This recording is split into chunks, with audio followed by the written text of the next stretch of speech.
doesn't love the uncanny valley look? You know the look. The dead eyes, the smile that doesn't quite reach them, you know, the whole... Well, this game is full of that, apparently, judging by the trailer and from what other people have said.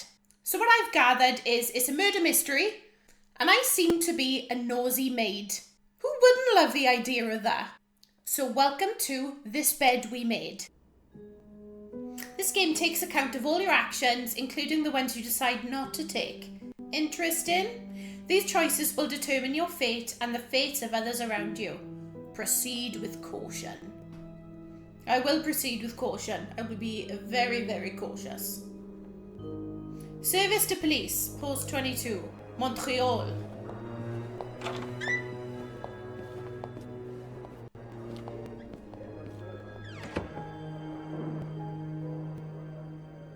Come on now, miss.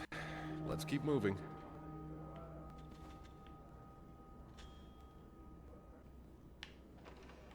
So I'm Sophie. Can't go back.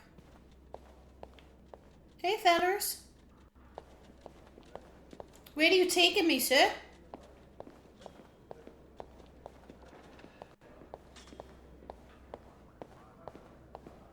It's on your right. Here. Ooh. Oh, I can't look around much. So each maid has her side floor. Yes, exactly. Then why is it that you were working on the fifth floor last week? Well, the usual girl. So am I not a maid? I don't look like a police officer. Oh, I'm going to be interrogated, am I? Yeah. Into room. we are. Into room 4.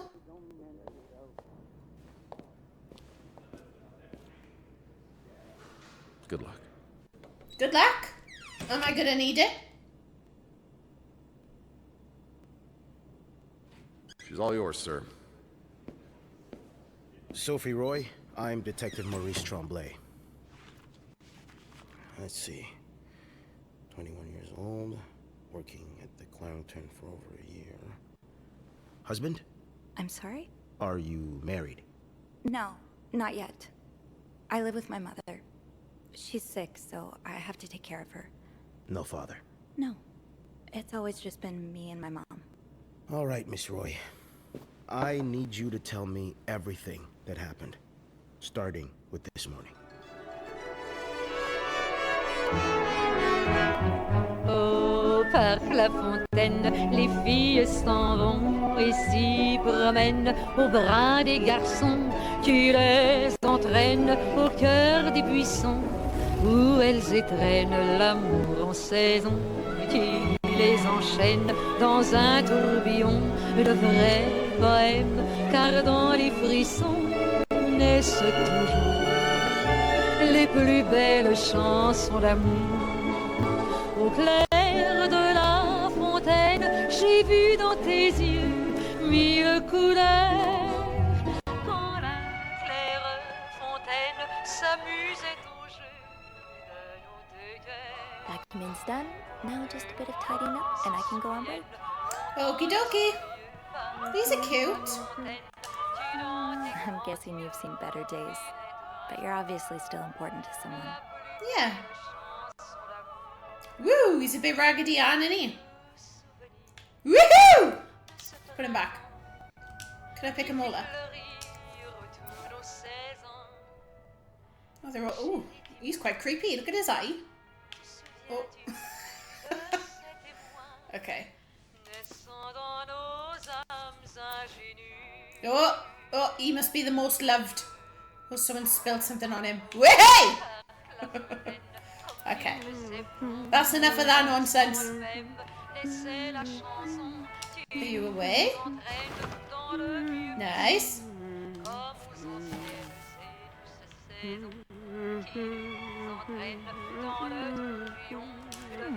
Only menswear. Are you in town for a business trip, maybe? Maybe.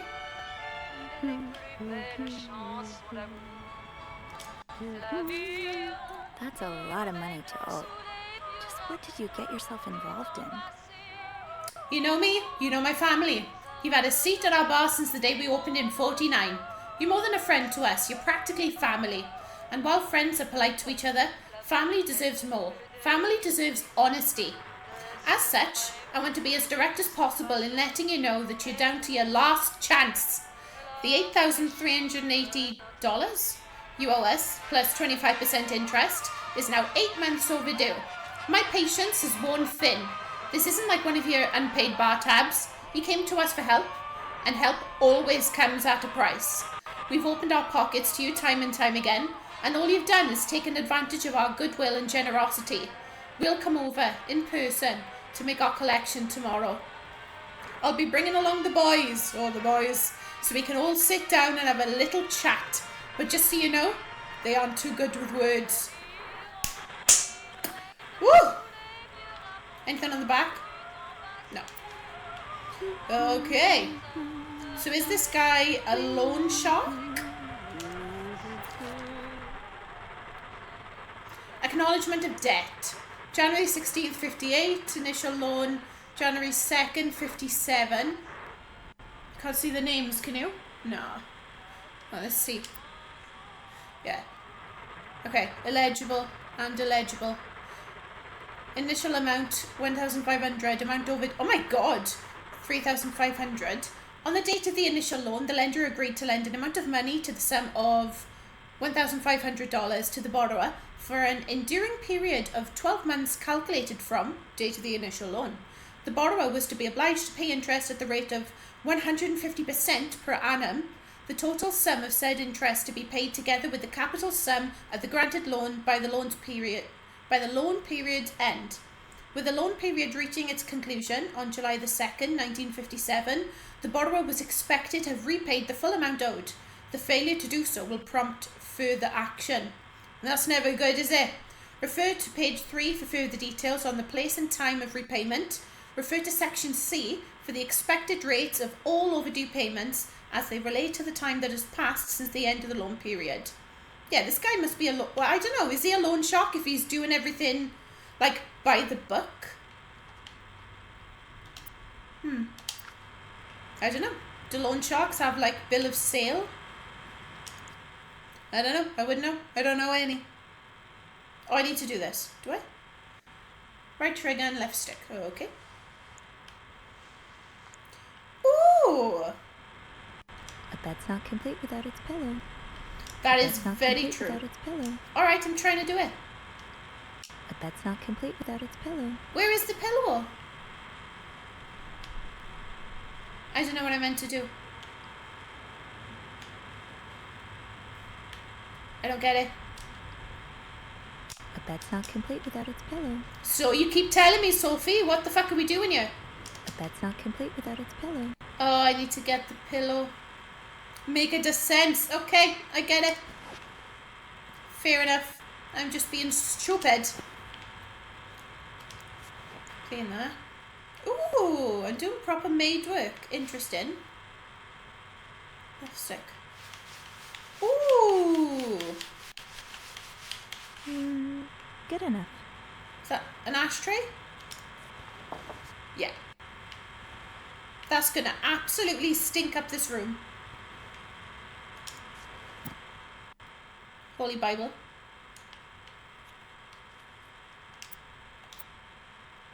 Revised Standard Version. Yeah, that's enough of that.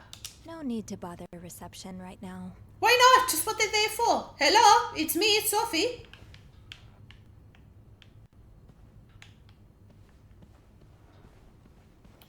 Can I do anything else? Can I fuck about with this guy's stuff anymore? Oh, what's this? Have I read this one? Oh.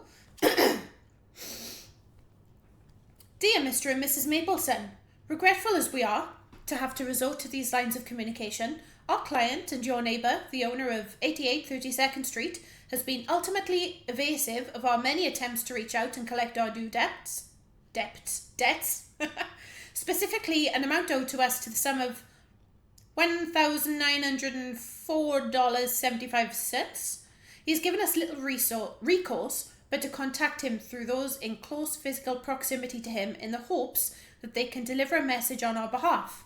We have little desire to disturb you and the other fine citizens of 32nd Street, but our business may bring us back to your neighbourhood if it's not resolved quickly. The help of your kind community would be greatly appreciated for us and certainly for your neighbour. Kindly, Lucky Coin Financing. Okay, so it does seem legit, potentially. Somebody's walked all over it, though. Okay, interesting. So I can't clean that up. What's this? Le Petit Régal. Nice. Oh, can I open all the drawers? Is it worth doing that? Oh, probably not, but I want to now. I don't want to miss anything. Because isn't this the night where everything kind of kicks off? Can I do some of this? You brought your own mug? Well, I guess ours aren't quite as complimentary. And this one clearly has sentimental value. Best dad. Oh, it's fucking filthy.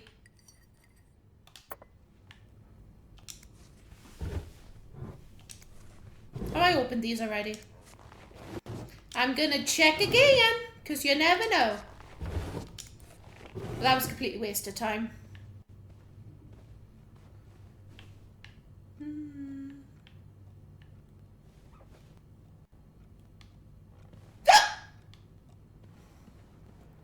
Pardonnez-moi. Only menswear. I've already done Are that. you in town for a business trip, maybe?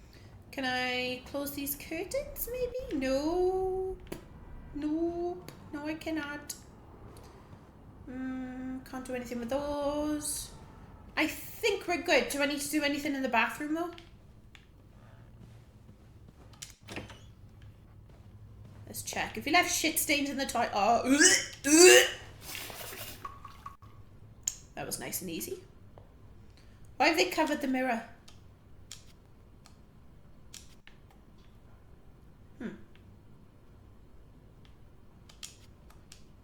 This game isn't all that intuitive. I haven't got a fucking clue how I'm meant to clean this when it isn't letting me. What am I doing wrong? Ugh.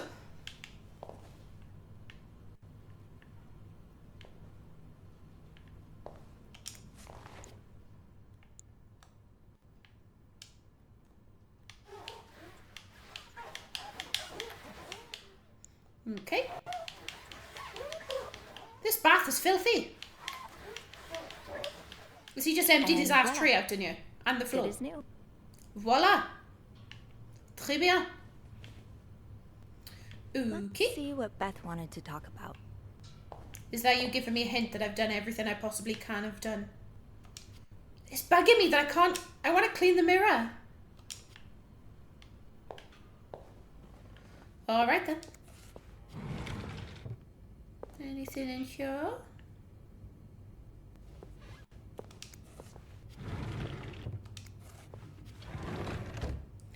Ooh! Please clean this room. Do not disturb. Alright.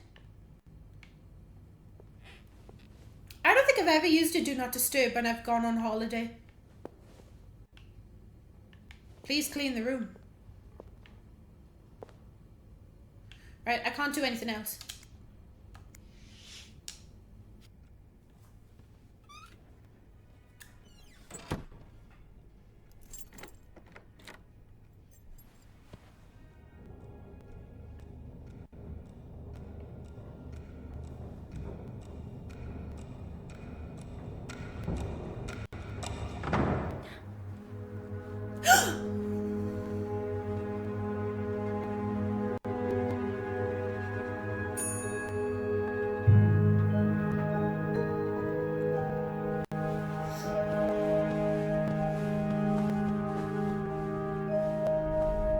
Have you heard about that nut house they want to build next door?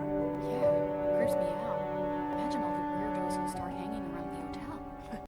I can think of someone who'll feel right at home. Look at her, always glued to that gossip magazine. Do you think she has any real friends? Or is it just Gracie, Joan, and Marilyn? Well, when your own life is that dull, you need to get your excitement somewhere.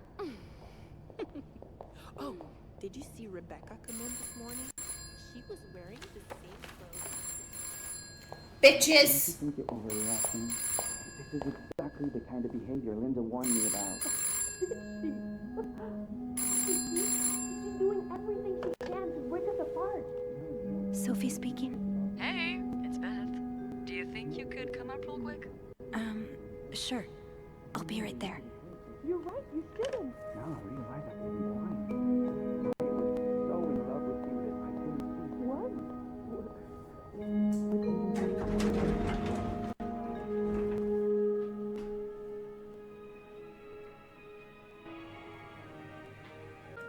Here's Sophie's thoughts. I should talk to Beth at the front desk. Let's see what Beth wanted to talk about. I think we need to talk to Beth. Tempting, but every penny adds up, Sophie. But coffee. Is that fags? Now's not the time to pick up smoking, Sophie. Eh.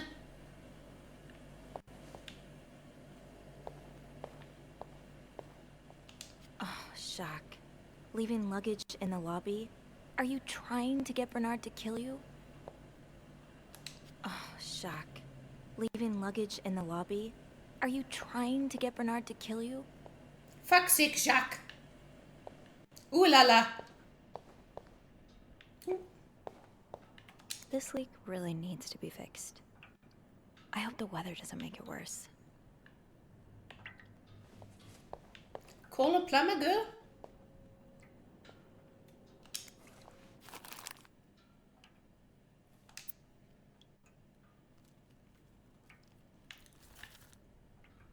I feel like this is important, so I'll read it.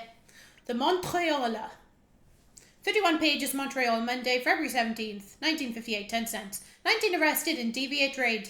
Montreal police arrested 19 persons in an early Saturday raid at Manny's Lounge, located on Stanley Street, downtown Montreal.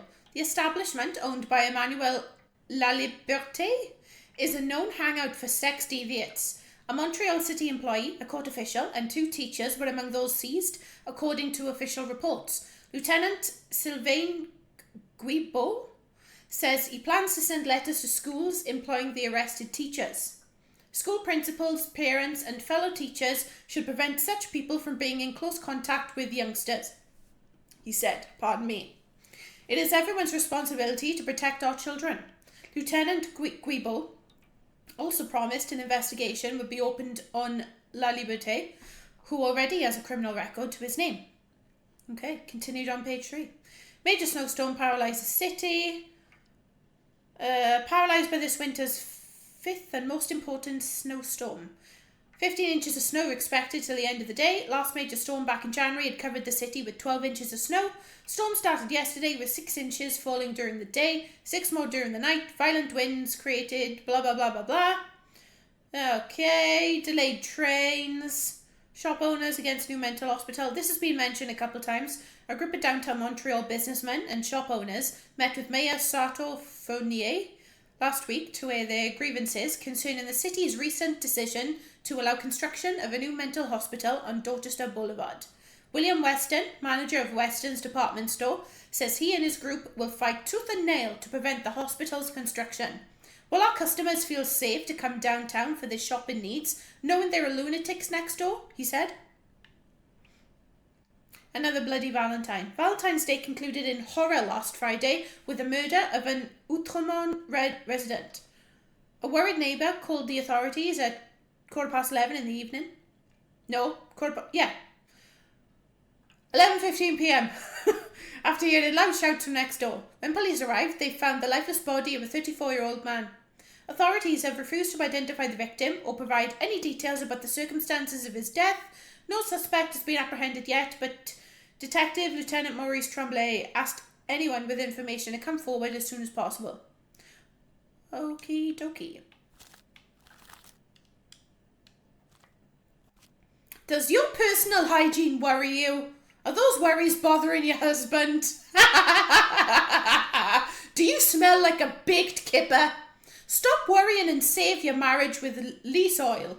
Lease oil is an indispensable aid to marriage hygiene. Millions of women use it regularly to safeguard their beauty and avoid undesirable surprises. It's penetrative and effective, even in the presence of organic matter. Begin to use Lease Oil today so you can stop worrying about your hygiene and focus on more important things such as pleasing your hard-working husband. Lease Oil has been endorsed for more than 60 years by scientists, medical professionals, and many other men who have women's hygiene at heart. Okay.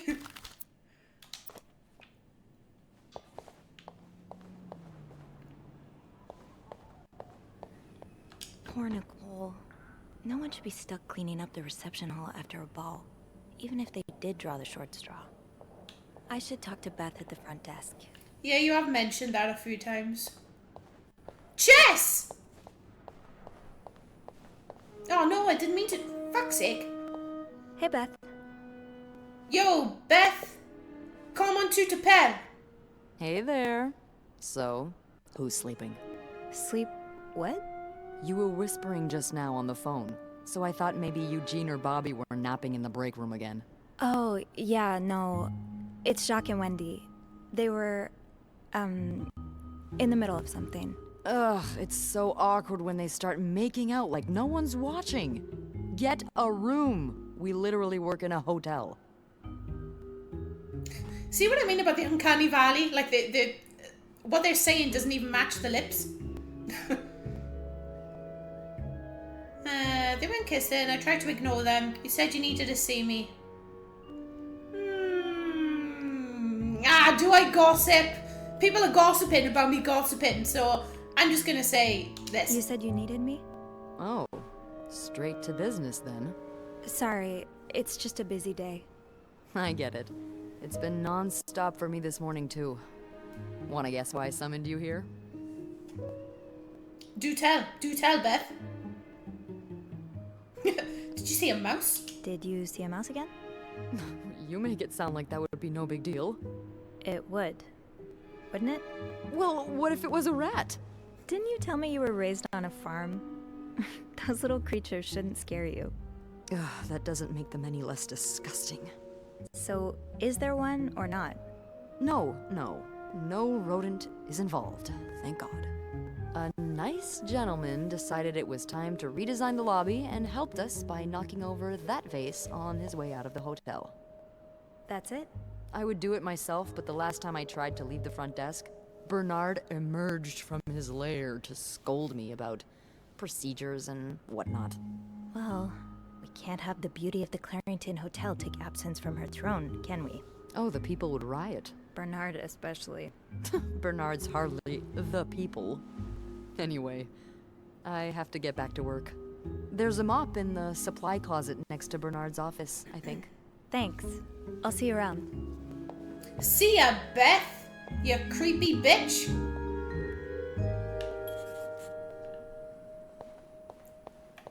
Oh, I have a journal. Ooh, haunted hotel. Some days I'm convinced the Clarington is haunted. It's not that I believe in ghosts normally, but there have been too many incidents for me to rule out the possibility completely. Just this morning, I was waiting for the elevator on the 5th floor when I heard a loud bang behind me, like someone shutting a door, but with more force than I've ever heard a person use. I looked around, but there was no one to be seen. Am I just imagining things? Will I find myself in the mental hospital? Maybe. Trouble in paradise. I overheard Wendy and Jacques arguing in the break room. From the sounds of it, Linda got to Jacques' head and convinced him that Wendy was flirting with some of our guests. I couldn't believe it. Anyone who's been around them for more than a minute could see how much Wendy loves Jacques. She would never do that to him. I am a gossip. Beth's banter. Even if it's only a few minutes out of my day, my chats with Beth are always a highlight. She called me up to clean a mess made by one of our guests, which gave us a chance to catch up. I don't think I've met someone who can make conversations seem so effortless. Beth has a witty response for everything. It's too bad maids aren't usually allowed in the lobby. Chatting with her every day would be a great way to start my morning. Okay. Ooh! Beth has been the hotel's receptionist for as long as I can remember.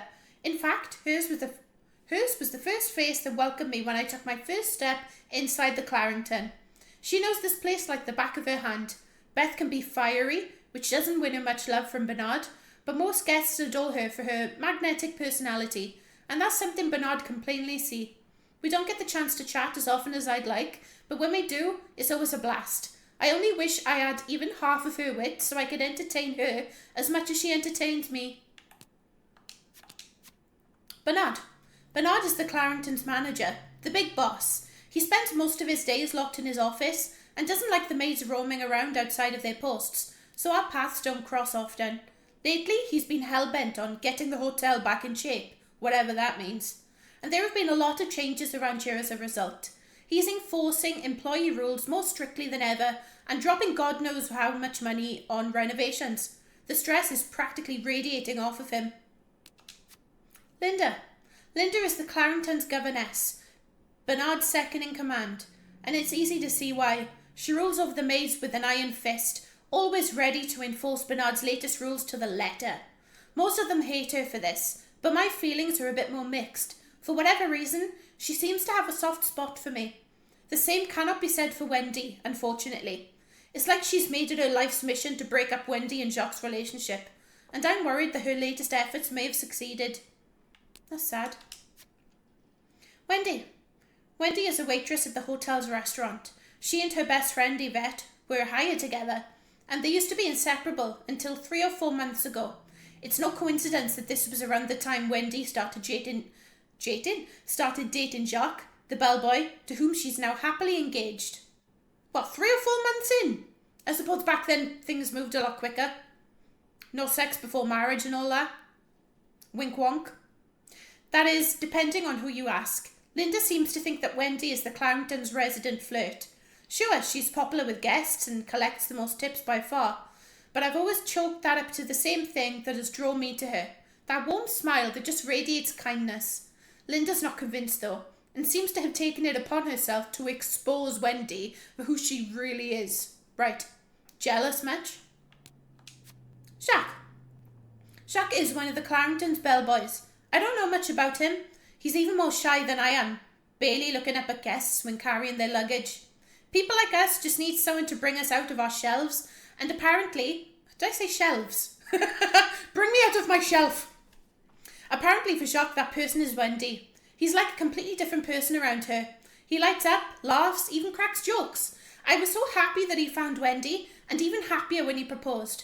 They're like the Clarendon's very own Janet and Tony. Whoever they are. But it seems their engagement is in peril, thanks to Linda's meddling. Stand strong, Jacques. Don't fall for her manipulations. Oh, wait. No, there was more. Family. Mom! Mom always means well, but life hasn't dealt her the best hand of cards. She doesn't talk to me very much about her time as a nurse during the war, but I've always wondered what kind of person she was before that harrowing chapter of her life. It's just the two of us at home. Mom's had bad luck with keeping jobs, and she finds it hard to be around people, so she stays home most of the time. At least she's never missed an episode of The Wild Orchard. On her good days, she can manage on her own, but on her bad days, well, I do my best to be there for her. Cute. Dad. Dad left when I was 2 years old. Haven't heard from him since. Mom doesn't say much, so I stopped asking. That's sad. Okay. Sniff, sniff. Oh, I can't play. My rag isn't gonna be enough for a mess like this. Better get a mop.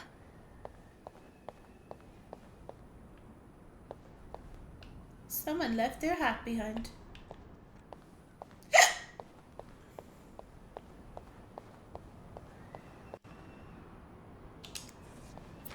Linda's been putting these everywhere lately. It's weird that Bernard allows it. Protect the family. Say no to divorce. You can be divorced against your will. Women and children suffer most in divorce. You lose your succession rights in divorce. The wife's pension rights are lost in divorce. Is this fucking right? You lose your right to the family home in divorce. Issued by the DOC Divorce Oversight Committee. Huh.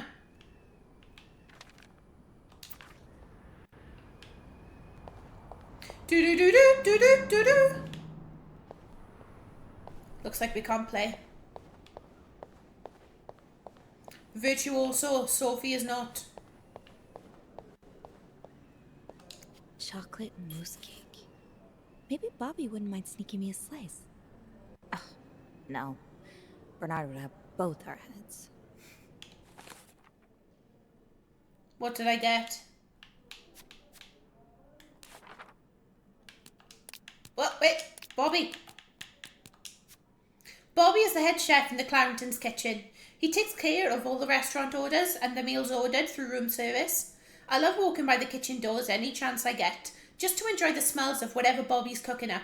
But linger too long and you'll get a earful. Or worse, I do not want to spend another afternoon cleaning macaroni out of my hair. Okay, let's get that mop from the supply closet. Okie dokie. Is it in there? I'm gonna look around some more first. That's the divorce thing. Okay. Oh, Jacques. Leaving luggage in the lobby? Linda, Wendy's great at her job. Guests absolutely love her and... Not just guests, apparently. Oh, God damn it, Linda! I only like her because guests like her.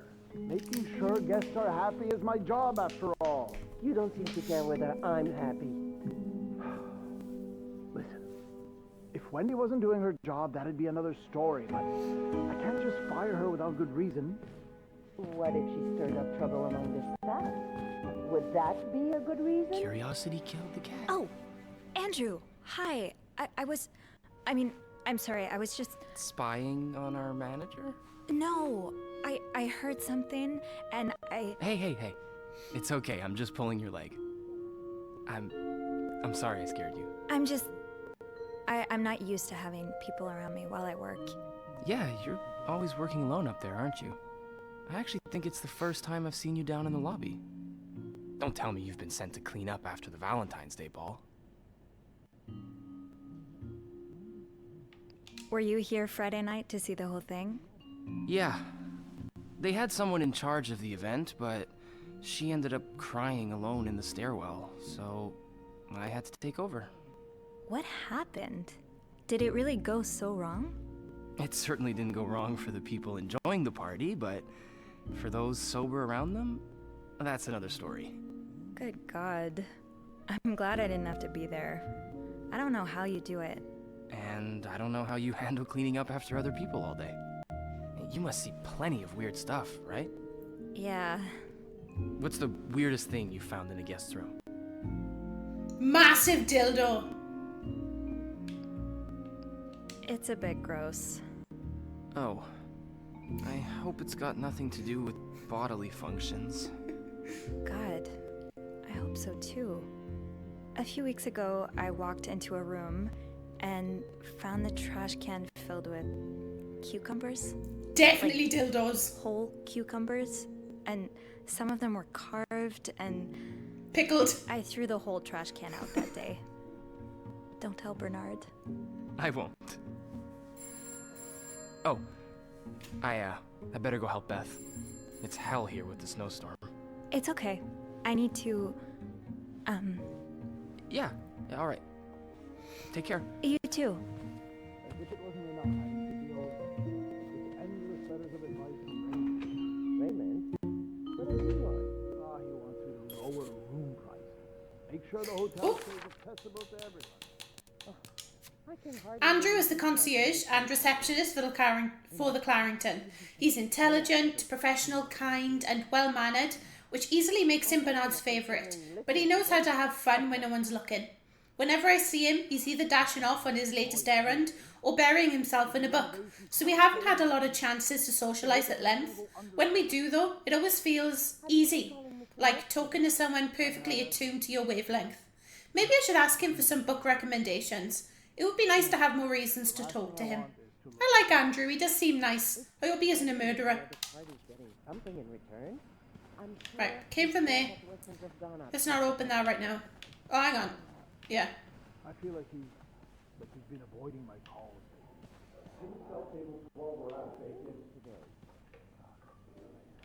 Right, that's the janitor's closet.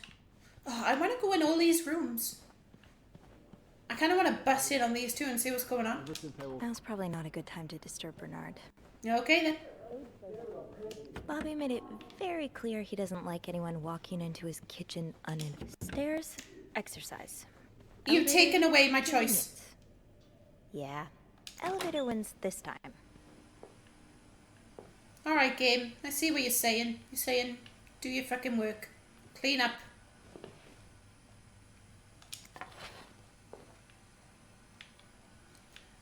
Can I interact with anything else? No.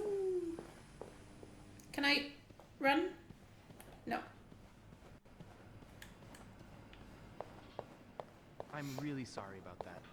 I'll have a word with our kitchen staff to make sure it doesn't happen again.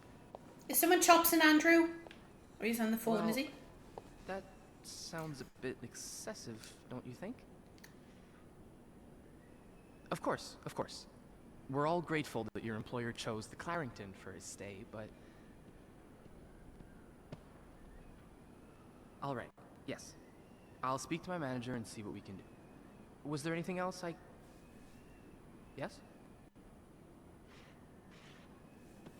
I beg your pardon? You want me to... Bring up some cucumbers?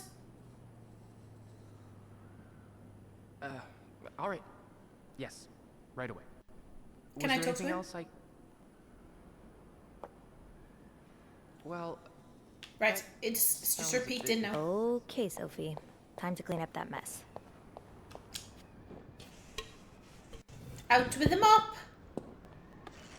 Gone with the spill. A film roll? The guest must have dropped it when he knocked over the vase. Probably should return it to him. Hmm. Oh. Okay. Cleany, cleany, cleany, clean. Oh, hang on. Oh, inspect. Ew. I better throw that away. There's something written on it though. I wanna read it. I can't.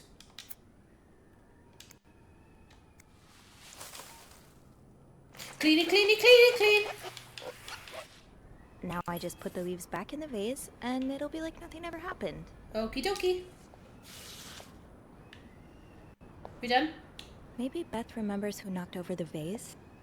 He'll want his film roll back.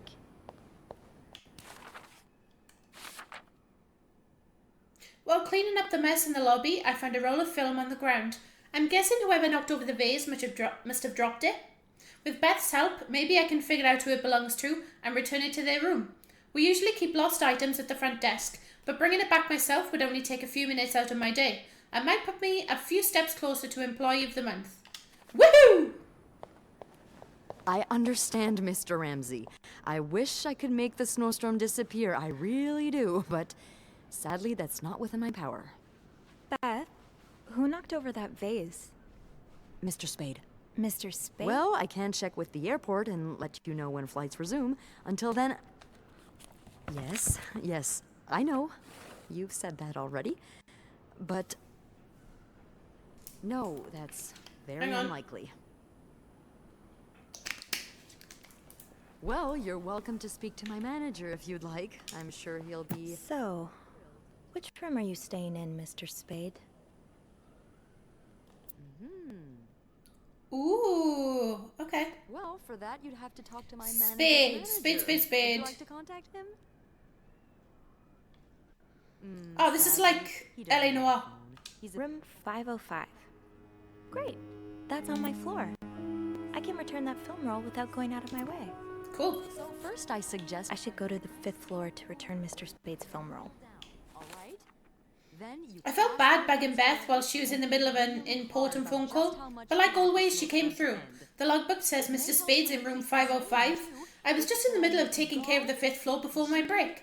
I can return the film roll and, excuse me, and get right back to my schedule.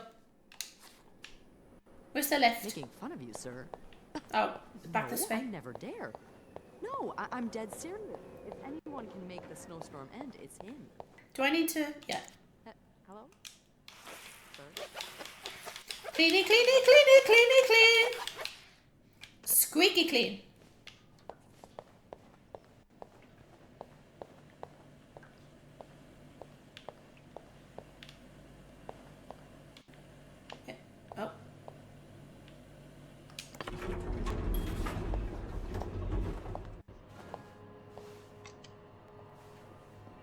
Hold it, please. Oh! Whew. Phew. Made it. Thanks. You're welcome. Was it you who cleaned the puddle by the restrooms? Was I not supposed to? Well, Eugene asked us not to touch anything until he's repaired the leak, but it's probably safer this way. Someone could have slipped on it. Exactly. Which floor? Oh, 6th. Thanks. Oh, the achievement says I prevented Andrew from getting hurt What's by the cleaning the big puddle. rush? I need to bring this to our VIP guest, the one who rented the entire floor. Oh, is it that British man I keep hearing about?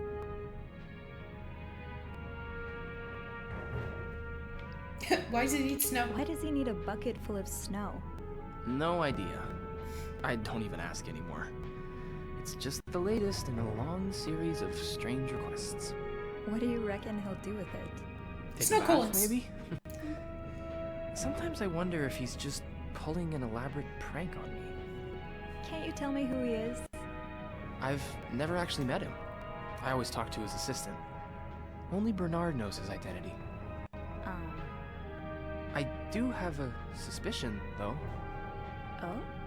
But I'm not sure I should say it. Can't you at least give me a hint? Okay, let me think. Whew. Saved by the bell. Hey, come on. Don't leave me hanging. Let's just say I like to prolong the suspense. Wait. Is that the hint? Who knows? Fair enough. Have fun up there. You too.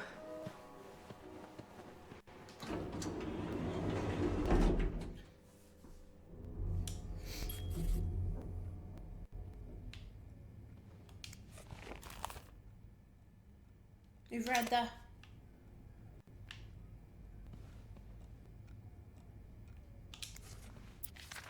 We've read that.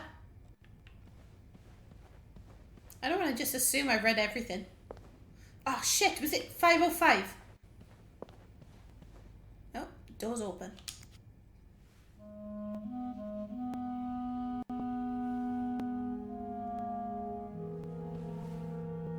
Mr. Spade?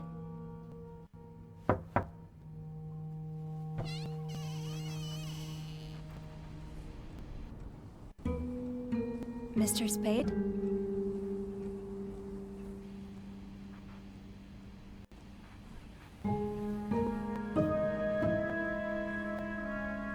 More film.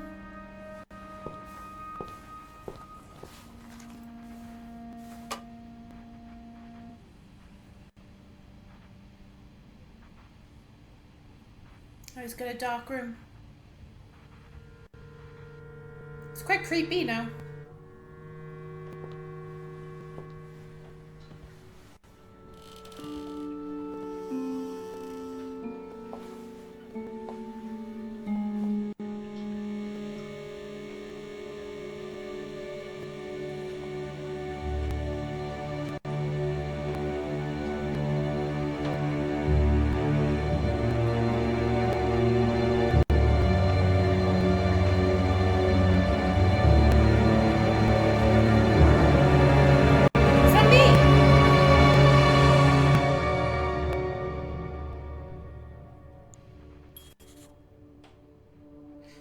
Tampering with objects may lead to positive or negative consequences.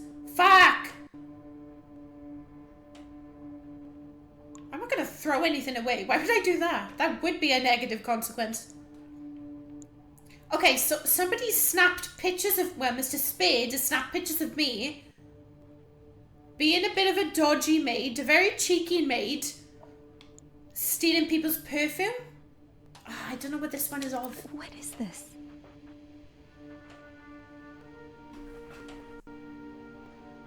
Is she... I can't see what it is. Is she looking at people's suitcases? Is it me? I hope she's putting these back exactly as she's finding them.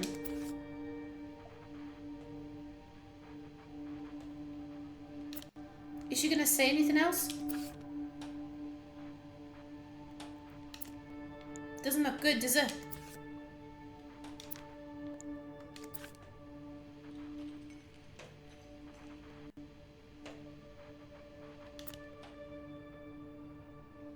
Oh. If I throw them away, he's gonna know that I've done it. And if I don't throw them away, I'm gonna get in trouble and potentially lose my job for stealing people's perfume. I'm just gonna leave him. And I'll clean his bath. Oh, what's that? So he knows I've been here. Just be completely passive aggressive about it.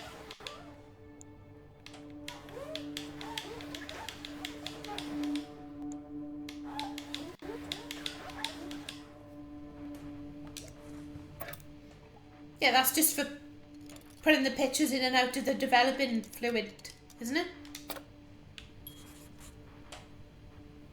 Clean your shitty toilet as well. I should bring that back to my cart. Okay.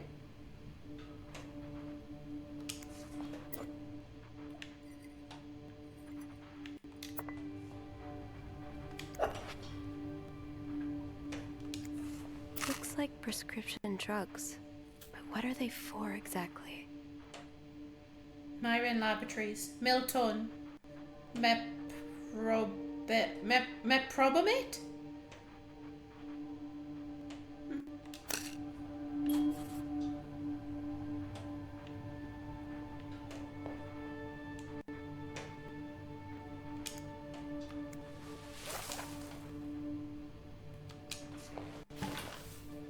I mean, he did leave the door ajar, so kind of an open invite for me to come in here and just do my thing. You know. Squeaky, squeaky, squeaky.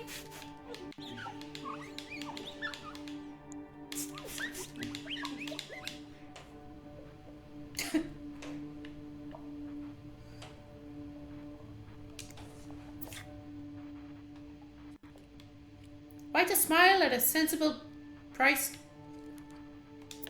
It's empty, is it?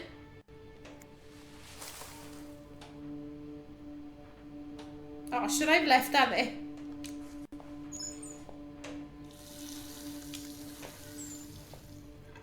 Oh well, no more toothpaste for you, Mr. Spade.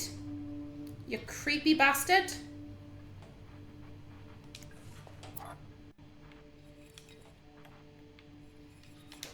That's for his dark room. That's for developing film. Oh shit, I shouldn't have thrown away his toothpaste because they give me the option to throw everything away. Fuck's sake. Oh well, dirty teeth for you.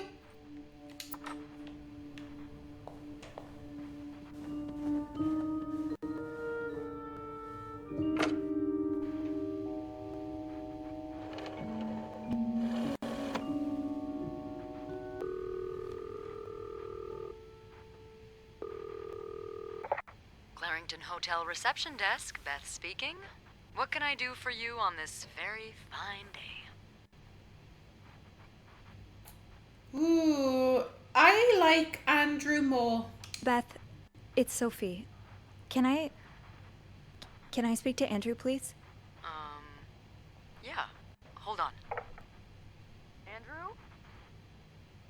Andrew! I'm here. Clarington Hotel reception desk. Andrew speaking. Hey, are you okay? Hey, Sophie. Yeah, it's just... my trip to the 6th floor took longer than expected. Oh, I'm sorry to add to your plate, but I really need your help. Sure. What's up? I think Mr. Spade's stalking me while I work. Mr. Spade? Why would he... I can't believe I'm about to say this, but sometimes when I clean the rooms, I get a little curious and, you know, snoop through our guest stuff. Oh. And Mr. Spade caught you in the act? Yes. He took pictures of me. I found them hanging over the bathtub. He set up a kind of dark room. I think we should call the police. Whoa, slow down a minute. But... Sophie, there are pictures of you invading our guests' privacy. But I didn't steal anything. I was just snooping, I swear. I believe you. I believe you. But others might not. With those pictures, it could really blow up in your face if a guest were to complain about missing items. So I just leave? Do nothing? That's not what I'm saying, but I think you should try to get a better understanding of the situation before you tell anyone. I've given photography a shot before. Really? At least I planned to. Did a whole lot of reading. Didn't quite get to the doing part. Anyway, the point is that dark rooms like that take a lot of time and effort to set up. It seems unlikely he went through all this trouble just for a few pictures. I bet there are more of them somewhere.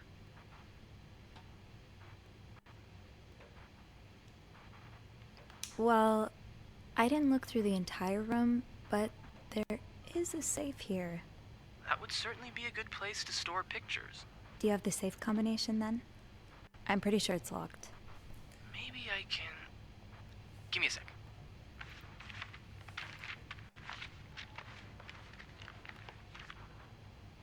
Shoot. What? Bad news is, I can't find the combination list. Good news is, we can probably do without it. Most guests write their code down to make sure they don't forget it. So, say you wanted to look for it, I could keep an eye out and call you if I see our mysterious photographer return. Okay. Yeah. Thank you. No problem. Oh, and Andrew? Yes?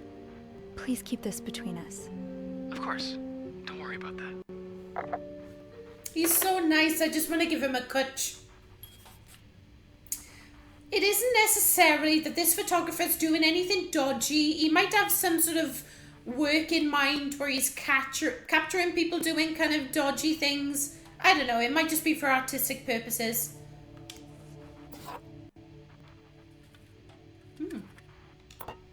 I don't think I should like throw away any more of his possessions. I already threw his toothpaste away. What's that? Is there blood on it? Is it just kind of rusty?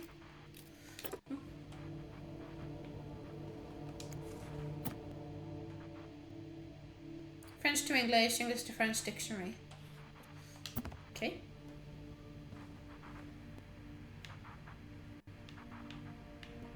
Oh, game froze there for a second. Can I close this door?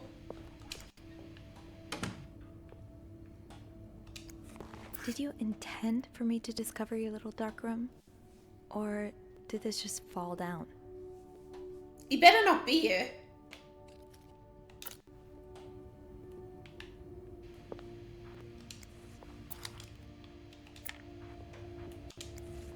That's a lot of film. How many pictures have you taken, Mr. Spade? Yeah, they all of me.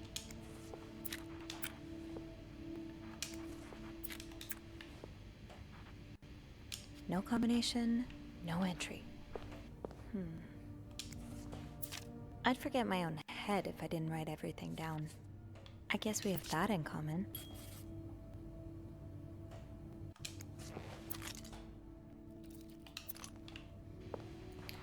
Okay. I can't see shit. Cute. Which one's Mr. Spade? 99th Infantry Division, Belgium, November 1944. 1944 might be a code. Birds of North America. For photography purposes?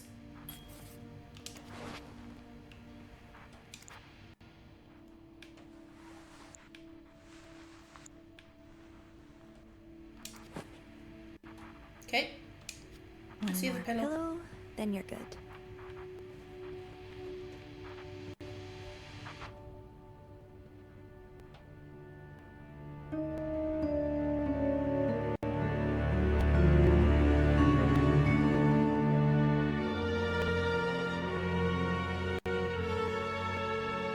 Oh, is he a detective?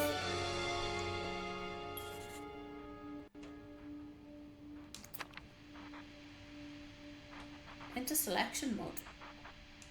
Ooh. X marks the spot. But there's no way this is just a treasure hunt. Is this where the bodies are buried?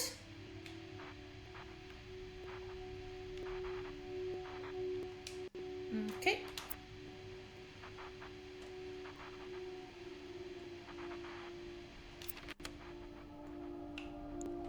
Oh, wait. Beaver Lake. I took Mom skating there just a few weeks ago. Present ticket to recover $1 deposit. I'm not even going to attempt that in French. Yes, I am. Présentez ce billet pour récupérer votre dépôt de $1. Okay. Right.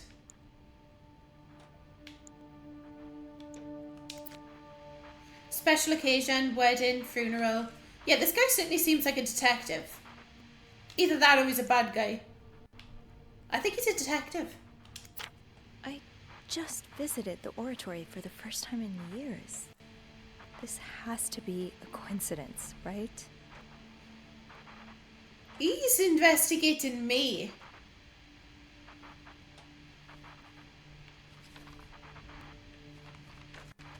Shit.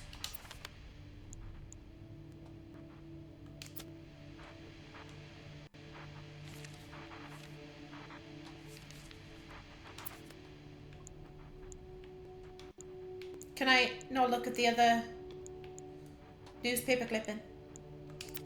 This was the sale where I found that winter jacket that Mom loves.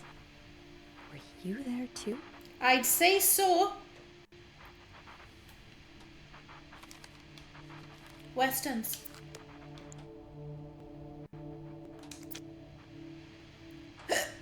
White Harry's. Lots of burger places closer to the hotel. Yeah, burger places. Okay. Harry's diner too. Were we ever there at the same time? How is she not connecting this?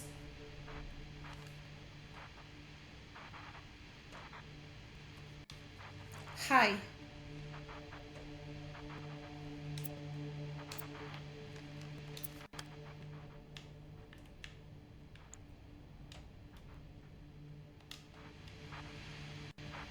Why would he be investigating me? What have I done? One man's trash is another maid's trash. Scam.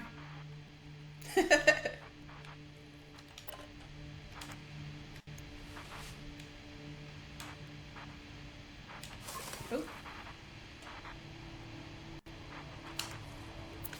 Is this a floor of the Clarington? Yeah, he's tracking you, you silly bitch. God, Sophie, you're slow.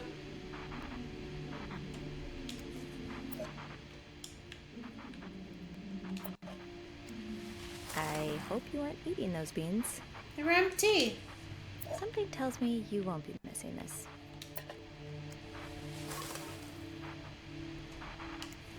Morgan. Is that your real name? Why did you check in under Mr. Spade? Paul Morgan? Edith Franklin, 34 Summer Street. Paul Morgan, Elm Street, USA.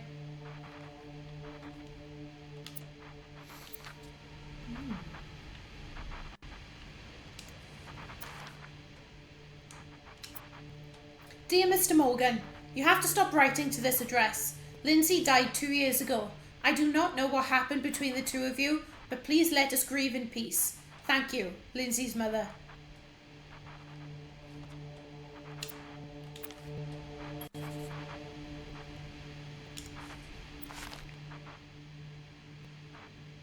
Return to sender.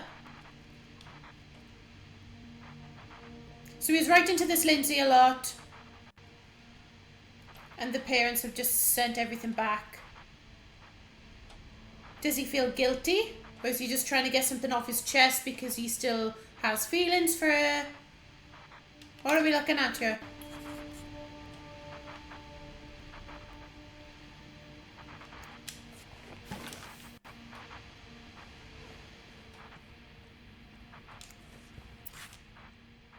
Right, he's still got loads in there. Let's leave that alone. Mirror? Okay. I can hear feet. Is he coming?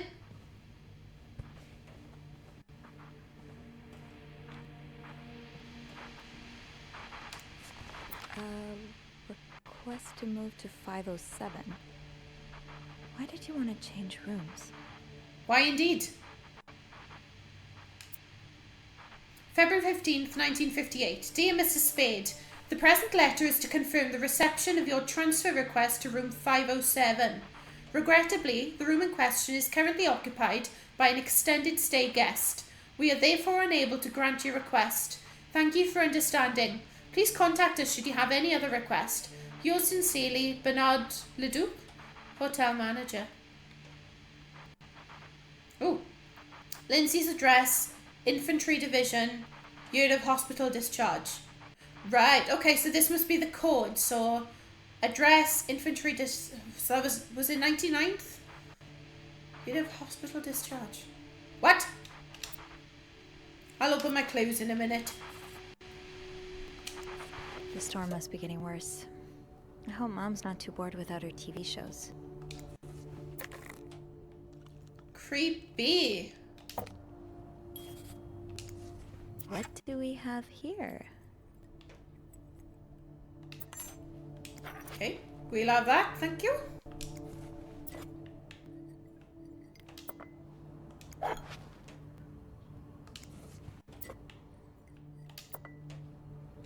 Two cups.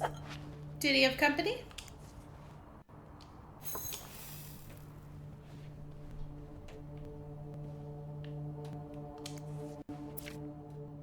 Do not forget to take your pills.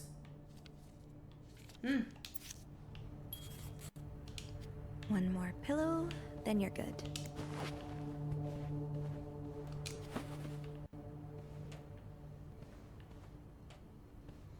God, by doing all of this, I'm just proving him right, that I'm a massive snoopy snooperson. Romance novel, eh? Oh, the lesbian romance novel. One room, two women, and so many secrets. And they were roommates. Brigitte Boswell. No one at school suspected what took place once their door was locked. Oh, is that a student and a teacher? What the fuck? She was alone in a town she barely knew, hundreds of miles away from home. She was desperate for comfort and found it in the arms of the most unexpected person. What first started as a normal friendship between two women soon blossomed into something much more passionate and disturbing. This is a tale of love and desire like you've never read before.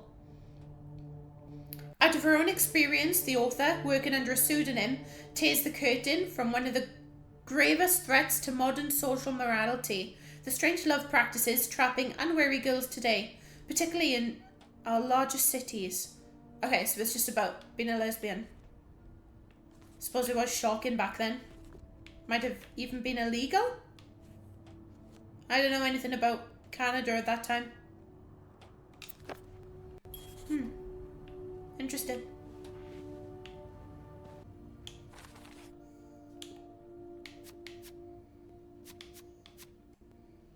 That map on his wall just makes everything weirder. Every thread points to a place I've visited lately. But what does that mean?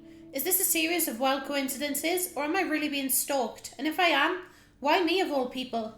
Okay, Sophie, just stay calm. There has to be a rational explanation here. I just need to find it.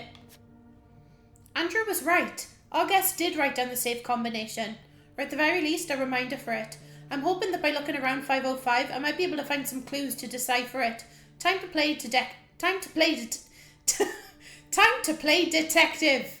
Lindsay's address, Infantry Division, year of hospital discharge. Right. Any more? Who's Eugene? Eugene is in charge of the hotel's maintenance. Pretty much everyone likes him. He's friendly, hardworking, and does his job well. Anytime I've needed help, he's been happy to lend a hand.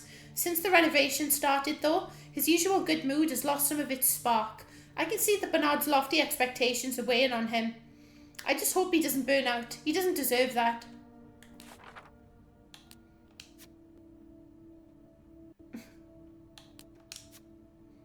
Oh yeah, it wasn't. Right, so they were loan sharks. So I'm still missing the hospital discharge, which might be in there.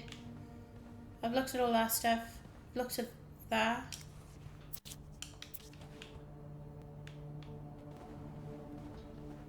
It's just this now.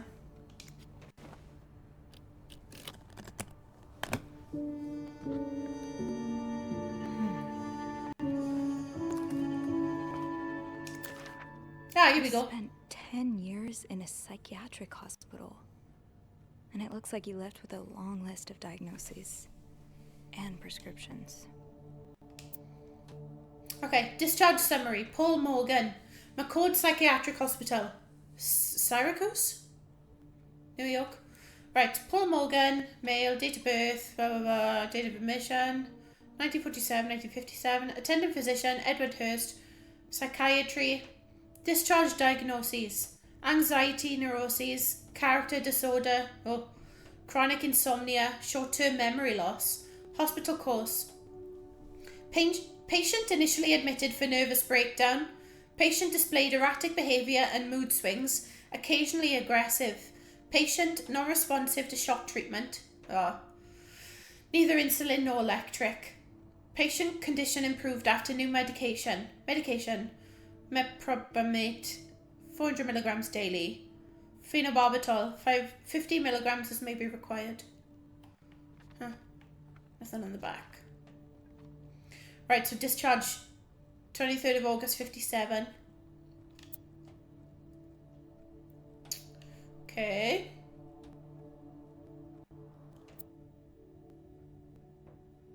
Date of discharge 1957. 57. Yeah.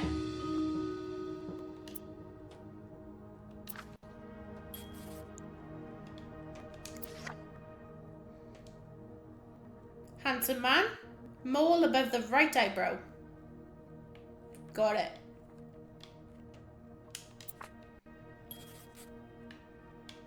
Can't look at anything else, can I?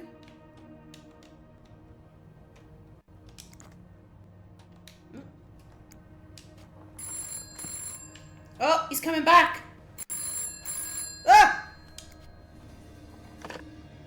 Is he here? Who? Oh, Mr. Spade? No, he's not. Andrew? You said you'd call if he was coming back to his room. Right. I did, right. Sorry about that. Oh my god, Andrew. I nearly had a heart attack when I heard the phone ring. I'm so sorry, Sophie. I couldn't help but check in. Did you find more pictures of you? No, I haven't. But I did find something else. What is it? He's got a kind of yarn map of Montreal on the wall. Whoa. Like they have in the movies? What is he tracking? Me, I think. The map's marked at a couple of spots. They're all places I visited recently. Jesus. Did you... have you found anything on him?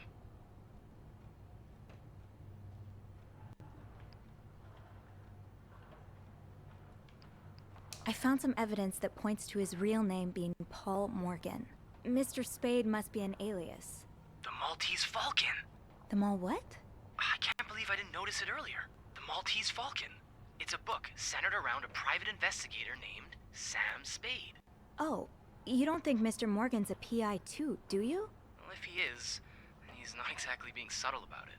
It's like being a spy and using James Bond as a pseudonym. James who? Never mind. It's from another book. Did you find anything else? He seems to have spent some time in a psychiatric hospital. Oh, he did? Well, a lot of people do, really. More than you'd think. It's not that weird. What does he suffer from? According to his file, insomnia, anxiety, memory loss. He's probably been through some pretty traumatic events. So is that all you've found, then?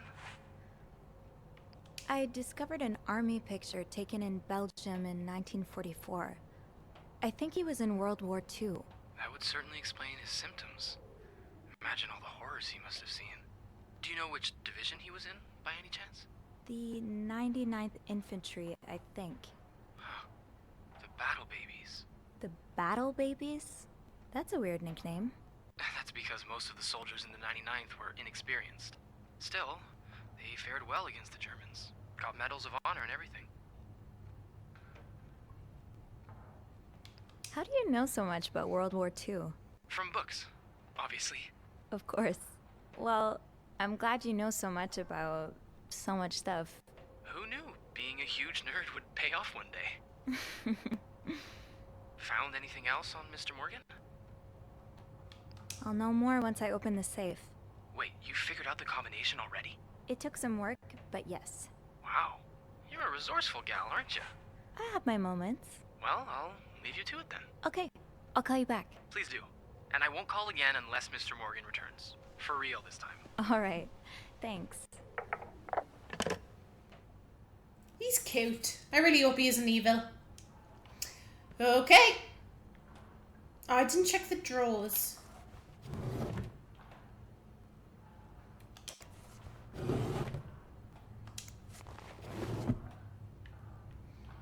Alright.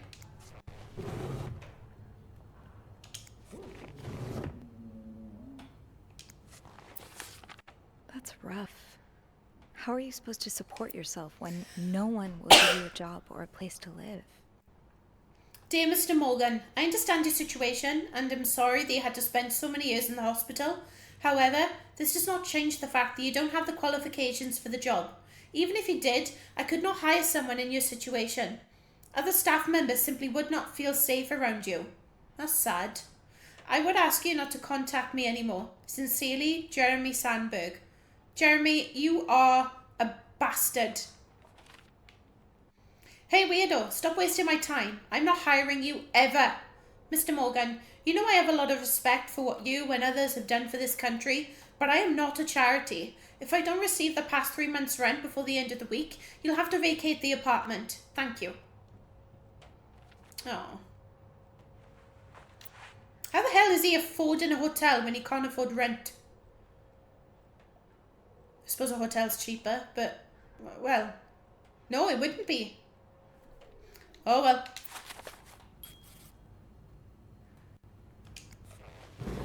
Glad I opened them.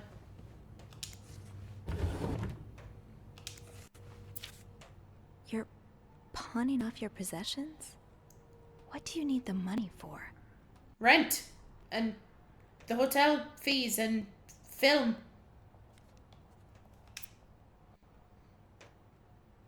Description of articles pawned.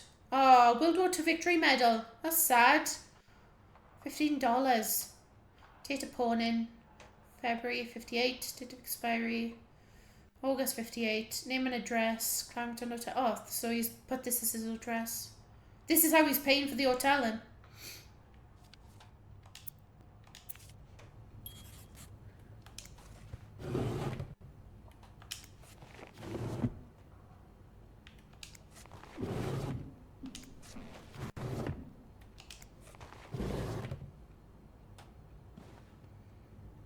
Okay. I need to find some clues to decipher that code reminder. Right, letter from Bernard. Lindsay's address, Infantry Division, Yedo Hospital discharge. Lindsay's address. Maybe if I just try and do this, she'll know the code. Nope. I need to work it out. Right, 3499 349957.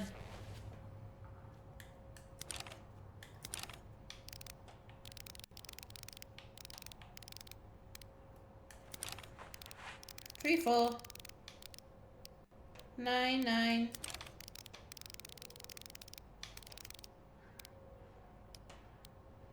5, 7. Woo!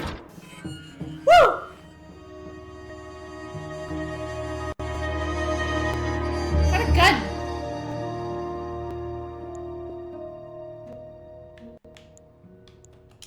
Okay, Sophie, you should probably put this down.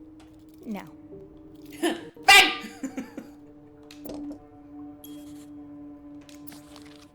M and H. M and H. guests here?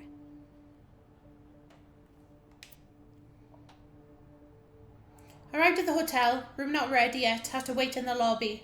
Em and H came in, both nicely dressed. Em was holding a flower bouquet, heard them talking to the receptionist, saying how nice the oratory was. Picked up some flyers to find out what oratory they're talking about. Room finally ready, no sign of M or H. Decided to unpack and install my setup in the bathroom. Still no sign of M and H, have probably gone out again. Finished developing this afternoon's pictures. Unable to sleep, heard weird noises from the corridor. No idea who or what it was. You're going through their trash? You really want to find out what M and H are up to, don't you? M and H arrived at the hotel's restaurant and ate a quick breakfast. M and H left the hotel and got into a taxi. Tried to follow, but had no money for a cab. Found a pawn shop to get some money, but no idea where M and H went. Back in my room. We'll have to kill time until M and H return. Spotted M and H entering the hotel with Western shopping bags. Found M and H eating at the hotel's restaurant. H left the bathroom. M exchanged a few words with the woman and her child. M and H left the restaurant, probably turning in for the night. While leaving, H emptied pockets in the trash, searched the trash, found a receipt from a place called Harry's Diner with drawings and weird symbols on it. Took a coffee at Harry's Diner, showed picture of M and H to waitress. Waitress remembered them. Said M used to be a regular about 10 years ago. Back in my room, tried mapping M and H's movements since their arrival in Montreal. Unable to sleep again. Heard someone exit in room 507, but did not hear the elevator. Okay, so that's where M and H were, and he wanted to go there. But I'm assuming these people were there. So why would he even bother requesting the transfer if he knew? Why are you following them? And who's sneaking out at night? So many questions. I know. Tell me about it, Sophie. M and H arrived at the hotel's restaurant for breakfast. M and H left the hotel and got into a taxi. Followed them to a place called Mount Royal. M and H went skating on a small frozen lake. Ah, so you might not be stalking me, you might be stalking just them. Fell on the ice while trying to take a picture. H must have seen me. M and H ate at the lounge and left a ticket on the table. Ticket has weird symbols on it, just like Harry's diner receipt. M and H decided to leave because of the snowstorm. M and H arrived at the hotel shortly after me. H looked angry. Something happened during the taxi ride, but what? No sign of M and H since early afternoon. Tonight, we'll try to find out who's sneaking out at night.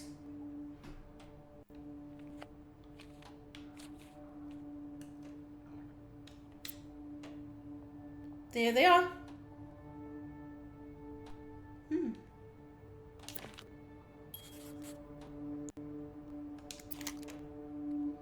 I'm not going to know if any of these are pictures of me.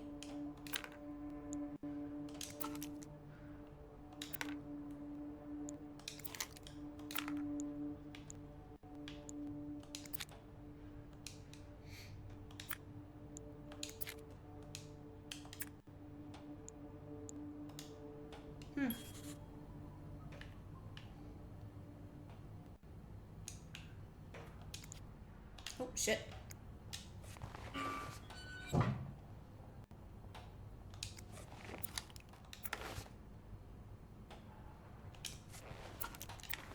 She's not saying anything when I'm picking any of these up.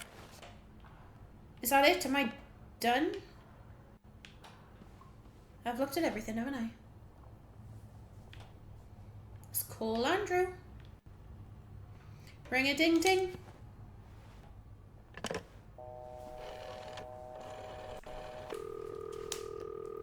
Clarington Hotel reception desk, Andrew speaking. It's me. Oh, hey. Just a sec. Beth, could you cover for me? Again? Pretty please? Sorry about that. So, I take it you opened Morgan's safe. What was in it? A gun. I need your help again. I kind of want to know what she wants him to do. Actually, I need your help again. Of course. What's up? I found out Mr. Morgan isn't only stalking me, but 2 other people as well. 2 other staff members? Who is it? No. They're guests. I don't know their names, though. I was hoping you could find them in the logbook. Oh, yeah, sure. Are you alright? Of course. Sorry. I'll just need some more info to narrow the search. What do you know about them?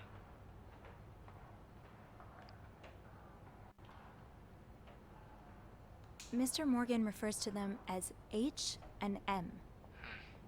It could be initials, or maybe, I don't know, husband and mistress? Oh, I hadn't thought of that. Yeah, I'll need a little more to go on. I found out that Mr. Morgan made a request to be transferred to room 507, but it was denied because... That's Mrs. Beaumont's room, right? Exactly. But why would he switch rooms? He's got his entire dark room set up in 505. I'm not sure. I just thought it might be related. I guess we can keep that in mind, but... Wait a minute. There's a couple staying in room 509. Hector and Marcella Cruz. Hector and Marcella. H and M. My thoughts exactly.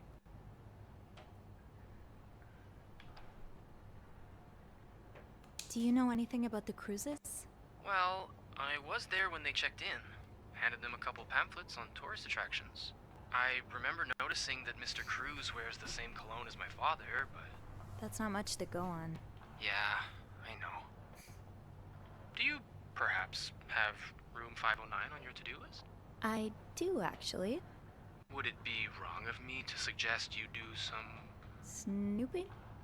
I guess that's what I'm known for now. Nah, don't worry. I'm sure we'll find a better legacy for you. I'll call you if I find anything. Watch out, alright? I will. I promise.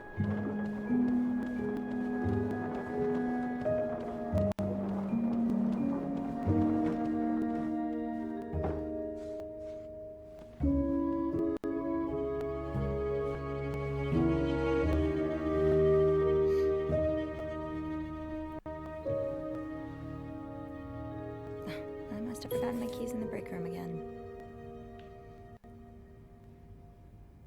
Come on, Sophie. That door won't magically unlock just because you want it to. I need my keys. That snow is falling fast.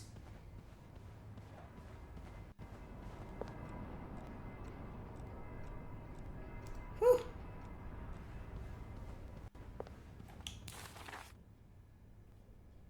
Oh, yeah. I'll need my keys to enter room 509.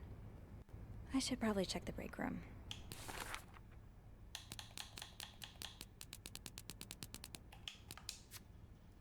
A gun with a European look. Okay.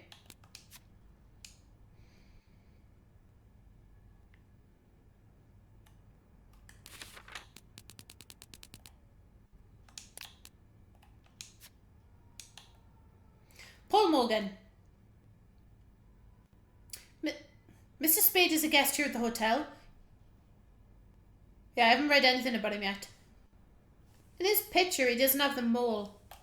Anyway, he's staying in room 505. He seems to carry film rolls around, and he was in such a rush to get somewhere today that he knocked over the vase in the lobby. But other than that, I don't know much about him. I can't deny that I'm curious to know more. Well, Sophie, ask and you shall receive. Now I know Mr. Spade is a stalker, and he's been stalking none other than me. I still can't believe those pictures of me in his bathroom are real.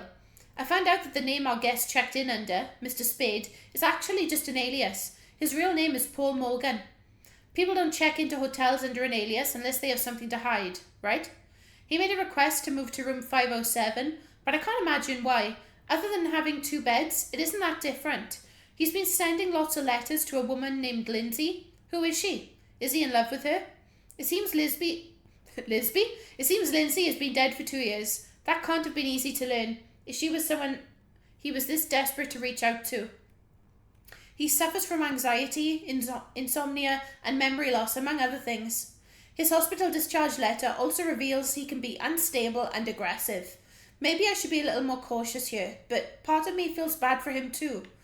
The war definitely left a few scars. Andrew's right. He must have experienced such horrific things. It seems he's not only stalking me, but 2 hotel guests as well. He calls them M and H, and he's followed them all around Montreal, taking extensive notes. If Andrew and I are on the right track, the H&M Mr. Morgan has been tracking stands for Hector and Marcella Cruz. They're a married couple staying in room 509. I've never met the Cruzes or even been in their room since they checked in, so I still have no idea what connection Mr. Morgan's drawn between us. Huh?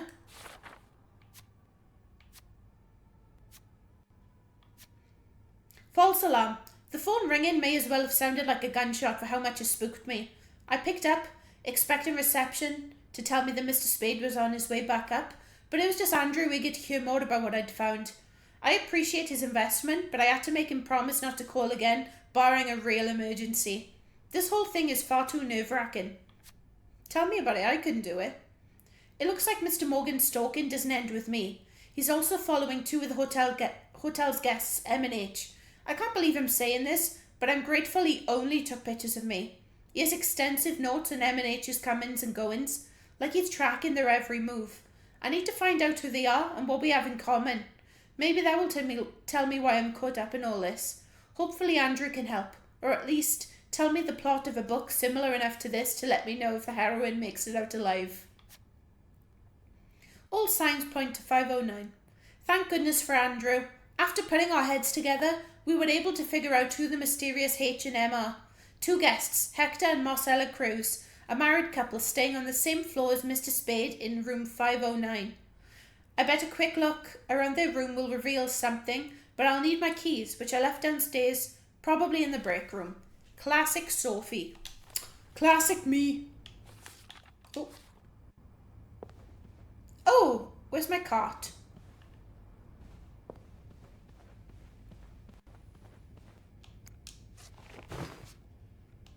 I'm sure I'll find more laundry to add to the pile. Ooh. Housekeeper name Sophie Roy. That's me. Oh, okay. Right, so I need to do 505, 506, 507 is an X. 508, 509. Okay. I'll get around to it.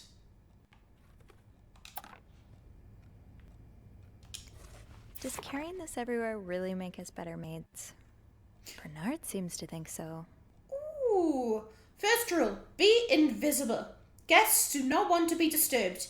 Accomplish your work as silently and discreetly as possible. Be a shadow. Second rule, be thorough. Leave no stone unturned and no corner unclean. Dust, stains, everything must disappear. Third rule, be careful. Sometimes what looks like trash is actually a guest's treasured possession. Be careful as to what you throw away. I'm annoyed with myself for throwing away his toothpaste. I don't know, it looked kind of empty to me, but whatever, I'm probably going to get in trouble for it. Partial cleaning. Bathroom, clean mirror, toilet and bath. Bring used towels to cart. Put clean towels on shelf. I did not do that. Replace toilet paper roll if necessary. Empty garbage can, throw away trash. Room, clean ashtray if necessary, scrub stains, make bed, empty garbage can, throw away trash. Complete cleaning. Bathroom and room, repeat partial cleaning duties. Vacuum every floor, dust every surface, change bed sheets. Your governess may ask you to perform other related duties at any moment. Okay. Chambermaid. Cute.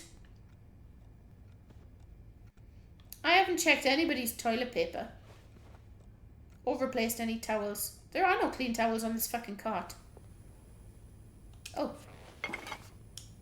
Another day, another dirty dish to pick up.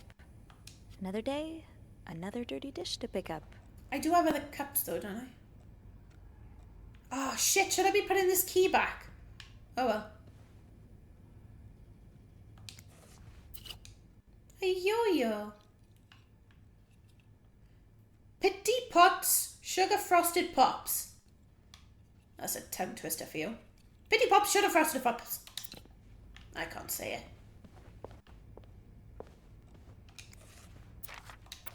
They're everywhere. Right, where's this break room then?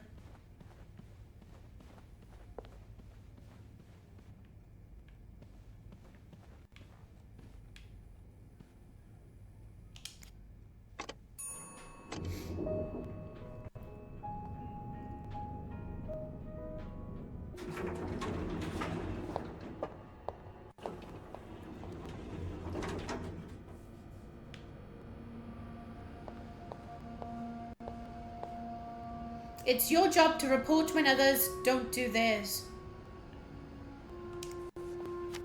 If there's anyone to be in a book club with, it'd be Andrew. Maybe I should join this. That's cute. Andrew's book club. What? Let's talk about books and stuff over a nice cup of coffee. When?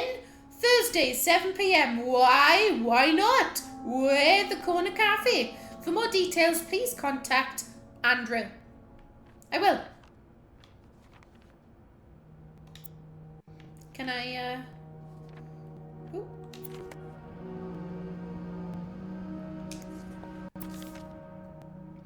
Clarendon Hotel.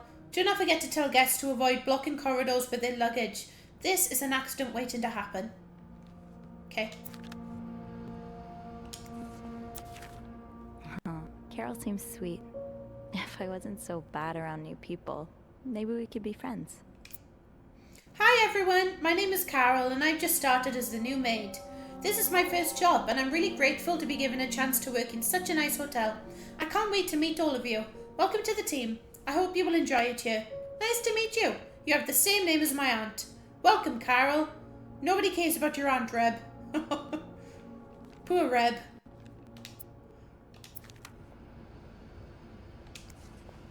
The way things go missing around here. Sometimes it feels like the hotel just gobbles things up. Well, someone's probably stealing. Lost. Gold bracelet. Great sentimental value. If found, please return to a vet. Oh. Do I look to this? Do not forget, use the word guest when talking to or about clients. I'm getting tired of repeating this. Huh. Why would we call them clients?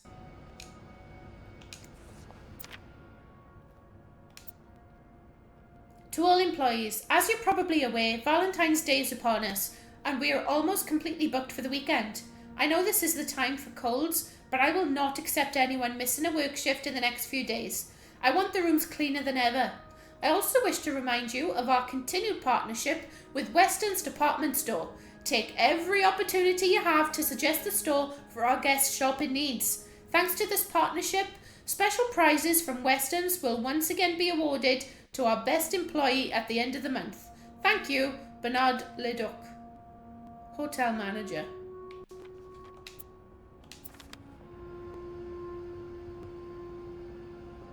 That's everything. Oh, clipboard. I can't look at them. Governess. Yeah, Linda's not exactly, my door's always open, come on in, kind of boss. Locked. Eugene must be running around trying to keep the hotel in one piece. I do kind of appreciate when games lock doors you're not meant to be going in because it keeps me on track. Otherwise I'd be picking up everything. Wouldn't make any progress. It's locked. Fine. Keep your secrets. People don't usually leave these unlocked. Eugene. God, I'm such a snooper.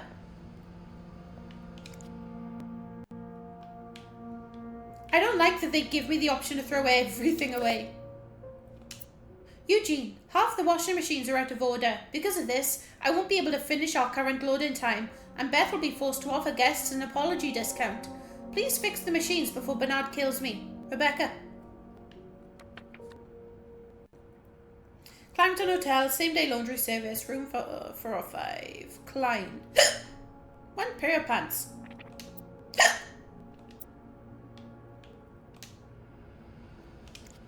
Oh. Open sesame? Nah. No luck. Off limits. The way they look at each other. You can tell it's the real deal.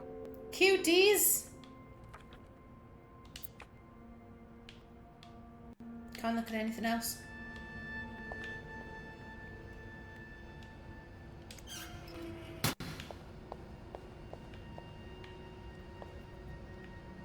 Did I remember to punch in this morning? Can I punch in now? Nah.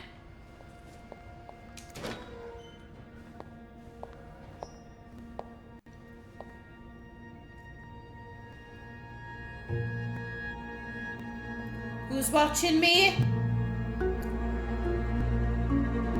Hypocrite bitch. Hypocrite bitch? What did Linda do? And to whom? Linda, my wife will be at her parents' tonight, so come by my house at 8 p.m. Make sure you bring the new... Oh, lingerie I bought you. B. So is Linda the hotel manager's missus, and she's cheating on him? There's someone called B? Huh. To all employees for this...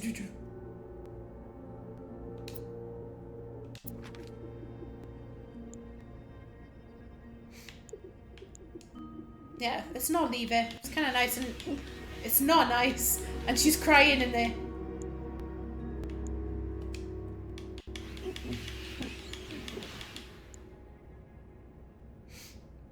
Should I throw this away? Not my business. She might need to see it. That'll do. I'll just have to make sure I don't forget to return it. No, I probably will. Tempting, Tights! but every penny adds up, Sophie. Ooh. Can I go on you? No. I kind of want to check on her, bless her. Yeah, do you know what? I'm going to throw this away. There we go. Never happened. Nobody needs to know.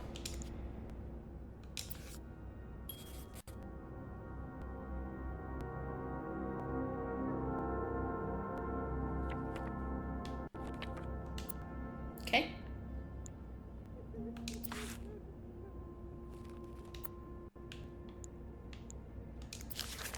Yvette's and Susan's favorite activity, talking behind other people's backs.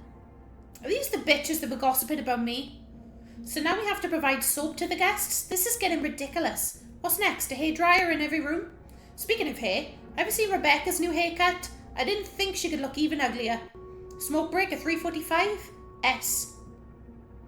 I bet it was them. I bet they wrote on the door. It was written in lipstick, so it was women. Probably.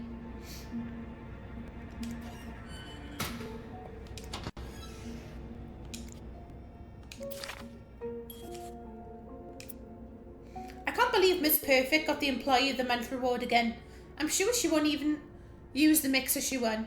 She's too dumb to understand how it works. Poor Jacques. He deserves so much better than that stupid whore.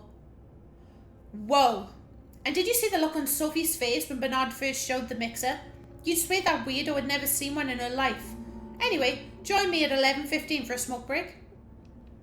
Bitches!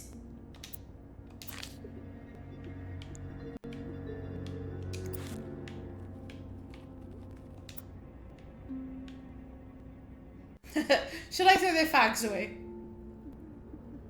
Yeah, fuck them. No fags for you. Oh.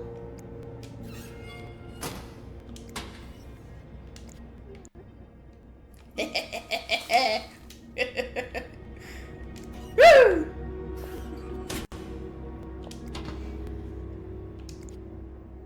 This goes beyond constructive criticism. It's just a personal crusade. Wendy, do you think I don't see the way you talk to guests? The way you smile at them and call them sweetie while they fill up their coffee cups? The way you laugh at their jokes and bat your eyes like a stupid teenage girl? I'm not sure if you're doing it for the tip or to get Employee of the Month reward, but either way, this is unacceptable. And I won't even mention the way you wear your uniform. This is a respectable hotel, not a pleasure house. Although I've always had a problem with your behaviour, I tolerated it as long as the guests were happy. But now that you're getting engaged, I can no longer remain silent about it. What would Jacques say if he saw you? I'm sure he would be as ashamed as I am. Maybe you've got Bernard fooled like every other man, but if you don't change your behaviour, I'll find a way to convince him to fire you. This is your only warning. Linda, bitch. Okay. So, she signed it Linda, and I'm assuming Wendy has crossed it out and written bitch.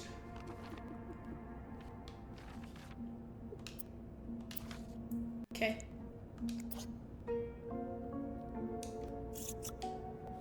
This shade of red, it matches the message on the door. Oh.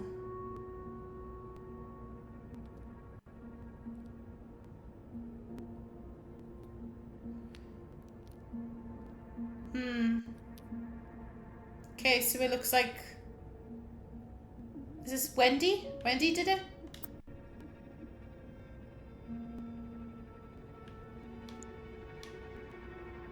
I don't want to think of what could happen to Wendy if someone found these. Should I? Yeah.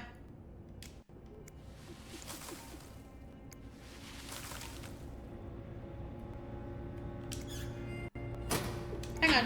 What was that? Shit. Oh, I can't look at anything else. Okay. It's locked. What are you up to, Carol? Carol, here's the chambermaid's guide I talked about. Come and see me if you have any questions concerning the job or the staff. I can tell you who you should hang out with and who you should avoid. Yvette. Oh. This place is so bitchy. I would hate to work here.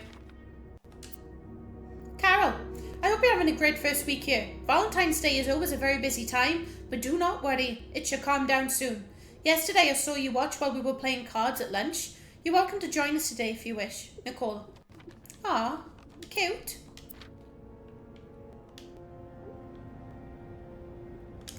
Oh, shit. Oh, pictures of cats?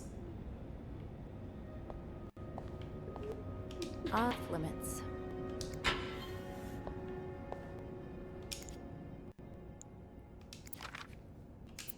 Dear sister, we need to talk about Kevin. Isn't that a film? The other day, Patrick received some pamphlets from a friend from the States, and I was convinced that our child is a sissy. How is that even possible? The boy is only 5 years old. Does it really matter if he likes to play with girls and prefers dolls to toy cars? No, it doesn't matter. Still, I cannot help but think, if Patrick is right, if Kevin indeed is like that, what kind of future awaits him? Will he ever be able to get a job, to have a family, to live a normal life? Every time I look at him now, I feel like crying. I just want my little boy to be happy. Is that too much to ask? Love, Nicole. It was a different time. It was a different time. Doesn't make it okay, though. Oh, what's this? The hidden enemy. An invisible force is lurking in the shadows, threatening our very way of life. And it is not the communists. It is the homosexuals. A menace to the young, a threat to everyone. But how do we spot them? They move unnoticed in society, working in every field. They may even be married and have children. They could live next door to you, attend your church, or even be your son. In these pages, you will learn how to spot homosexuals and protect society from these dangerous deviants. Can I throw this away? Because I don't agree with any of this. I can't. Fuck that. Okay.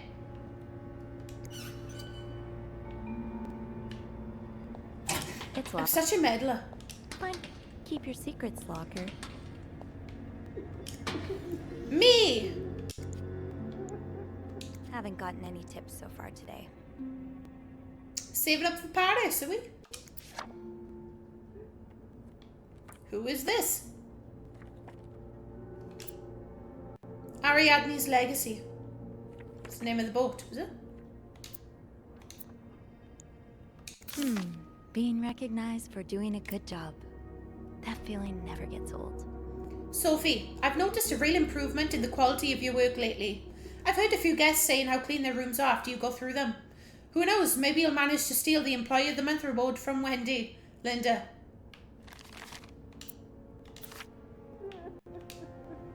Oh, that crying is heartbreaking. I can't cope. Off limits. Open sesame? Turlet! What is it? Wendy? It's Sophie. Are you alright? Do I sound alright? No, I guess not. Just leave me alone. I don't want to talk.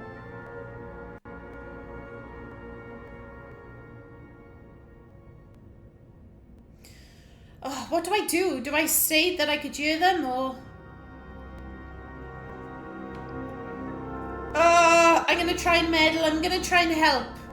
I was in the break room earlier, and, I couldn't help but overhear your argument with Jacques. I'm sorry he let Linda get to his head. He should be trusting you, not her. Yeah, well... I know I wouldn't be your first pick, but I'm here if you need to talk. Maybe later. I just can't talk about it. I can't talk about it right now. I'm sorry I was rude. It's okay. Sophie? Yeah? Thank you.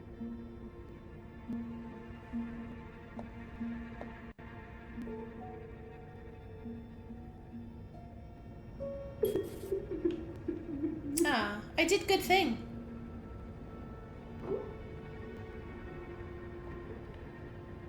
Okay. Am I done in you? Yeah.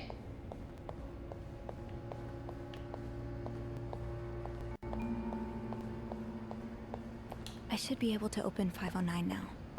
Back to the 5th floor. Back to the 5th floor. Locked. Oh shit, King where's the must lift? be running around trying to keep the hotel in one piece. Yeah, walk straight past it.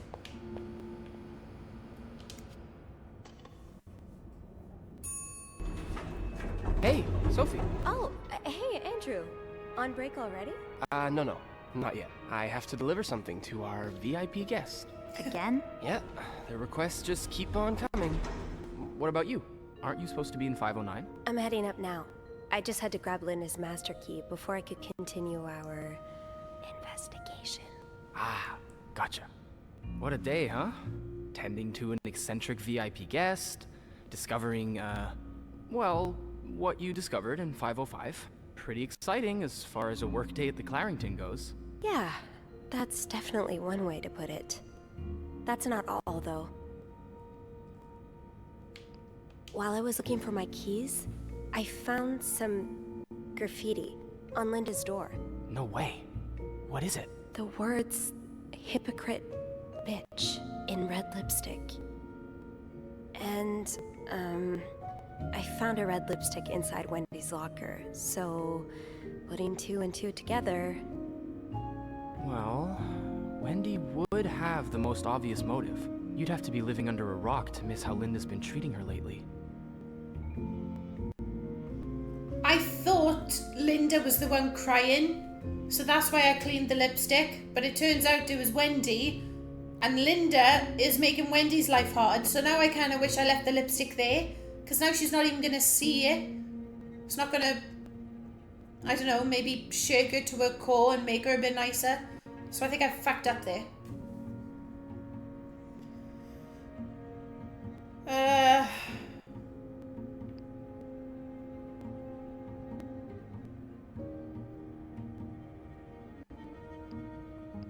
Yeah, Linda's been pretty bad to Wendy.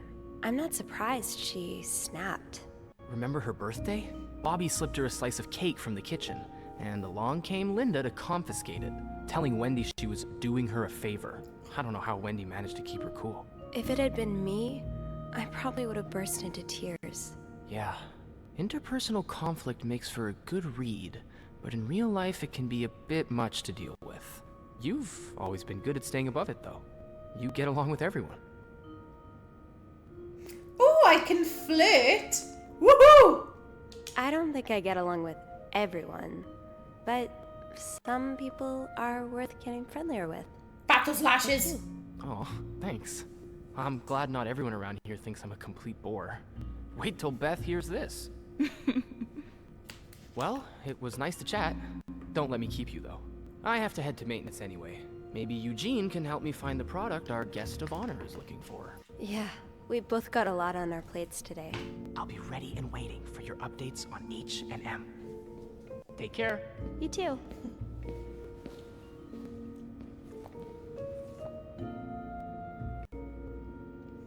Yeah, there's nothing more to do.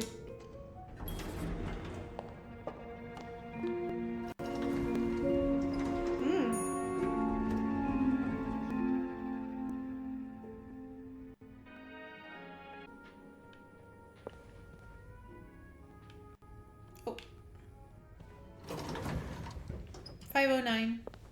Oh, I do have 506 next on my list. Should I pop in before checking out 509? Yeah, go on, Sophie. Good idea. Oh, wrong one.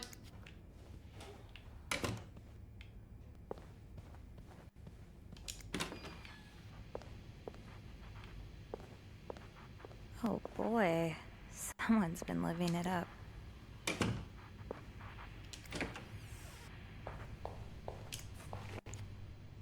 I quite like doing the cleany bits because, you know, cleany, cleany, cleany, clean.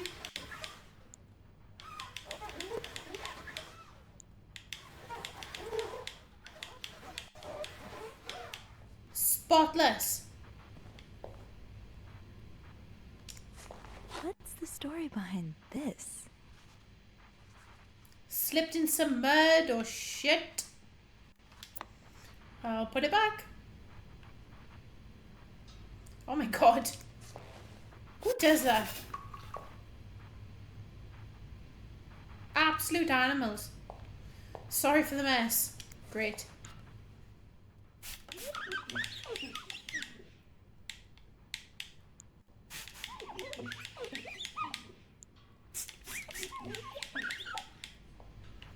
All clean.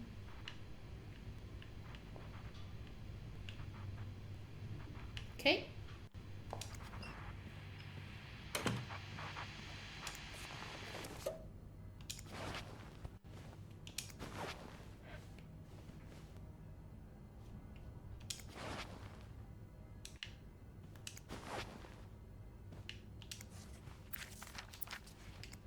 Throw that away. Oh my god.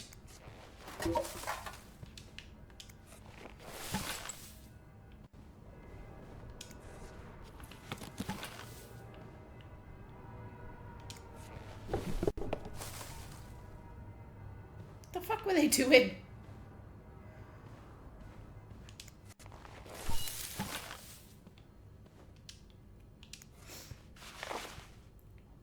Okay.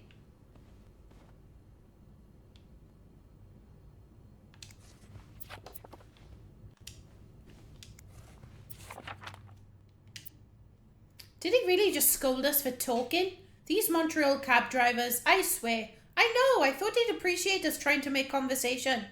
Thank God for good old-fashioned pen and paper at least. Yeah, it takes me back. At least Sister Gabrielle isn't here to confiscate them anymore. So like I was saying, are you ready for your week-long bridal shower, Mrs. Hubert? Stop it, Simone. I'm not Mrs. until we walk down the aisle. And this week is for thinking about anything but that. That's right. We're making the most of this week before I lose you to the jaws of married life. I won't be another Andrea. I promise. Leanne, he's going to kick us out if you keep making me laugh. The Montreal Tourism Association. Montreal, photographs, maps, information and more. Okay.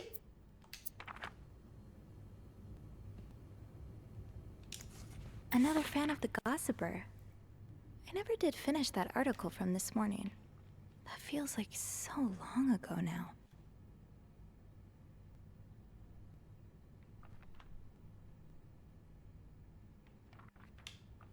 Oh my god. A lipstick the lass, all the way down the red carpet. Worried about smudges? Fear not. Raphael boasts a kiss-proof formula, ensuring that your enchanting allure lasts from dusk till dawn. We ensure your lips are always camera-ready. Snap breathtaking photographs that immortalize your beauty and be just like the glamorous Hollywood starlets. Give your lips the Hollywood treatment. With this new shade, you'll wish he stayed. He'll never deny you a kiss with lips as red as this. Get ready to pucker up with Raphael's lipstick collection. In vivid hues of scarlet reds and blushing pinks, these magical lipsticks exude an aura of irresistible allure that would leave hearts throbbing. Raphael Cosmetics. Okay.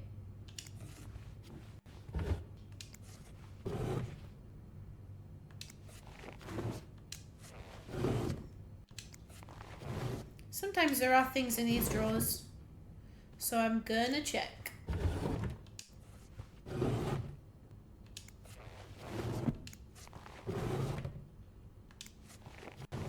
It was a waste of time. Okay.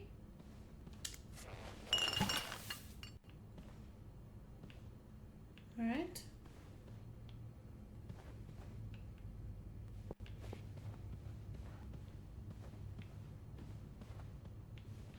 Oh.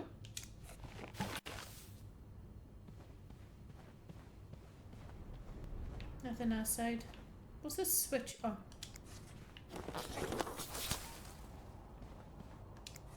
Not exactly a cherished gift. If you just left it behind like this.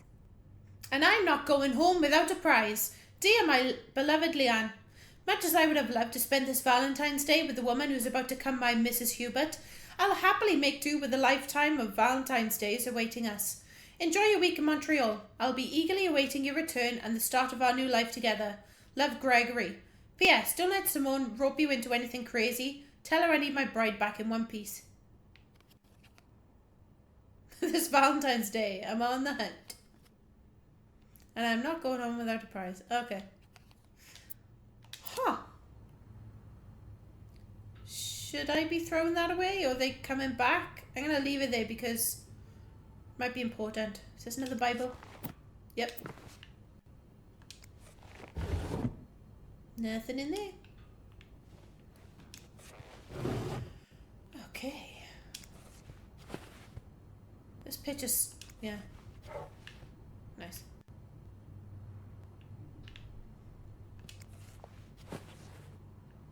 Cool.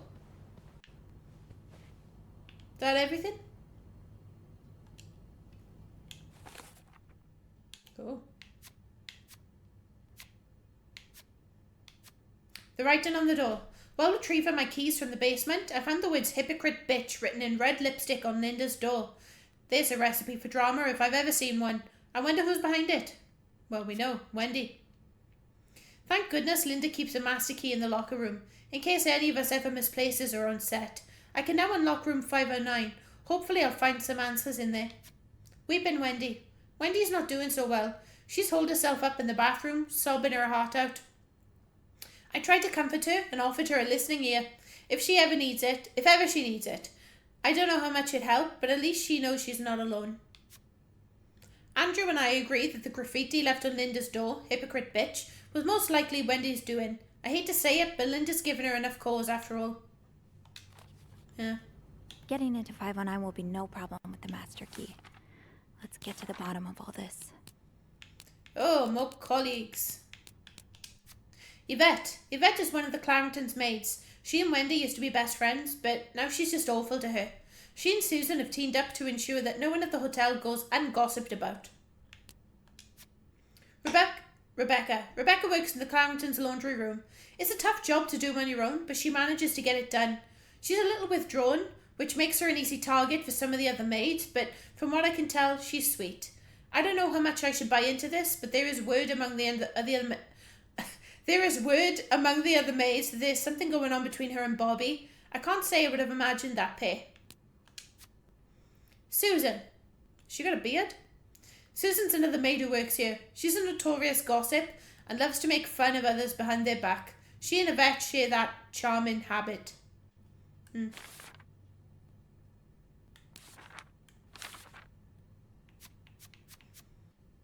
Why is this...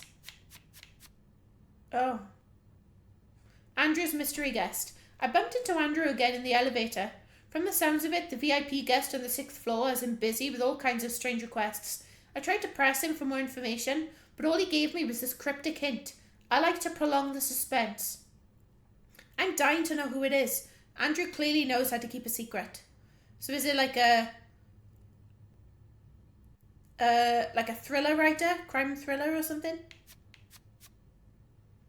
Andrew's ambush. Oops, so Andrew caught eavesdropping on Bernard and Lisa, who was once again complaining about Wendy. Thankfully, he didn't make a big deal out of it. He doesn't seem the kind to judge. He's actually quite nice. Easy to talk to, fun to tease, and funny in his own quiet way. I hope I'll get a chance to talk to him more. I get the sense there's a lot more to him than he willingly shows. I really hope he isn't like a murderer or something. He doesn't seem the type. I'm classing this room as done.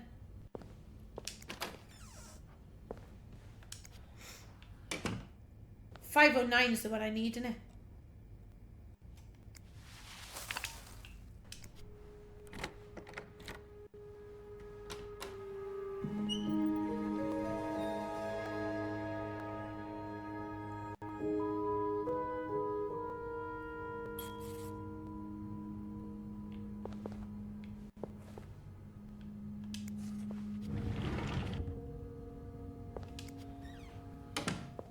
Looks like someone had quite the shopping spree.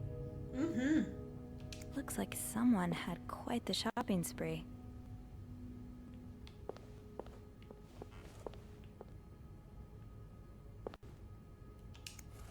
More work for poor Rebecca. Hang in there, Reb. Oh, Rebecca's Reb.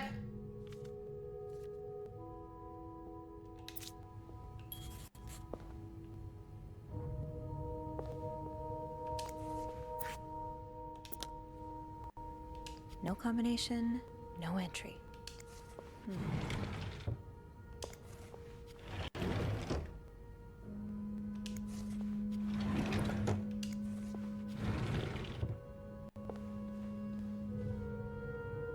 I'll hold off on throwing this out just yet.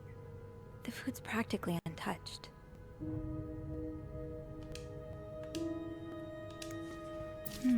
What were you apologizing for? And were you forgiven? I'm sorry. Please forgive me.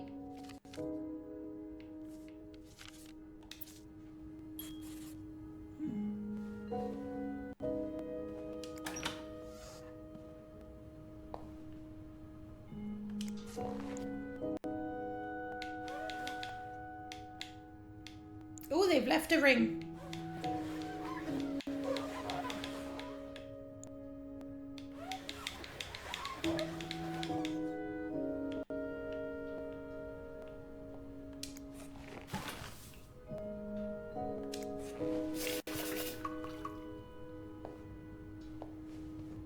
There's dirt on the wall.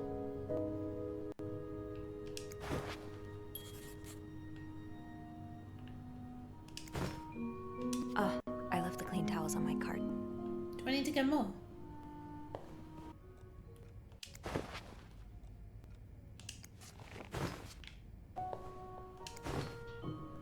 Nice.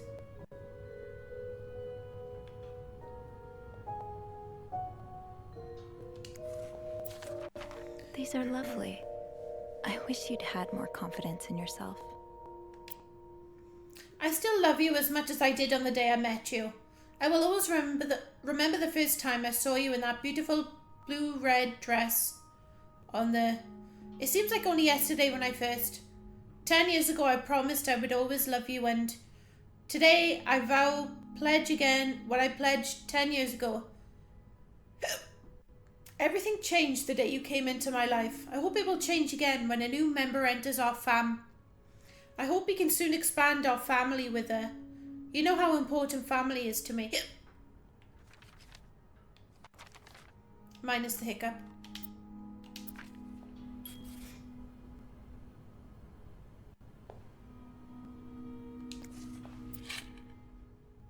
Moodle.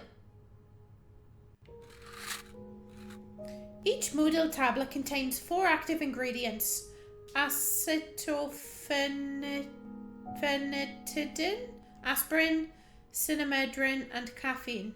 Dose: 1 tablet every 3 or 4 hours if needed. Take no more than 5 tablets in 24 hours. Moodle is the trademark of Myron Laboratories, Reno, Nevada.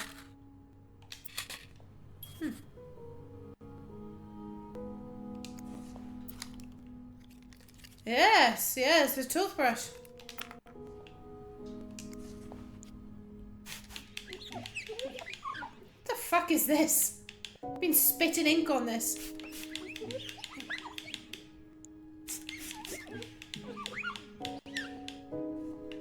Okay.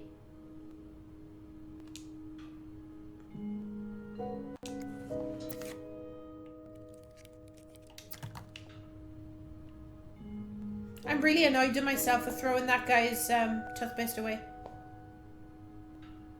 Looks like someone tore that note apart, but I'm missing some pieces. I can't make out what's written. We done with this room?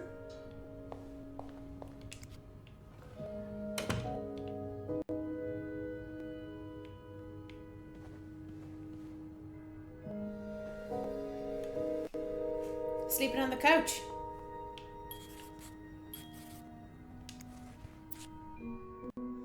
Mr. Hector Cruz, insurance agent. Fire and Life Insurance Company. Protect the dream.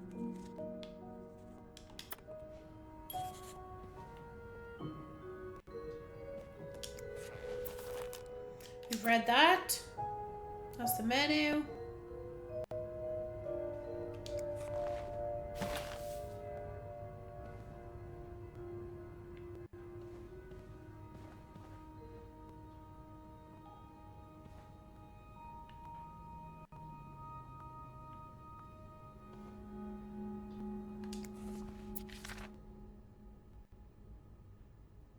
St. Joseph's Oratory of Mount Royal. Yeah, they went there, didn't they?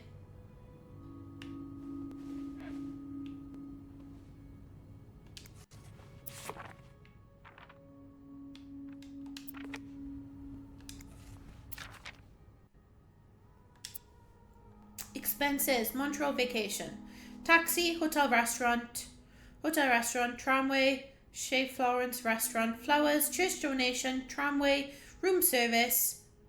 Total $24.65.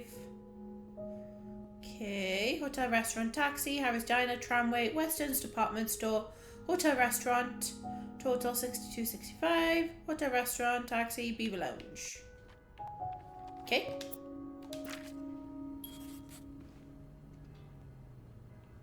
Painted a picture of their vacation.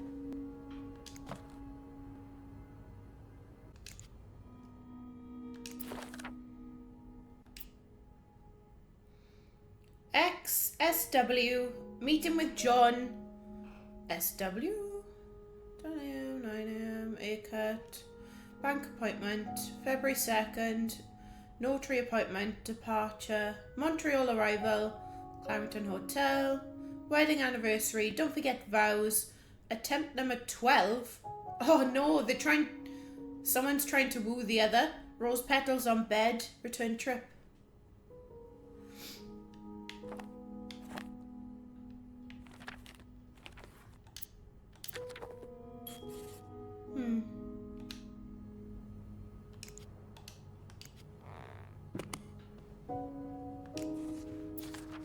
This person looking for you back in Texas, was he really just a co-worker? Dear son, I cannot believe you decided to renew your vows so far away from the family. Your father and I are very disappointed, and so are your sisters. Montreal, what a strange destination. I would not be surprised if this was another one of your wife's ideas. I met Luciana in town yesterday. She has 5 children, 3 boys, 2 girls, and is pregnant with her 6th. Wow. Juan has just bought them that nice house on the corner of Prado and Ramos. Imagine if you'd married her like you were supposed to. Well, you would have your own family by now. Yesterday, I also drove by your home to get the mail. As I was leaving, I met a man who was looking for you. I think he's one of your colleagues from work, but I'm not sure. I told him you were in Montreal and would be back next week. When do you come back exactly? I hope you can be there for your uncle's birthday party on Friday. I will make your favourite cake. Your mother. Nothing worse than an interfering mother. Or mother-in-law.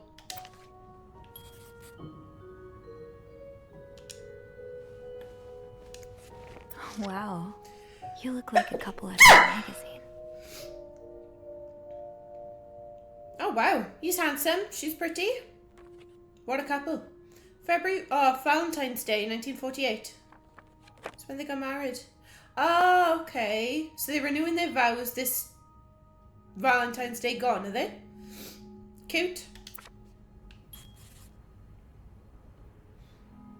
It's not going well though, one of them's on the couch. Someone's been sleeping here. I should leave it as it is. Okay. What's that? Rosary beads? Okay. I'll check this, haven't I? Yeah. Okay.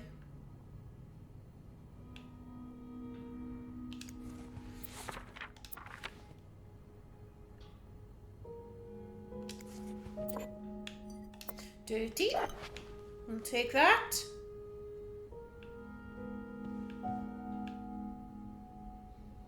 Oh, it's the phone.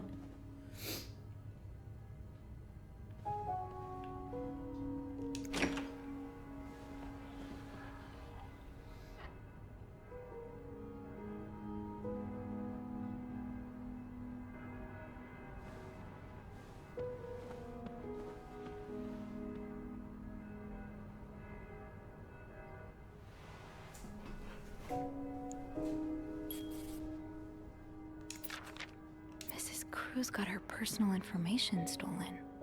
Is Mr. Morgan behind it? Probably. Fernie and Wiseman, 969 Christopher Street, Greenwich, NY. October 16th, 1957. Dear Mrs. Cruz, we wish to apologise on behalf of our company for the privacy breach that occurred on the 25th of September. And thank... Ooh, I'm wheezing. Oh my god, hang on.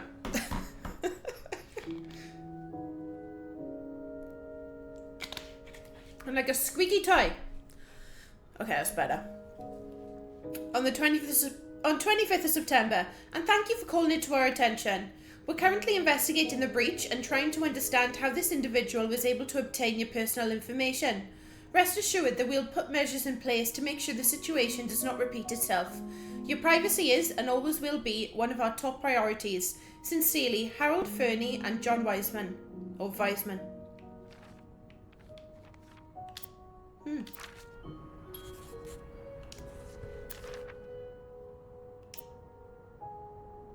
That's what I just looked at.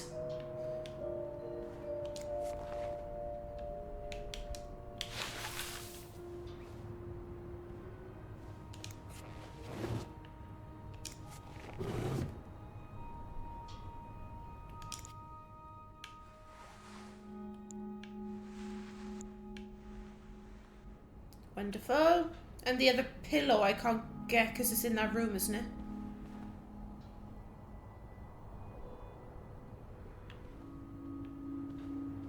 Locked. It looks like the code is made up of 4 letters. I bet it's love. L-O-V-E.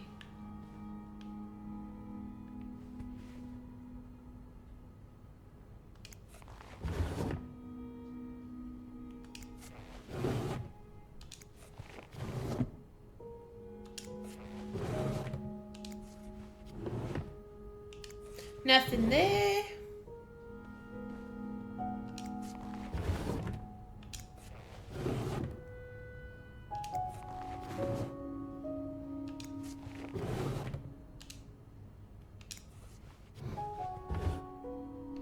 Okay.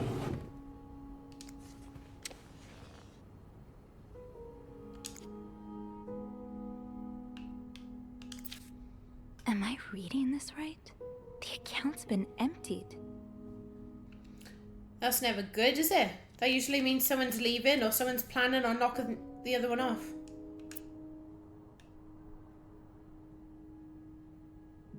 Like $5,000. Please retain the statement for income tax purposes. A charge will be made for additional copies. Financial statement of this firm is available for your personal inspection at its offices, or a copy of it will be mailed upon request. Okay.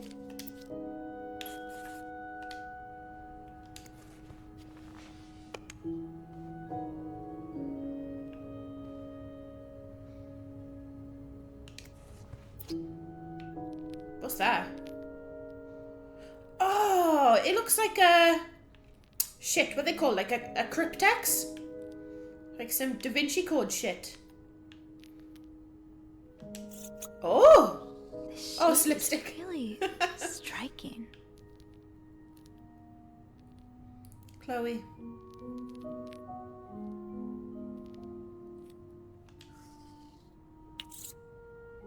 Cool.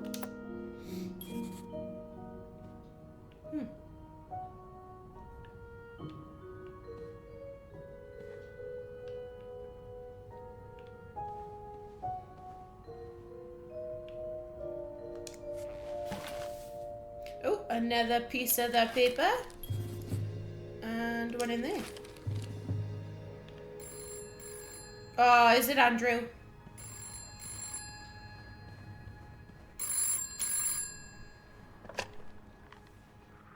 Hello?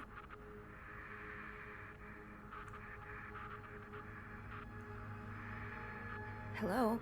Oh, I don't like this. Andrew? Is that you?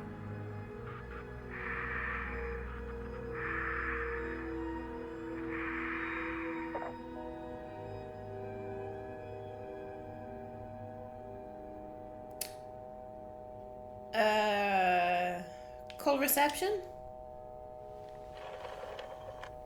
I bet it's Paul Morgan. Clarendon Hotel reception desk. Andrew? Hey, Sophie. Did you just call me? No, I didn't. Then who called? I'm not sure I understand. Someone just called, and they said nothing. All I could hear was static and breathing. That's pretty unsettling. Hang on. Hey, Beth?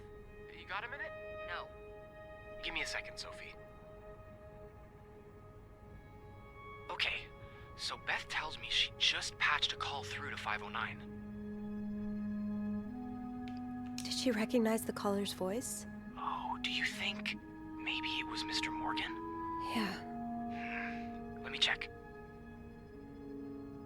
Okay, it was a male voice, but she's not sure whether it was Mr. Morgan's or not. Did she notice anything else? She says it sounded like a bell rang in the background.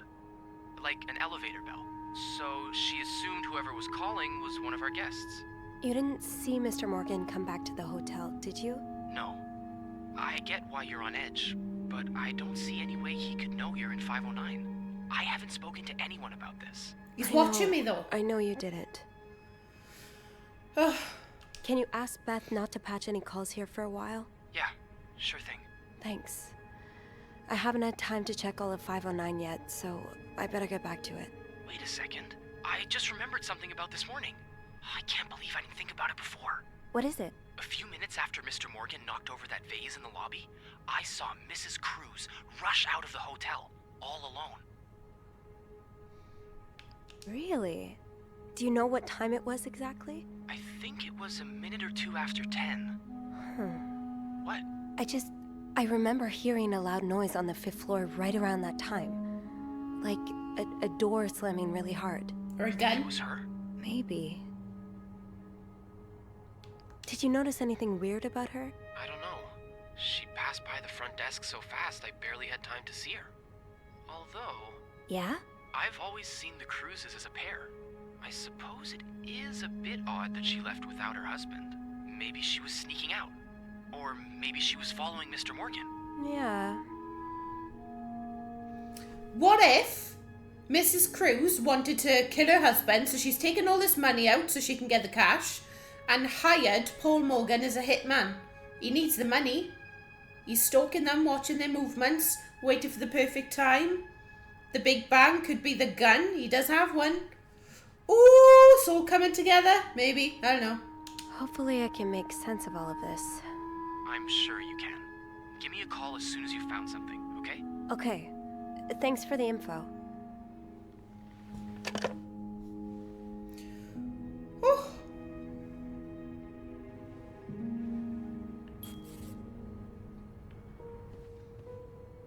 Right, I don't know if we have all the pieces. I don't know, maybe I have checked everything in here. Oh, what's this? Pills provide birth control. Development of a contraceptive pill, believed to be the ultimate form of birth control, was reported yesterday to a group of journalists. The pill was tested among 218 women. Despite reports of some undesirable effects, Dr. Tenenbaum said the pill shows greater promise for the future. Members of the clergy have already... Well, we know that they've been married for a while. She hasn't gotten pregnant yet, because the mother-in-law, his mother, is like, well, you know, you haven't had kids yet. You could have had kids with this other woman. So perhaps she was one of the women that was testing it. Perhaps she didn't tell her husband. Then again, she is kind of leaving this on the side of the... I don't know. Selection mode. I can't do anything with that. Oh, yes I can. These scribbles don't look random, but I can't figure out what they mean. Is that NT or N+? These scribbles don't look random, but I can't figure out what they mean. These symbols, they look oddly familiar. Yeah, they're brackets.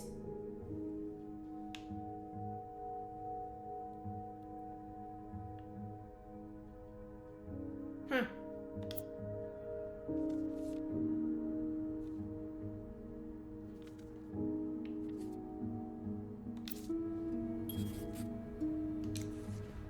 This looks right up Andrew's alley. I wonder if he's read this one. Stranger in the night. She thought she was tracking a killer, but the killer was tracking her instead.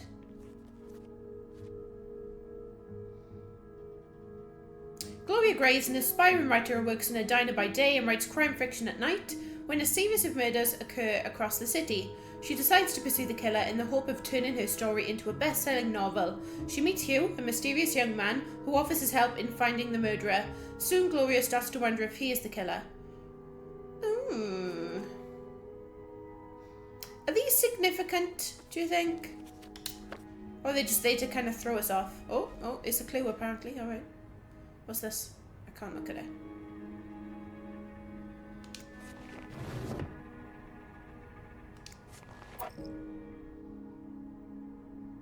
Lease oil. Oh, this is the female hygiene thingy.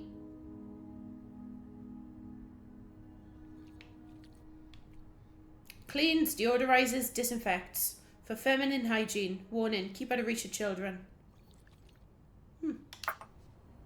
Oil for your vajayjay.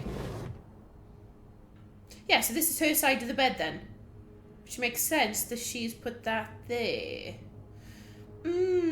Is the plot thickening or am I just being thrown off? I think we're done with this room now.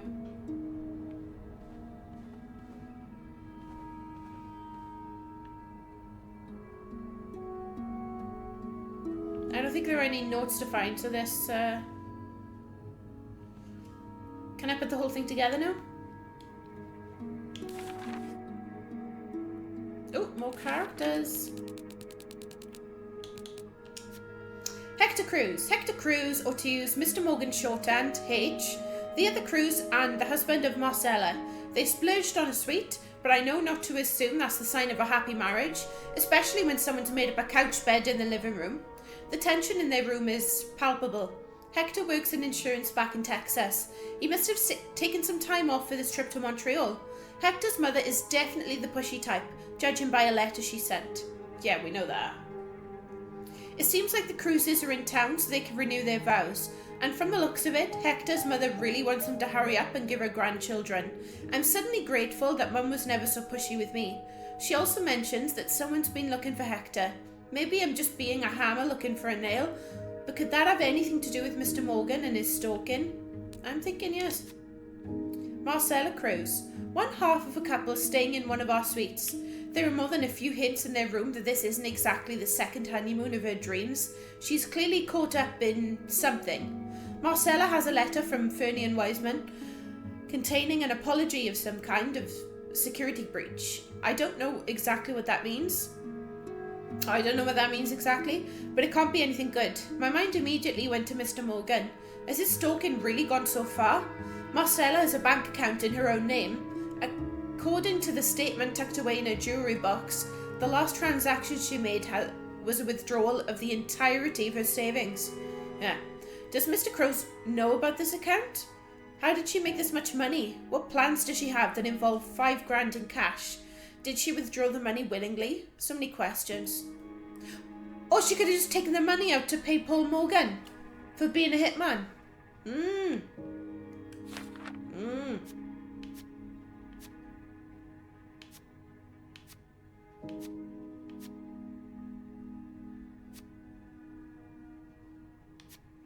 Right, the suite life. Room 509 is one of our suites, and Marcella and Hector Cruz have certainly made it feel quite lived in.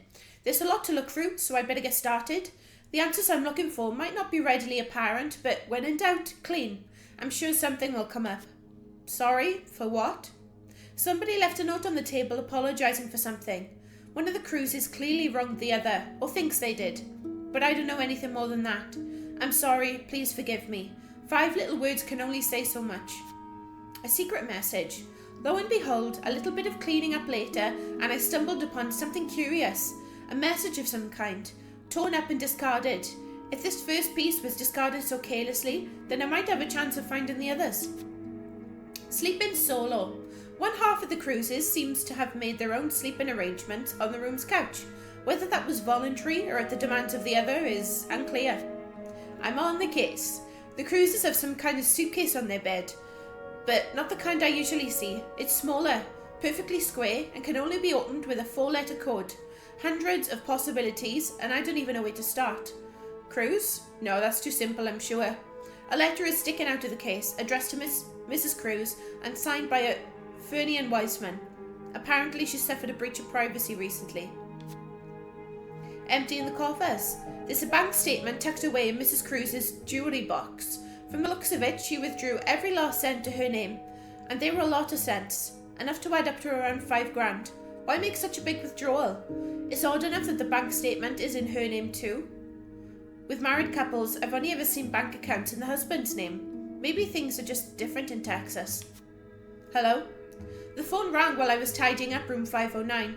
When I picked up, all I could hear was breathing. No other response. A quick call to reception cleared some things up, thankfully. Andrew confirmed that Beth had patched a call through to 509. I asked them to put any calls to 509 on ice for the time being. I'm jumpy enough as it is. Remembering details. While we were talking on the phone, Andrew remembered seeing Mrs. Cruz leave the hotel alone this morning, right around the time Mr. Morgan made that mess in the lobby. Was she following him? And where's Mr. Cruz? I think he's dead. I really do think he's dead. Have I not found all these pieces of paper yet then? Is there another bin around here?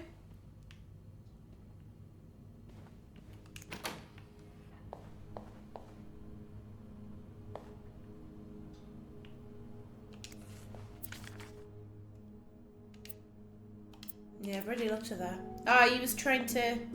Or she was... One of them was trying to write something for the other. Ooh!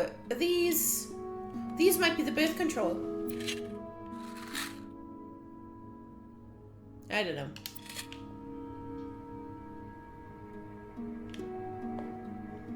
No, I'm sure I've looked at everything in here already.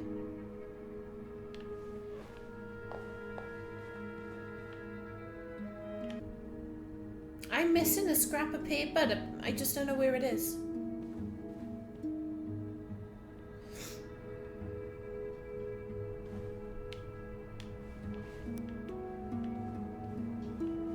It's gonna be somewhere really stupid now. Ah. Yep.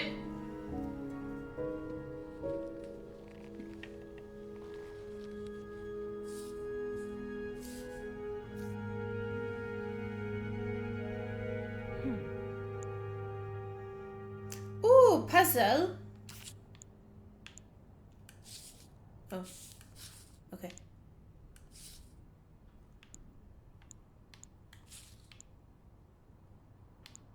Three. What are these? Musical notes?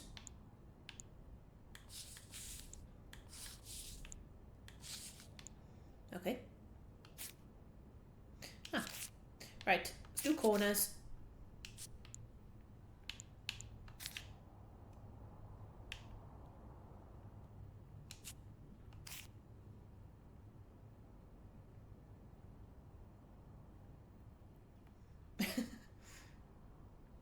There we go.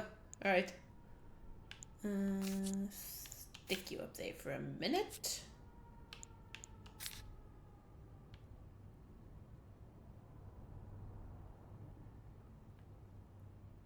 Doesn't look like it quite fits.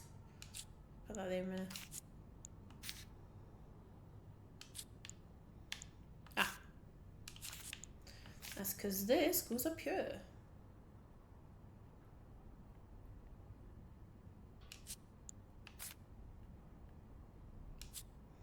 Okay.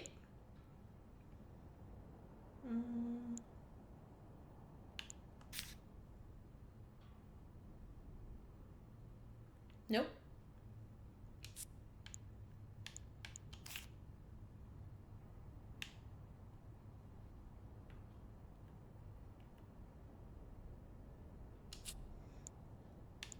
All right. You go there. And you go there.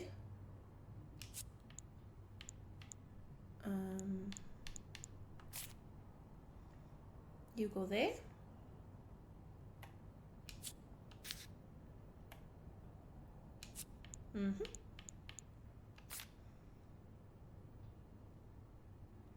You there. And you go there. It's some kind of code. Could I break it? I bet it's something to do with the lipstick. I bet it is a codex.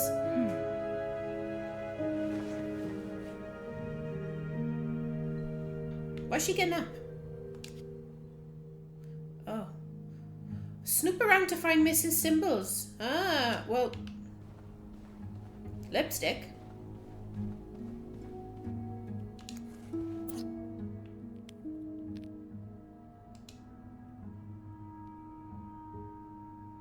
What the hell is that?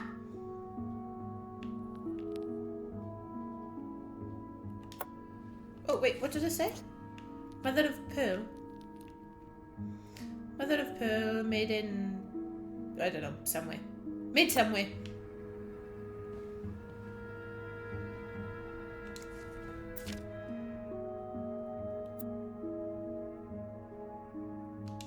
Yes, these are part of the same set. Ah. I think I can use this.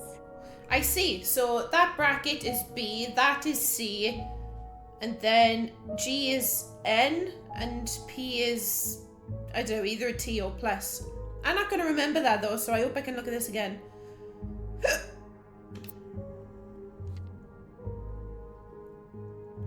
Do I have to select each one? I think I do. Yes, these are part of the same set. I think I can use this. Okay. More of these symbols. Just what I was looking for. More of these symbols. Just what I was looking for. Yeah. You better be storing this knowledge somewhere, Sophie.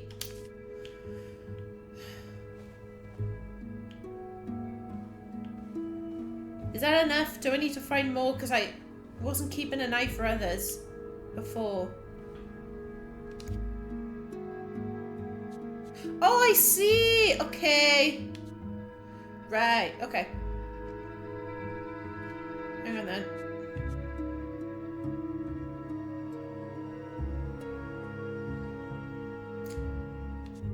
But there aren't any...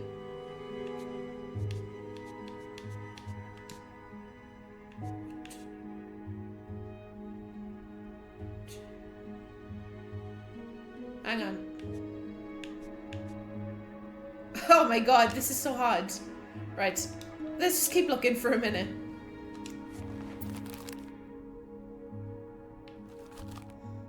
Because she could have stuck symbols anyway.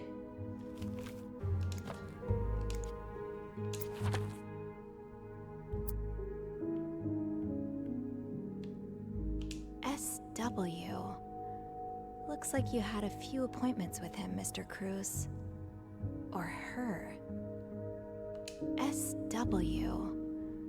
Looks like you had a few appointments with him, Mr. Cruz. Or her. God, I'm suspicious of everything now.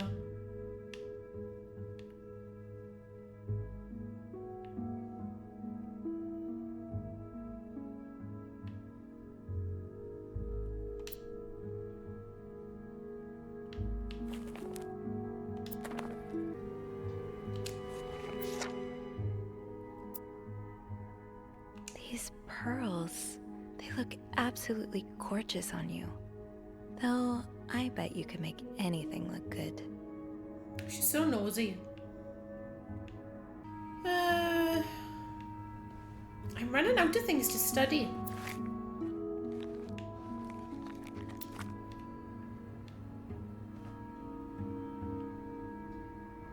That's it for this room, isn't it? Or is the whole point that I only get a few...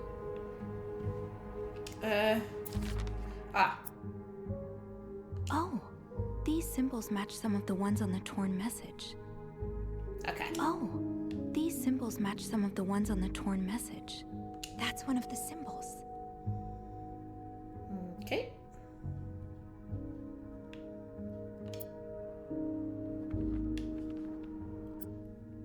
Anything else?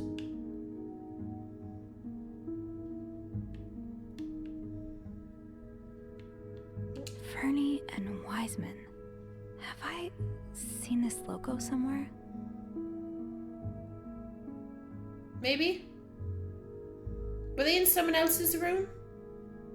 Fernie and Wiseman. Have I seen this logo somewhere? Okay.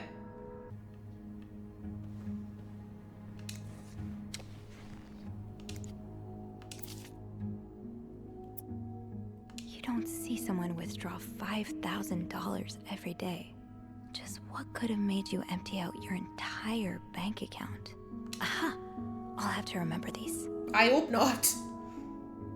Aha! I'll have to remember these. Aha!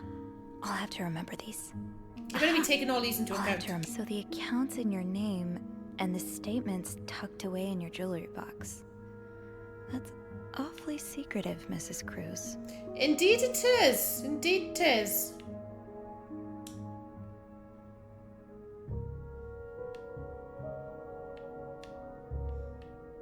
Okay.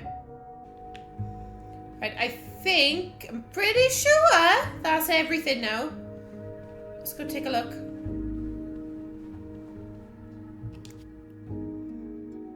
God, it isn't much though, is it? Much to go on.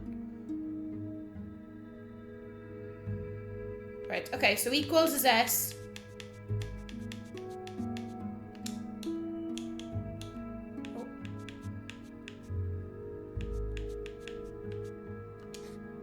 Right.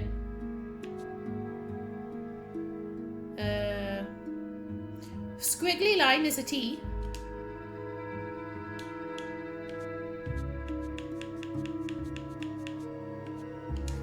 Okay. 6 is a U.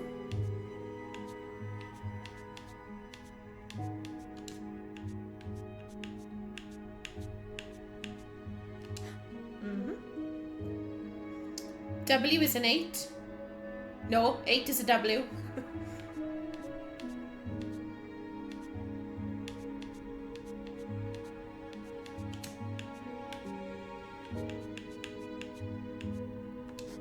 Okay.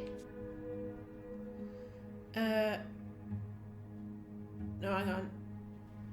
No, I've done this wrong. That is an X. Confusing myself now. 8 is a W. Ah! Forgotten how the alphabet works. Oh, well, we got there in the end.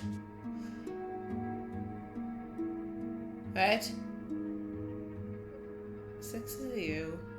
Squiggly is a T. Equals is an S. Right. Plus is a P. Plus is a P. Plus, plus, plus, plus, plus. I'm not seeing a plus. Are you seeing a plus?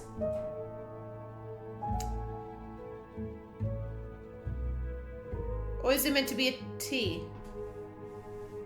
I'm not seeing a T or a plus. Oh, hang on now.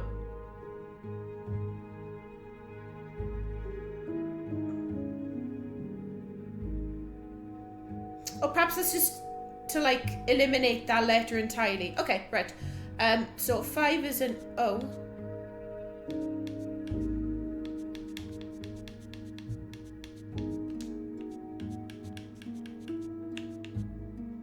That's it.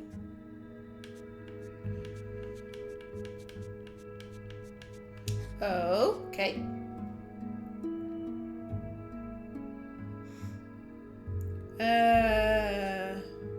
Is that backslash? Is an N? Backslash.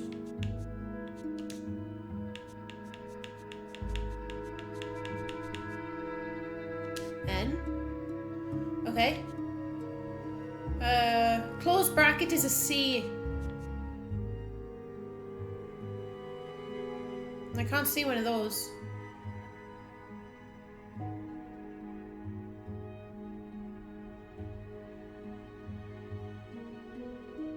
Open bracket. There's no B's or C's. Alright, whatever. Well, we know the 3 is E now.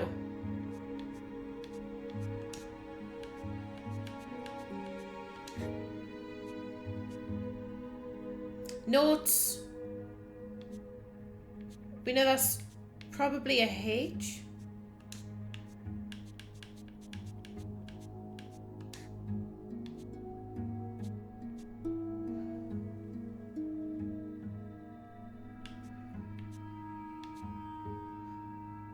So 4 could be an I or an A.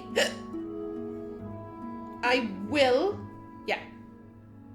Yeah, it is. Okay.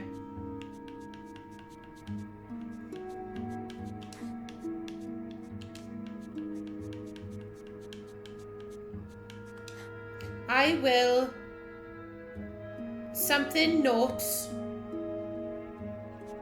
leave. I will leave notes in the vent next to our door. Next to your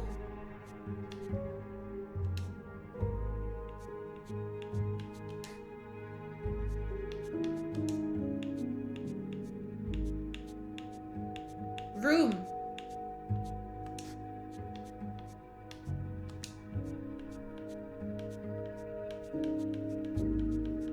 I will leave notes in the vent next to your room.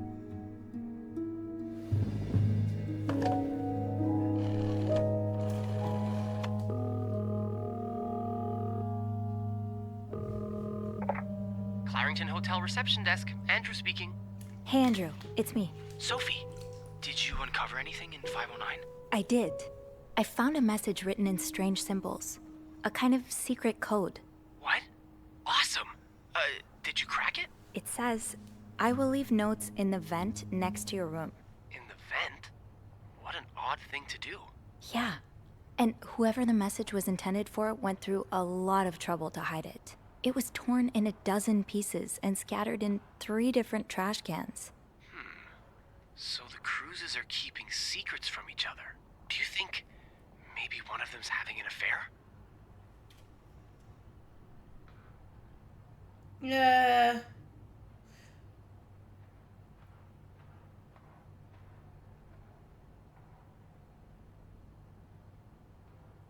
Do we have enough information to even guess at this point? Affair or blackmail? I suppose, could it be an affair with Paul Morgan? Yeah, go on, they say affair.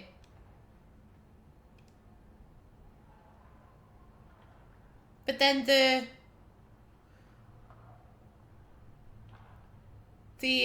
fraud. Ah, fuck. I'm going with affair. Well, that's possible. It's quite obvious they're having marital problems. What makes you say that? I'm pretty sure the husband was sentenced to sleeping in the living room. I found a pillow and some sheets on the couch. Don't you think he might have fallen asleep in front of the TV? I know my dad does that a lot. Often with the volume turned way up high. Drives my mother crazy. Did you find anything else? I also found an apology note, neatly folded next to a room service tray. I think Mr. Cruz wrote it. It's pretty obvious Mr. Cruz is having an affair, right? Mrs. Cruz must have found out, hence the apology message and the night on the couch. What do you think? Ah, maybe Mrs. Cruz hired Mr. Morgan as a PI. Mrs. Cruz could be having the affair. Yeah, he could be a PI for her. Either that or a hitman. That's probably why Mr. Morgan was stalking them. Yeah, I guess Mrs. Cruz could have hired him to investigate her husband's affair. But why take pictures of me, too? Maybe he thought you were the other woman. What? Ew. I take it Mr. Cruz isn't your type, huh? No, not at all. Do you have one? Have what? Never mind. I think I should go have a look at the vent that's mentioned in the message. Good idea. It's almost break time for me. If you need my help again, you can ask Beth to patch you through to the break room. All right. Enjoy your break. Thanks, Sophie.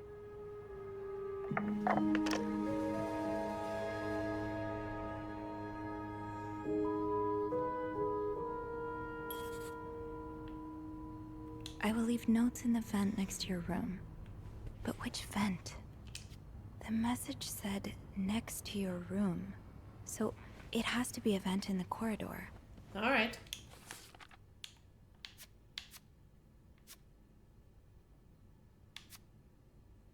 Treasure among trash. Yes, it took some digging, but I got all the parts of the secret message now. I'm glad I didn't throw out any of the trash. Now it's a matter of finding out what it says exactly. Those symbols are strange and strangely familiar. A secret message decoded. I did it! I cracked the code. I will leave notes in the vent next to your room. Not too bad for one hotel maid, if I say so myself. As for what it all means, well, I might need some extra help with that. Theories. I called up Andrew, and he proposed that one of the Cruzes may be involved in an affair. It's an ugly truth, but I can see it. 509 is not the room of a happy couple. I'm going to see if I can figure out which vent they were talking about. Maybe I'll be lucky enough to find some of those notes and see just how much water Andrew's theory holds. Ooh. Right then, let's close that.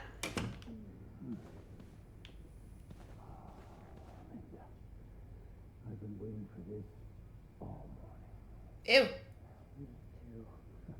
morning. Ugh.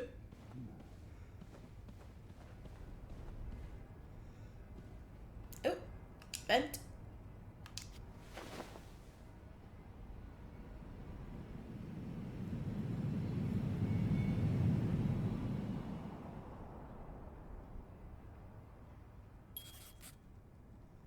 Can't open these without a screwdriver.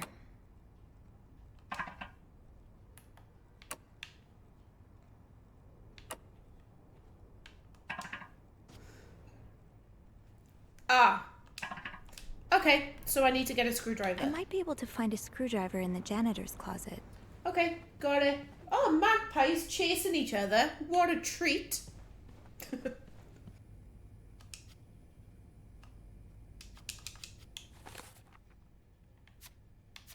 Screwed. I guess I was hoping that whoever is leaving these notes had left the vent grid open, but no such luck. I need to find a screwdriver to get it open, which shouldn't be too difficult a task, I think. The janitor's closet is right nearby after all. Oh, so is it on this floor then? It must be if it's not letting me use the lift. I bet I've walked straight past it.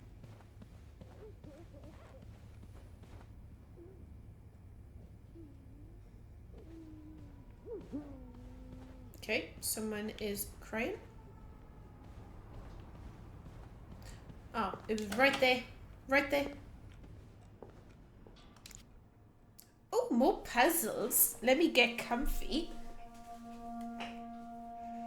Okay. Corner.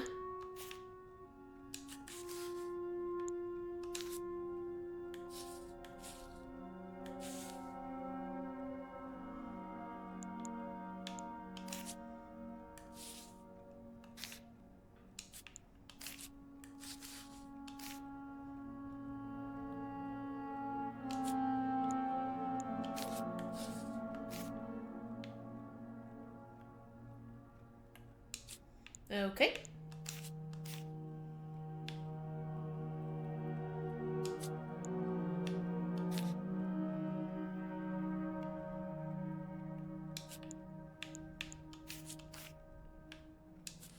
Perfect.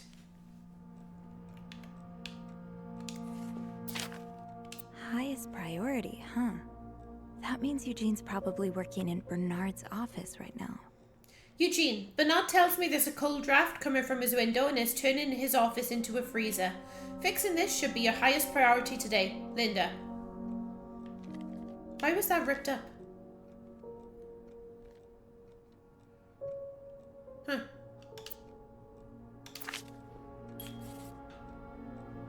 Wait, Sophie, you don't need these. Be careful. It's a slippery slope towards becoming a hoarder. Huh, this must be Eugene with his daughter. He looks like a caring father. His daughter looks miserable as fuck, though. Interesting. It sounds like Eugene asked Bernard to stop opposing the construction of the new psychiatric hospital. And Bernard was Bernard. Maybe his daughter needs to go there. Dear Eugene, I was unaware of your daughter's condition.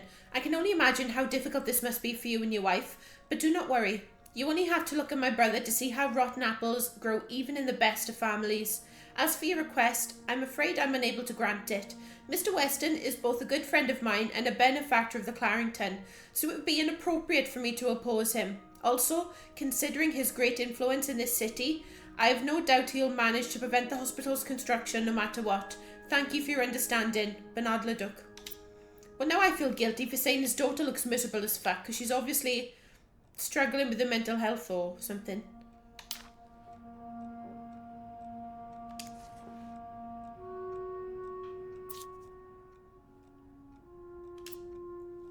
Shop owners against new mental hospital.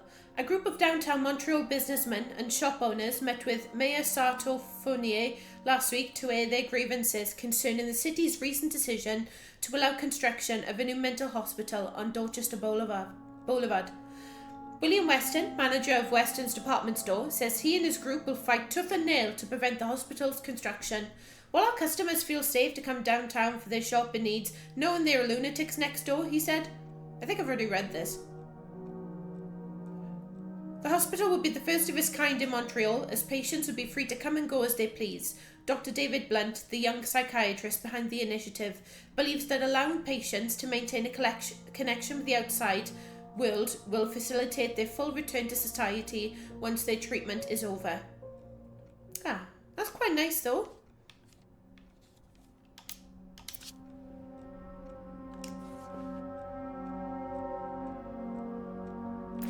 Oh, Eugene. I had no idea. Dear Eugene, a friend of mine has heard from a hairdresser, who's heard from her sister-in-law, who works as a secretary to the mayor, that the city plans on building a new mental hospital right next to the Clarrington. Imagine! Denise could get the care she needs while staying close to home. It's almost too good to be true. I don't dare get my hopes up, but still, I'll keep my ear to the ground and keep you posted as soon as I have more news. Warm wishes, Joyce. Oh, poor Eugene. Poor Denise.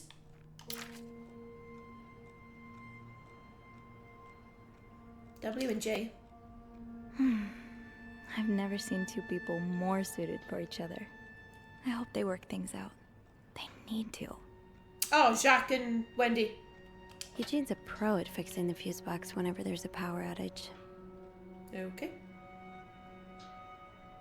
Wait, Sophie. What are we? they? We don't need these. Just film. Be careful. It's a slippery slope towards becoming a hoarder.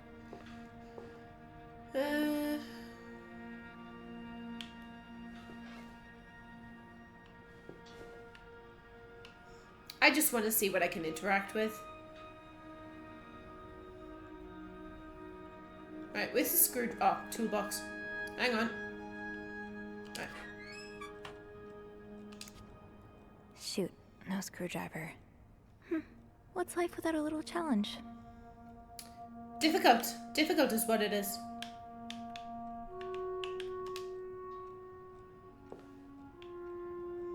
Eugene must be down in Bernard's office. I should go ask him for a screwdriver.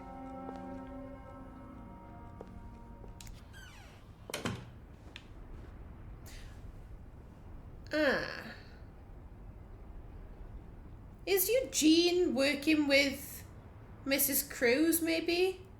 Are they trying to get something done in regards to the hospital?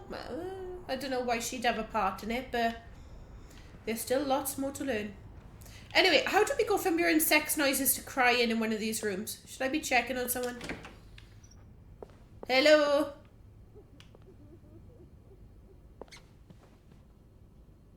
No, it's not this room. I've been in this room. Now's probably not a good time to disturb Bernard. Yeah, it's that room.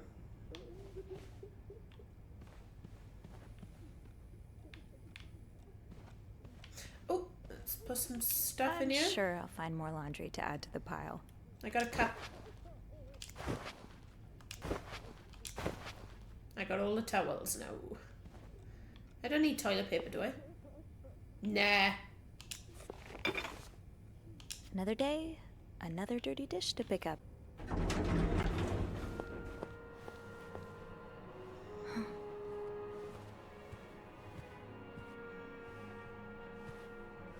Who's that? Bernard?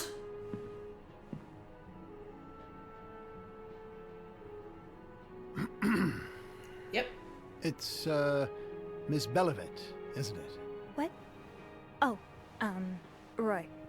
Oh, right. Dick. You're the one who took last week off, aren't you? You had to, take care of your sister, I think? Mother. My mother. She's very sick. No, I hope this doesn't become a recurring thing. I need to know I can count on you. I understand, sir. What are you doing here, anyway? Are you on break? Do you know what happens if you don't treat your staff right? They fucking leave!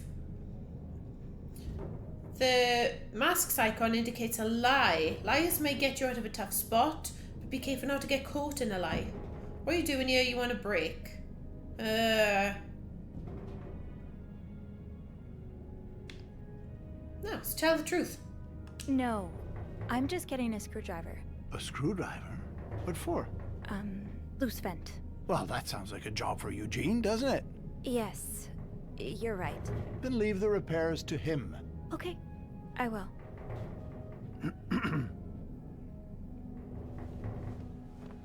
I won't.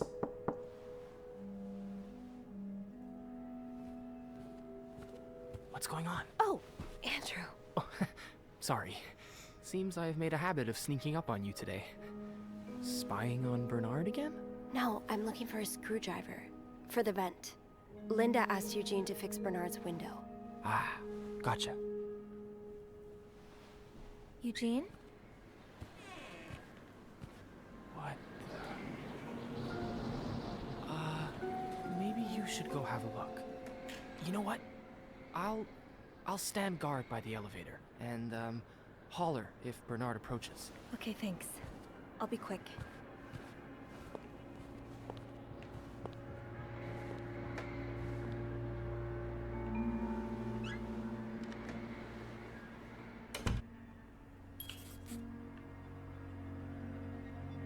It's dark in here.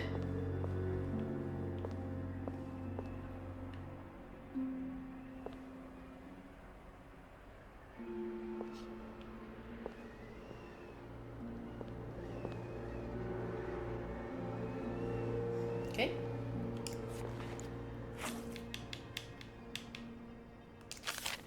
Opposing something that could help so many people just because it's close to your hotel? This is ridiculous. Dear Mr. Weston, I would like to thank you again for agreeing to this partnership between the Clarendon Hotel and Weston's department store. Thanks to your generous help, renovations are well underway and the hotel has never looked better. You should come visit soon, when your busy schedule allows it, of course. On another note, it has come to my attention that you've formed a group of local businessmen to oppose the construction of the new mental hospital. After working so hard to elevate the Clarendon standards, I cannot allow a band of cuckoos to move in my backyard. Should you accept, it would be an honour and a privilege to join your fight. Cordially, yours sincerely, Bernard Leduc. Handwritten by Eugene. Enjoy the cold, you cold-hearted prick. Enjoy. Oh, so he's he's made his room cold or his office cold or something. I love how petty some of these can be. Oh, wait. So, I take it the open window was not an accident. Can't say I blame you, Eugene. Yeah.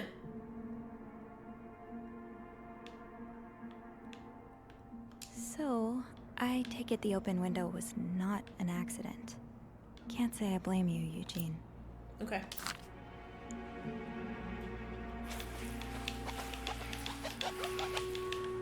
All clean, and I will take Aha! this. Let's get you to that vent.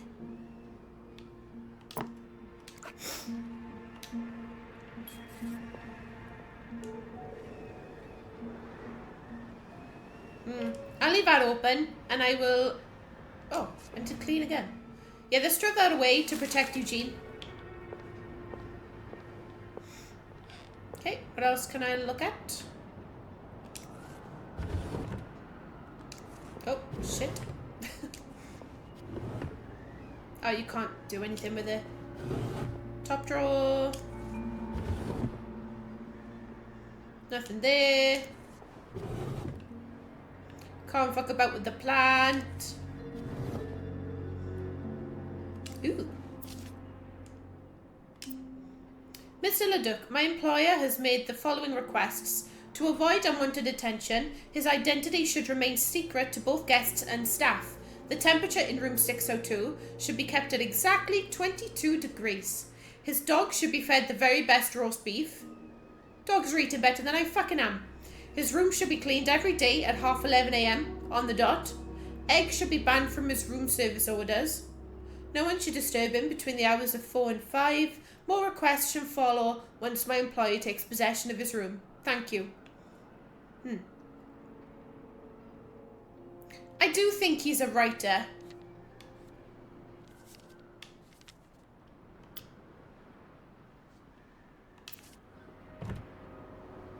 Okay. Well, just look at these distinguished gentlemen. And a young Bernard. Look at these distinguished gentlemen. Oh, yes. They're so distinguished. Bernard looks like he's been slapped in the face, doesn't he? With a kipper. Kinda wish I worked here when Raymond was in charge. Sounds like the hotel was very different back then. Raymond, oh, so that was his dad maybe. Raymond Leduc retired yesterday after more than 20 years at the helm of the Clarendon Hotel, located in downtown Montreal. Founded by Leduc's father, Fernand. So that's... Fernand. That's the insurance guy. That company, Fernand and something else. Interesting. In 1921, the hotel was one of Montreal's most respected establishments until the Great Depression and Fernand Leduc's death in 1929. Yeah, 1929. Ever since, guests have noticed a drop in the hotel's standards. Why would you frame this? My wife and I used to stay at the Clarendon every year for our anniversary, said Mr. Grayson, who first visited the hotel in 1925. We've stopped coming 2 or 3 years ago because of all the unsavoury characters hanging around. My wife was quite afraid. Despite Raymond Leduc's retirement, the establishment will remain in the Leduc family as his brother Bernard has now taken over the reins after many years as the hotel's concierge. Interviewed in the lobby, Mr. Leduc promised great changes would come for the Clarendon. Okay, fine. So this was before you took over.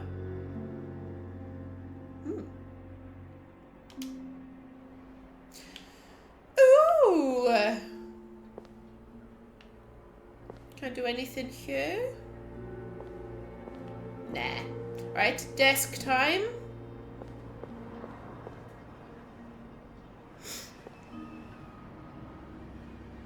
Oh, drawers.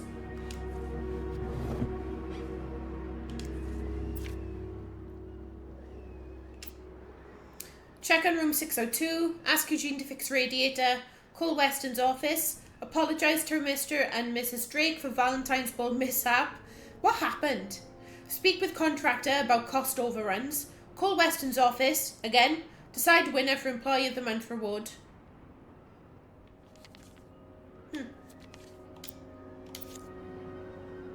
Okay.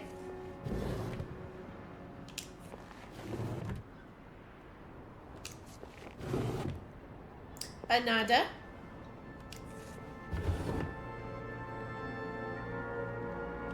Nothing there.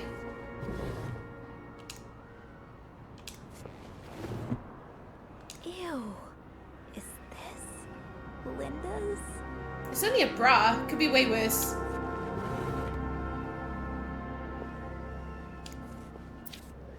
This does not look like a nice brotherly check-in.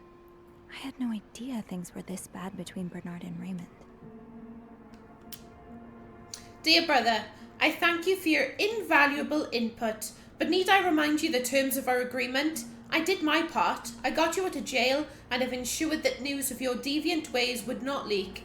Now I expect you to keep your side of the bargain and stay out of my way. You are not in charge of the hotel anymore.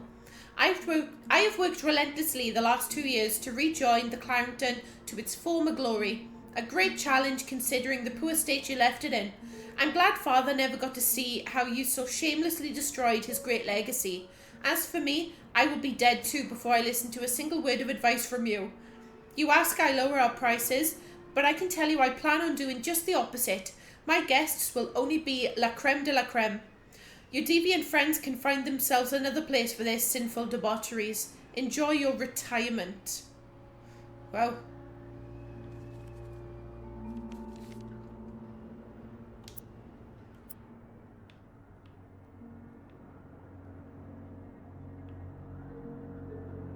What Bernard considers sinful debaucheries could fill an encyclopedia. Could be anything from wild parties to guests walking around with their ankles exposed. It was a very different time.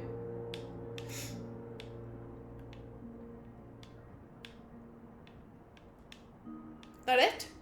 Oh, wait. Wait. Is it?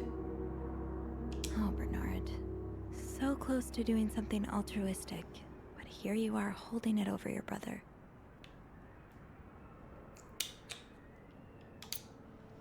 Okay. I think we're done. Time to see what secrets that vent is holding. Let's go look. Do you remember that loose tile from last week? Yes? Well, I'm afraid it hasn't been properly repaired. What do you mean? I mean that, it's still broken, sir. Someone put a rug on top of it, but you can still hear it crack. I'm just checking to make sure guests don't trip over it. Is that part of your job description?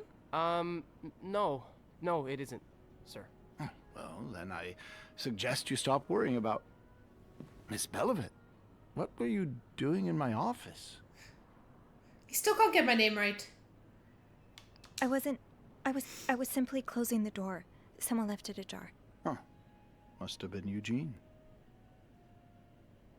Well, don't you have work to do? Yes, sir. Then get to it. Oh, Mrs. Drake has asked to see you. Again? Just indulge her. Apologize one more time for Friday's mishap. Do whatever needs to be done. We cannot afford to lose such loyal guests. Very well, sir.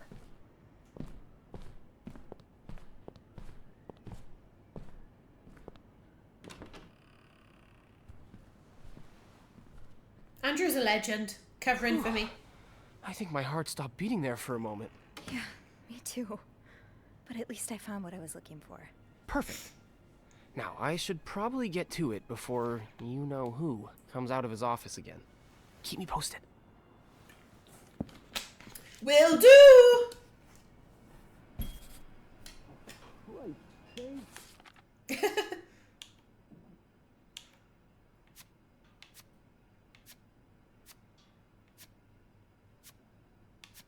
Destination, Bernard's office. According to a note from Linda in the janitor's closet, fixing the broken window in Bernard's office is to be Eugene's highest priority today.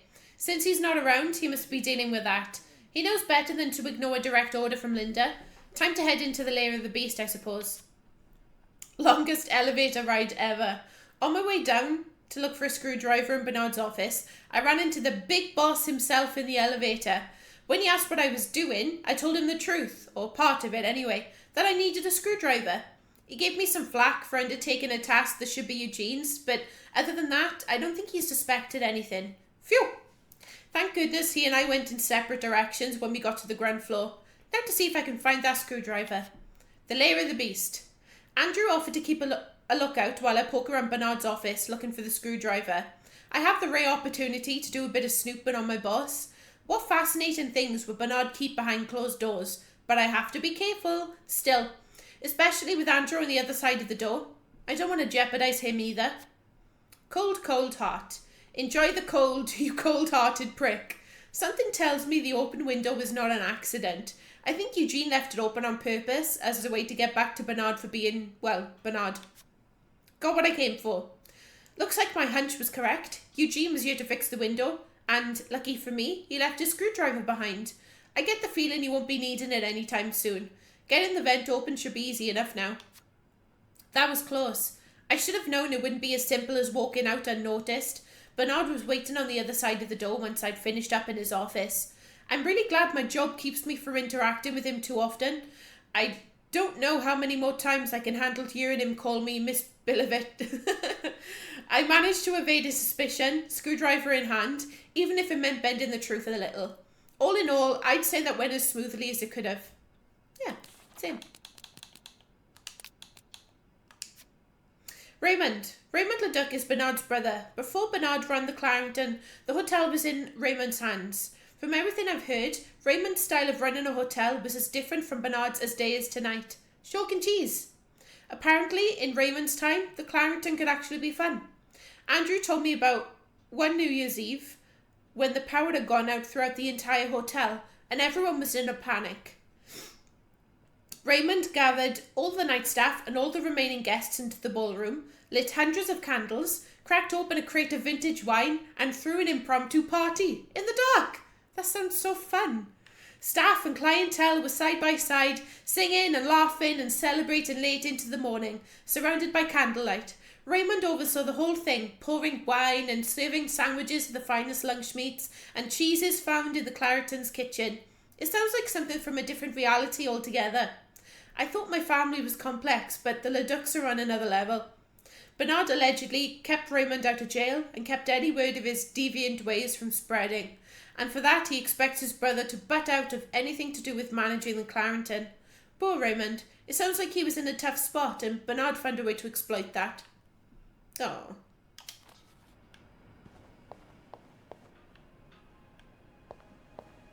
Do I need to take these down? Nah. Oh? Oh, can I go see Andrew? Couldn't be there. I'll have someone.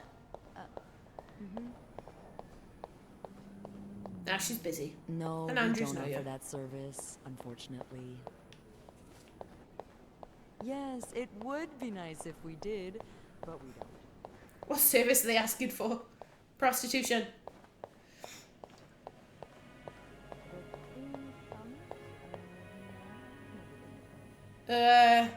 Do I need to pick a floor?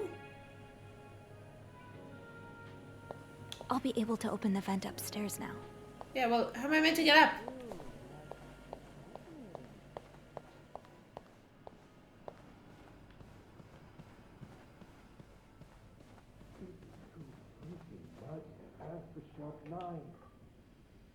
What's that? Bobby made it very clear he doesn't like anyone walking into his kitchen uninvited. Wow, who knew? They've just written this everywhere, haven't they? Oh, another one. Wendy and Chuck have really gotten around. Yeah, no kidding. It makes you wonder, doesn't it? Stairs, exercise. Elevator, convenience. Yeah, elevator wins this time. But it isn't working. That was a close one. Let's steer clear of Bernard's office for now.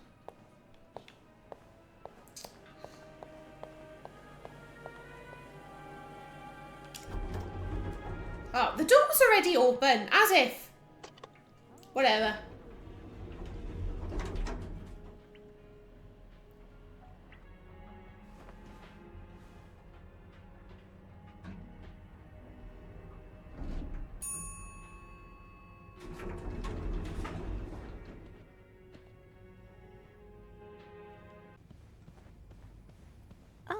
guess I'm free to disturb room 508 now. But that's where Bernard and Linda were. Ew.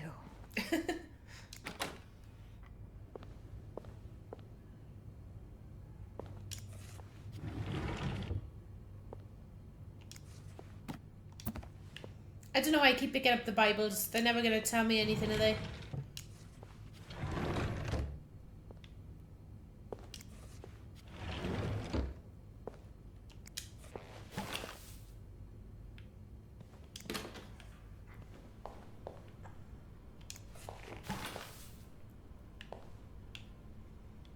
Bath is clean. Toilet's clean. We don't need towels. Oh, God.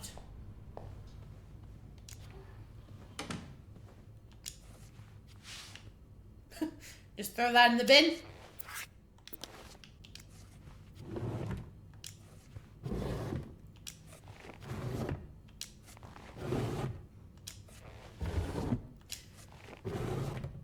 Okay, no cucumbers. Let's call Andrew. Oh. I should wait till I have more to report before calling Andrew. Dirty. Dirty.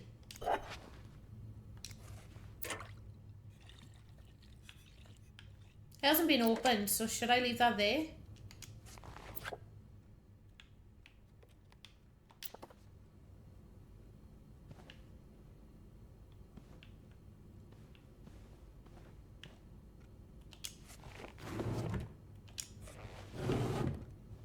What's this?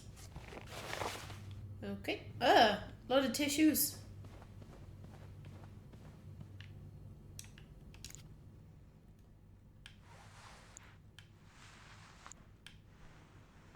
We're not washing these sheets, huh?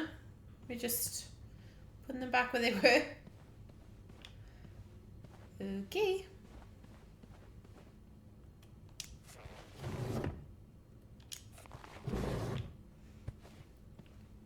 Right, does this room count as clean now? Hang on, was there a bin in there? Nothing in there.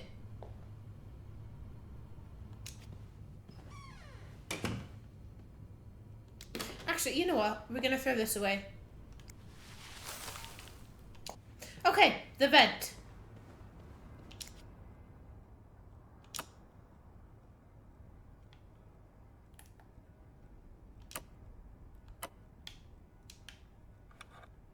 Oh.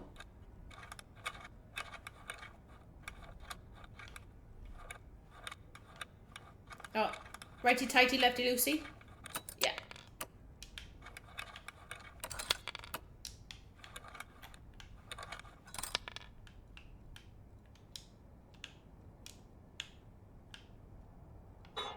Ooh. Oh, okay.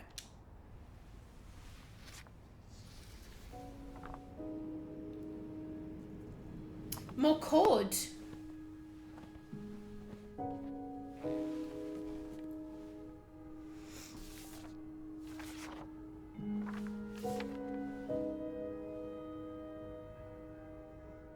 Oh, Christ, here we go.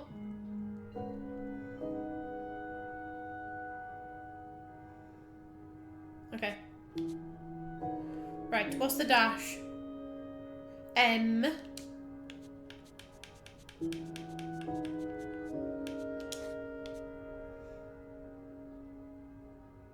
Three is E. Squiggle is T.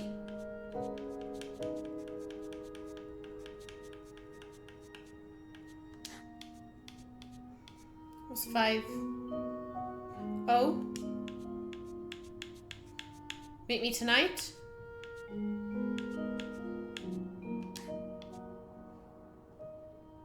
Yeah.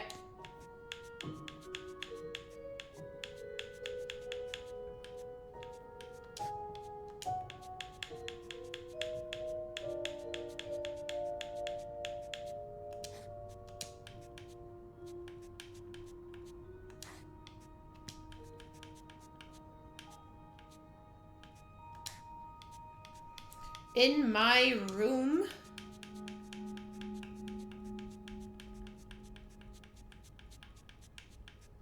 I'm doing this the most difficult way. Maybe tonight in my room. See?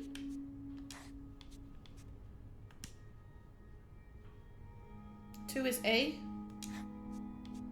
Michael? Yeah.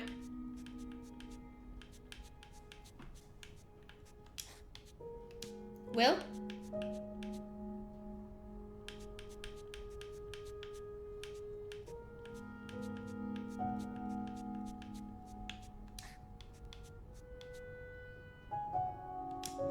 B. Sleeping.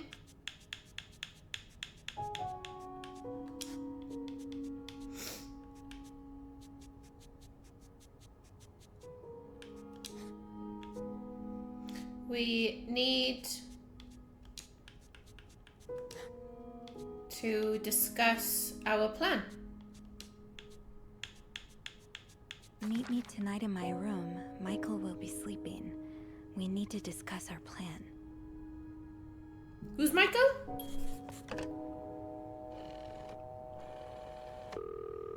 Andrew! I got some tea! Clarrington Hotel reception desk. Andrew speaking. It's me. Hey, you got anything good for me?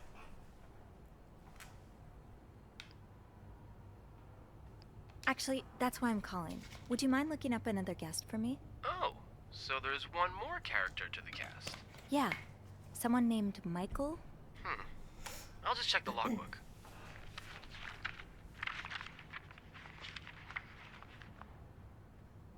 By the way, how'd you get that name? I found another message written in secret code. It says, "Meet me tonight in my room. Michael will be sleeping. We need to discuss our plan." Is he the VIP? Michael another husband? Maybe. Well, there's one staying in room 507. Mrs. Beaumont's room? But she doesn't have a husband. She's here alone with... Oh! Michael must be her son. I got him some extra blankets the other day so he could build a fort. That's really nice of you. So, Mrs. Beaumont is linked to the cruises, huh? I have a feeling we may be approaching the climax of this story. I guess I should go have a look at 507, but it's not on my list. There's a do not disturb sign on the door. How about I call up there? You know, to make sure no one's home. Good idea. Just a sec.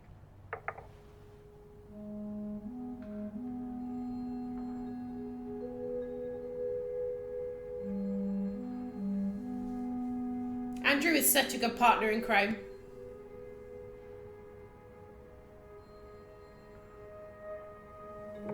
Well, it looks like the room is ready for your snooping, my lady. Thank you, good sir. I'll call you back. You couple of cuties. Looks like I'm headed to room 507. Does indeed. Ooh. Anne Beaumont. Anne Beaumont is two of the guests. Oh, Anne Beaumont is one of two guests staying in room 507. The other being her son, Michael. She's a divorcee. I don't know how that information got out the first time, but since then, Linda's made sure we wouldn't forget it. Oh, yeah. Michael Beaumont. So Michael is Anne's son. I thought his name was Mitchell the entire time. Probably because any time we've interacted, he's either been racing down the hallway mid-sentence or talking through a mouthful of sugar-frosted pops.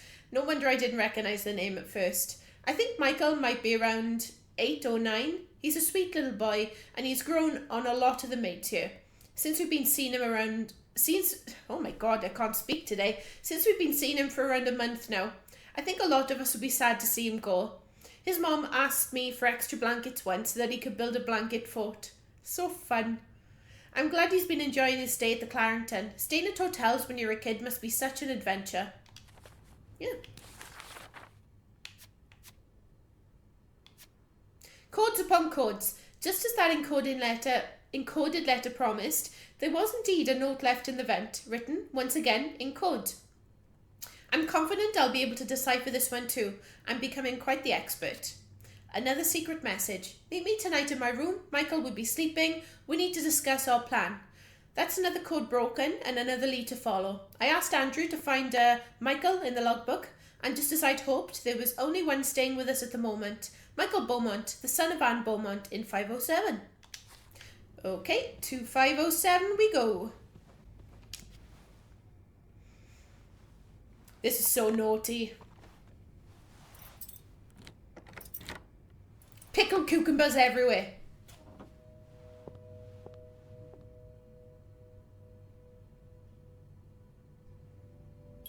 Ah, there's the fort.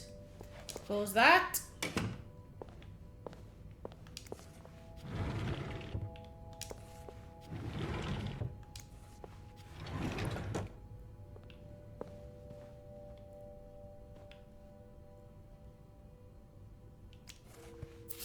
Mr. Cruz, huh? Numbers, dates, times. What does it all mean? 1824. God, they love their codes, don't they?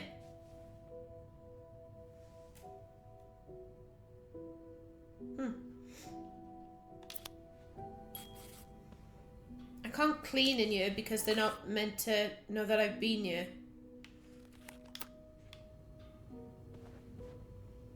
But I will snoop.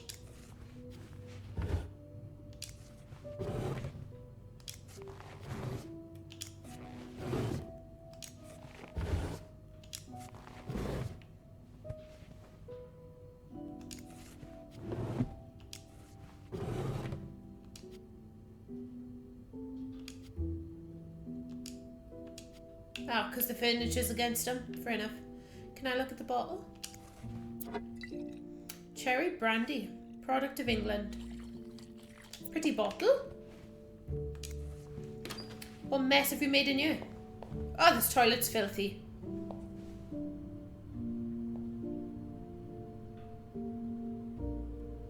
What's that?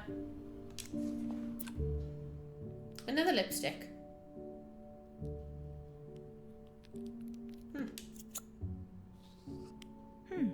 A lovely shade of lipstick. They all look the same.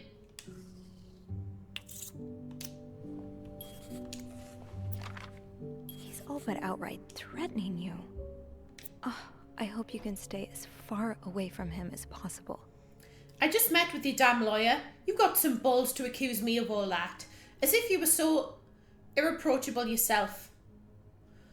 Do you think I don't know where you spend your nights? But worst of all is that you won't let me see my son.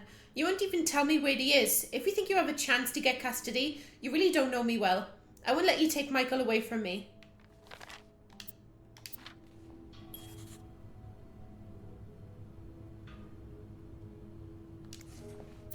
Looks like someone grew tired of looking at your face, Mr. Beaumont. Wow. Is that a Doberman?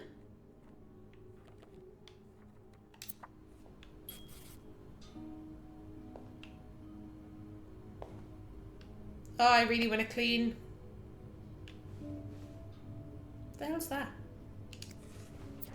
Oh, boat! That's cute. Oh, and it's got eyes. That's creepy as fuck.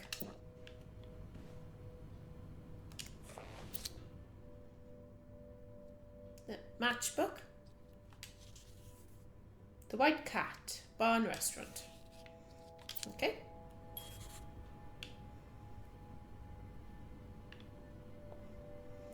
And we're done in here.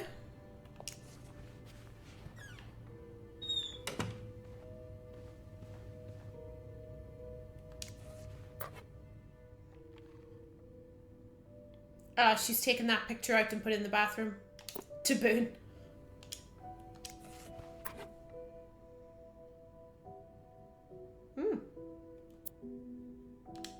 You almost look like Marcella. As in Marcella and Hector?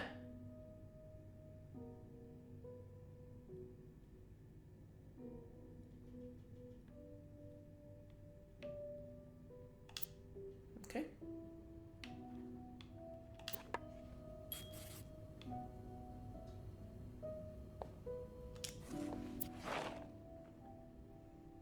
Bitty pot, sugar frosted pops. Hear them pop. Free yo-yo inside. Oh, I threw the yo-yo away.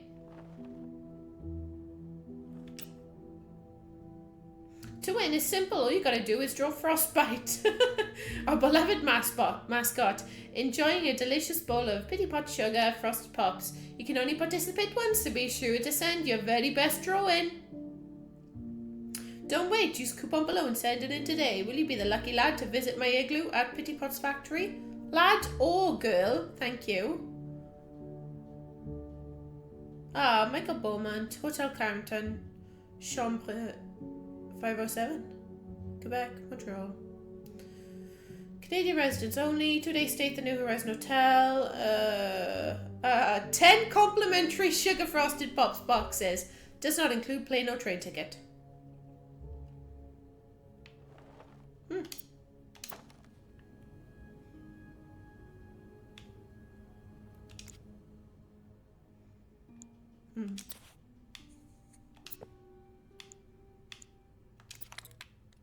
Vroom!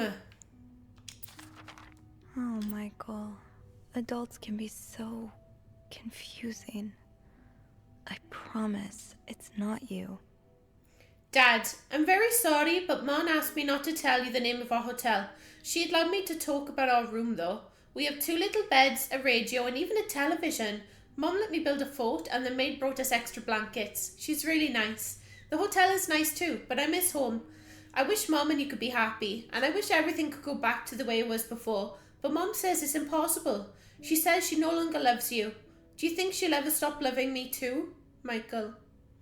That's fucking heartbreaking. Nice stationery though.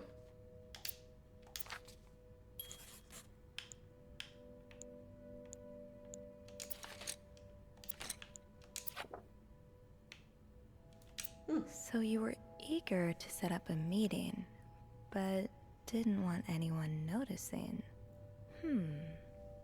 I hope you're well in spite of the circumstances. We've been on the train for 2 days now. It's a long ride, made even longer by the fact I cannot wait to see you again. We are scheduled to arrive in Montreal on the eve of Valentine's Day. I booked room 509. It's a marital suite. When we arrive, please refrain from talking to me until we can figure out a safe way to see each other. Say hello to Michael for me. M. Mrs. Beaumont, Clarington Hotel, Montreal. I booked room 509 as a marital suite. So, say hello to Michael for me.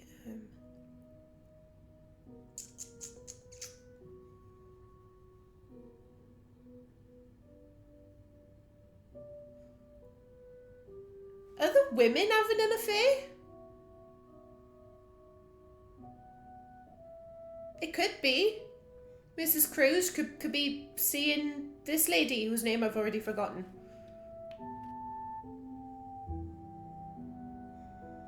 Or they might have been in school together, I suppose, but why would they be keeping that secret?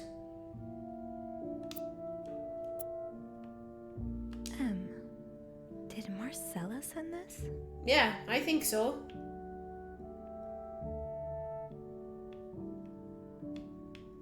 Can I click on anything else at all? I don't think so. Did Marcella send this? Okay.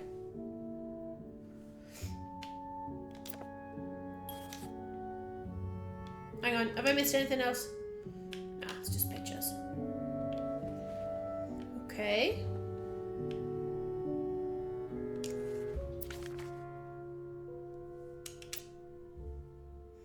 To Anne Bursey, subject, Michael's withdrawal from school. Dear Mrs. Bursey, we have successfully processed your request to withdraw your son, Michael Bursey, from his school schedule and system until the agreement that you will continue his education from home. Under the agreement that you'll continue his education from home. Following this letter, you will receive the list of books and school materials you need to purchase in order to follow the curriculum from home. A social worker will be in touch to help you understand our milestones so that your son can benefit from our programs from the comfort of his home. Thank you for thinking of your son's education. Director Donald Byron. Or Byron.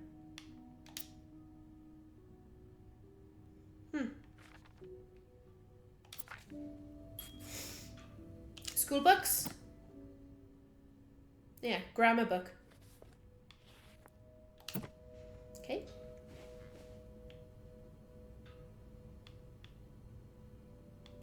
Funny how some games really stand the test of time.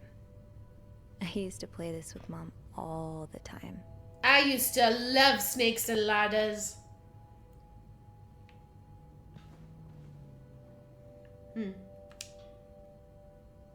What's that? Aha! Keys are Snoop's best friend. It's an interesting looking key.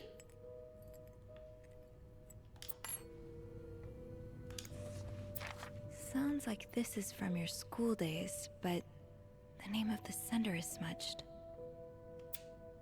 I think we know that's Marcella. Dear Anne, you were right. I miss the snow already. It's so hot right now in Texas. It's quite a shock after the cool weather of Montreal. My family has never seen snow before, and I could not find the words to tell them how beautiful it is. They don't understand what they're missing. I wish I could build my brothers a snowman like the one we built together a few weeks ago. I know it's childish, but I've not had that much fun in years. Christmas was exhausting. 9 years of eating, singing, dancing. It's great fun, but I'm glad it's over so I can rest a little. Of course, celebrations will resume for New Year, but it gives me a few days to relax. How are things going with your family? I know you don't get along well, but I hope you're still able to have a good time. I will leave for Montreal on the 8th. I cannot wait to be back. I miss finding black cat hairs all over my clothes. I miss our late night studying sessions at Harry's. I even miss Sister Miller's classes, if you can believe it. I'll see you soon. Warm wishes. Yeah, it seems like they were in school together. School friends. Has it developed into something more? Is Anne helping Marcella leave her husband? Like, what is happening?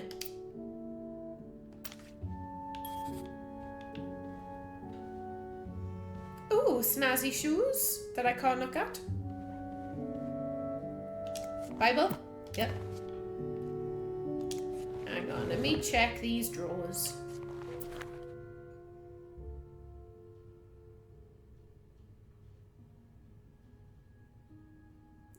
Pretty Boswell. So these are written by women. Oh, there's the logo.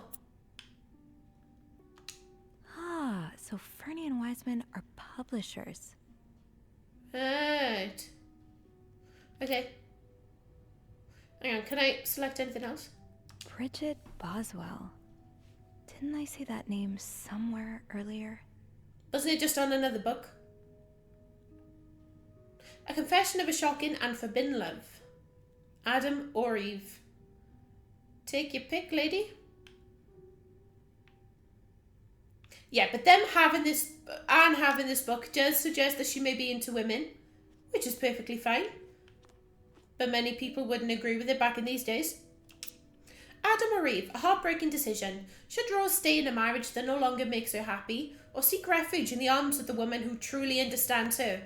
She has tasted the forbidden fruit years ago, and now she's all she can think of. But what will her family and society as a whole think of her if she turns to a life of sin? Should she be condemned for even entertaining the thought of leaving her husband, or pitied for having to make such a heartbreaking decision? Bridget Boswell is the prolific author behind novels such as And They Were Roommates and The Lonely Girl. Adam or Eve is her 7th novel. So Brigitte may be the VIP guest. Huh.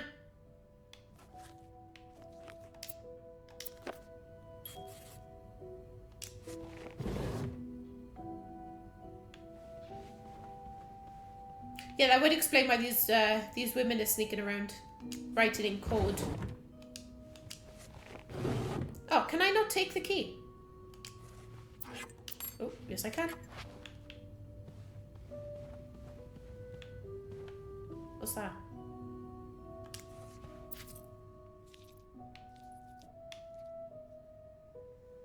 Oh, it's a dog's collar. Greta.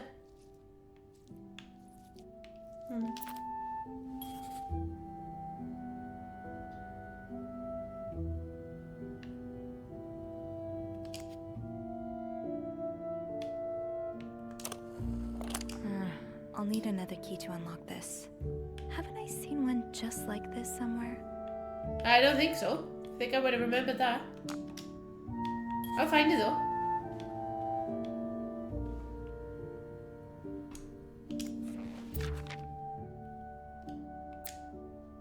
The winds in the leaves that day made a sound that sounded like... Really, Anne? The winds in the leaves that day made the tree whistle a soft melody that came to my ear. I remember every part of this day, for it was the day we met. Jesus, this is bad. I was looking for my cat when I heard the sound of the leaves blowing in the wind, like a melody to my ear, on this summer day where I met you. She's trying. She's trying.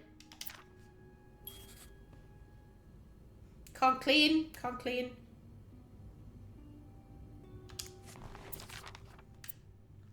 This letter has been sent to you and has been around the world 3 times. The one who breaks the chain will have bad luck. Mr. Smith received the letter in 1953, made 33 copies and sent them. 3 days later, he won the lottery. Mr. Jones received it in 1956, made 33 copies and sent them. 3 days later, he discovered an old treasure in his backyard. Mr. Williams received the letter and burned it. His wife and 3 kids died in a fire that very night. Mr. Green forgot the letter in a drawer and lost his job. When he found the letter again, he got a better job than before. In no case should this chain be broken. Make 33 copies and send them. You'll experience great joy within 3 days. Wow, were these chain letters still going on like back in those days? When did they start happening? Was this the first? Even when I was a kid, I thought they were a load of shit. Those few coins in my tip jar were getting pretty lonely. They'll appreciate the company. Yeah, I didn't mean to do that. Just keep that there.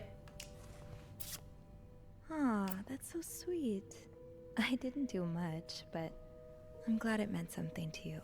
Ah, dear Sophie, thank you so much for taking care of our room every day and bringing us extra sheets. Michael and I wanted to give you a little something before we left. Sincerely, A. But I'm not meant to be in here. Oh, it's because they haven't left yet. So I should leave that there for now. That look in your eyes. What does it mean? And who is this from? You don't need to know my name, but you've seen me. I recognized the look in your eyes when you checked in. You and I don't need to make a fuss out of this. You keep your wits about you and I'll do the same.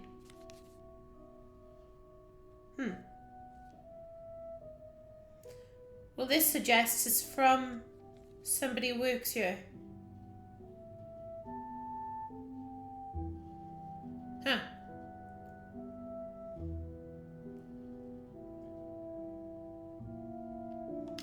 What the hell could that mean? Are you up to this? Yep.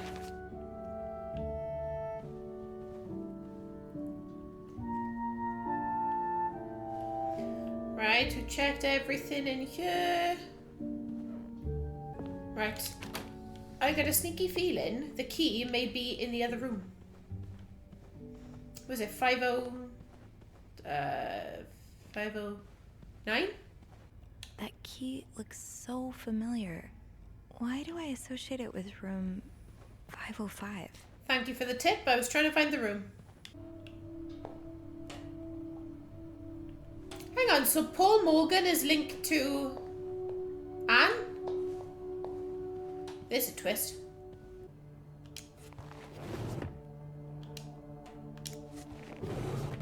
I really don't remember seeing a key like that in here.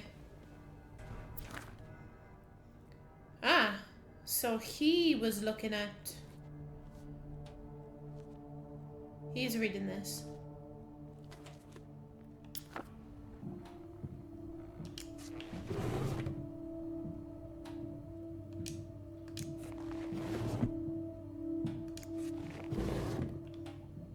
I should close the door.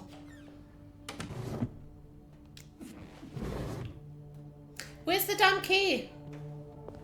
Think, Sophie. Where have you seen a key like that one before? In a safe? What? So it is in here somewhere.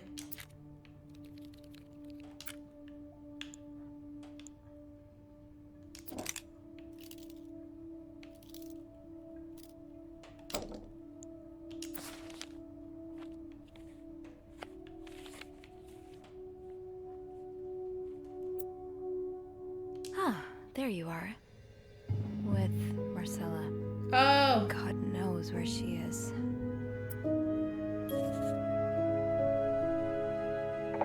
Clarington Hotel reception desk, Andrew speaking. Hey, Andrew. Sophie, crazy timing. I've got something for you. Oh, what is it? I heard a certain Mr. Cruz and a Mr. Morgan had an argument yesterday evening. Really? Who told you that? Jacques did. Apparently, it got so heated he had to get involved. And it sounds like we were on the right track, because he heard a particular word thrown around quite a lot. Can you guess what it is? Lesbian. Oh, affair. Affair? Exactly. How bad was the fight? I think Jacques got in the middle of it before it got too intense. But he said Mr. Cruz looked like he was about to kill Mr. Morgan. So Mrs. Cruz must be having an affair with him, right? And her husband found out? Maybe, but that doesn't explain Mrs. Beaumont's involvement with Mrs. Cruz. What do you mean? I found a chest in room 507. I think it can only be opened by turning 2 keys at once. I found one of them in Mrs. Beaumont's things. What about the second one? Well, I remembered seeing a similar key in one of Mr. Morgan's stocking pictures, so I went back to check. Mrs. Cruz wears it as a pendant. It looks identical to Mrs. Beaumont's key. Let me get this straight. Mrs. Beaumont and Mrs. Cruz own identical keys that open a chest with 2 locks? Okay, there's definitely something going on between them. I think Mrs. Cruz and Mrs. Beaumont might be the ones having the affair. Really? Well, it is the 1950s after all. I guess anything's possible. Did you find any clues that might support this? Nothing concrete. I mean, I did find a letter that suggests they may have gone to college together, but they could just as well be good friends, right? Yeah, The books. That's probably more likely. I guess we'd know for sure if we could have a look at that chest, but I don't think I'll be able to open it. I've looked around room 509. I would have seen the second key if it was there. Mrs. Cruz must have left with it this morning. Probably. We were so close. I can't believe it all ends here. Well, if you get me a candle and some plaster, I may be able to do something about that chest. How? I'll tell you later, okay? Just find those things, and I'll meet you in the basement as soon as I can. All right. Okay. Thank you for not giving up. I would never give up on you. He's such a legend. Where am I going to find these things?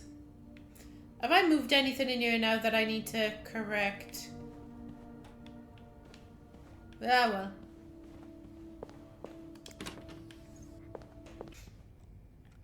Plaster and candles. Well, half the hotel's under renovation. I should be able to find plaster somewhere around here. Okay.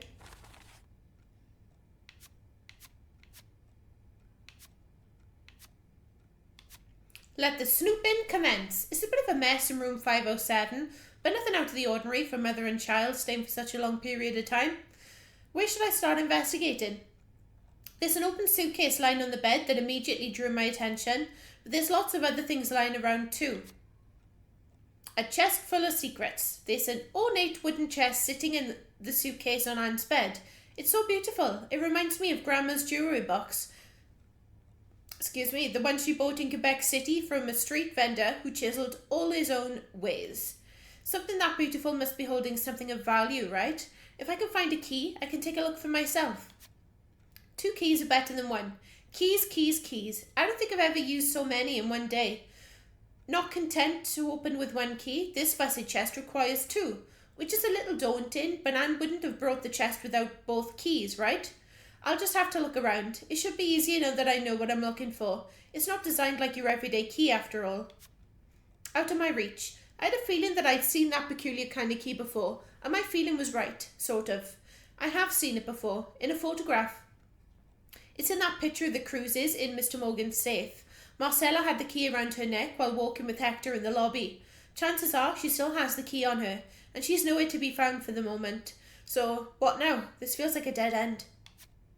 Getting crafty. I have no idea why Andrew thinks we can open Anne's chest with candles and plaster.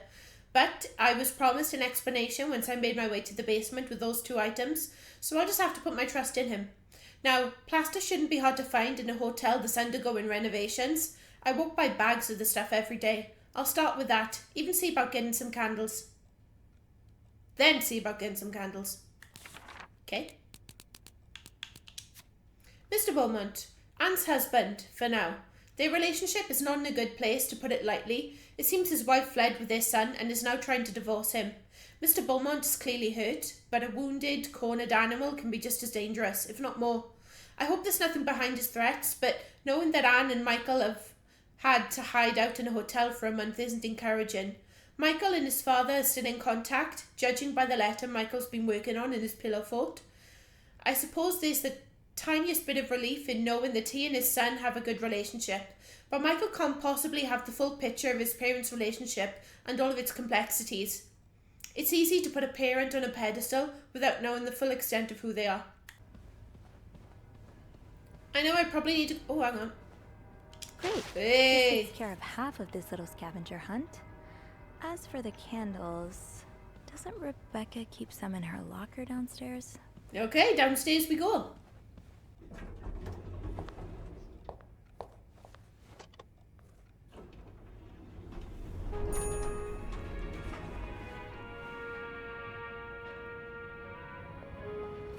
Is it Rebecca?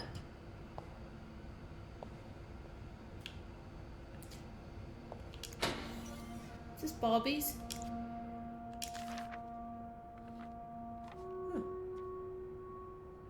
What's he marking?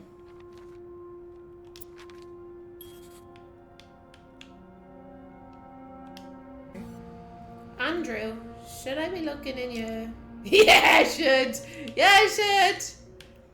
A picture frame with no picture. Andrew? Gosh, I hardly recognized you. Guess this is from a different lifetime.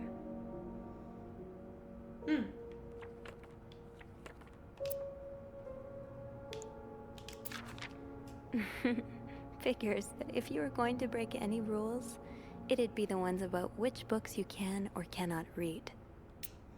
List of prohibited books to read. Les Mis, Hugo, an essay concerning human understanding, Locke, Madame Bovary, Flaubert, Critique of Pure Reason, Kant, Candide, Voltaire, on the revolutions of the heavenly spheres, Copernicus, The Second Sex, de Beauvoir. What happened to you before you came to Montreal? Why don't you want to go back home? I think Andrew might have left a note for Anne. Maybe. Hello, my little ravioli. I hope this letter finds you well. I've been thinking about you a lot, praying for you every Sunday and more. You're always on my mind. I hope you still like Montreal. I heard it's getting really cold up there. Don't go out without a jacket and gloves. I know, you always rolled your eyes at me whenever I said that, but frostbites are no joke. I'm hoping to write back soon. No, I'm hoping you write back soon. The boys have been asking about you, and even though you think they like to make fun of you, I know they really do miss you. Everyone misses you. Nobody cares about what happened except you, my darling. Just come home whenever you're done doing what you're doing. I keep telling your father that God had the boldest plans for you, and that it's his problem if you can't see that. I've always... seen it, my angel. Marcia at the grocery store says, let go and let God. I trust your faith, my son, I really do. Wherever it takes you, so long as you find your way back home. I'll cook you a real ossobuco when you do. That's something you can't find in Montreal. God is by your side. I love you, Ma. That's cute. What happened? Is Andrew secretly gay? Andrew might be secretly gay, and he recognized that Anne is gay. I don't know. I'm just throwing stuff out there. Oh. Have you asked your dean? I told him fixing the windows would be his top priority. You can't find him. He's nowhere to be found. Gone. Disappeared. I don't know what on earth's going on. Is it because of that goddamn snowstorm? Or was there something in the coffee? What do you mean? Well, the whole staff's completely off. Doc leaving luggage carts everywhere? Wendy asking for a day off? Andrew suddenly worrying about the floor tile. Oh, and that maid? What's her name? Sylvie? I never noticed how odd she is. Sophie, you mean? I like her. She's a good girl. You know what? I should call the city. Tell them they don't need to build that new madhouse next door. There's one right here. Oh, no. It's not that bad. I'm here, aren't I? Come here. Let me help you forget about all that for a minute. Ah, time to leave. Rebecca.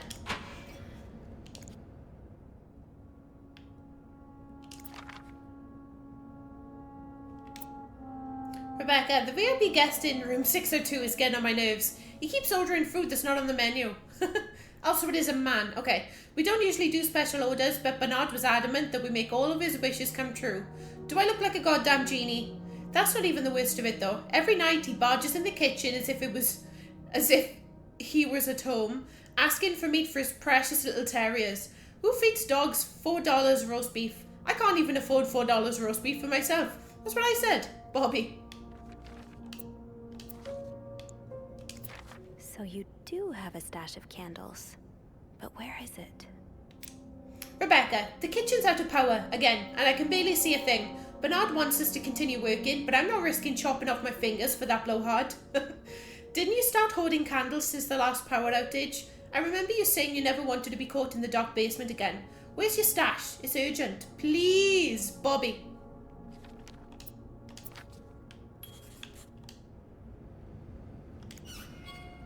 Maybe Bobby took some candles from Rebecca already. Oh, what did I just miss them in his fucking locker?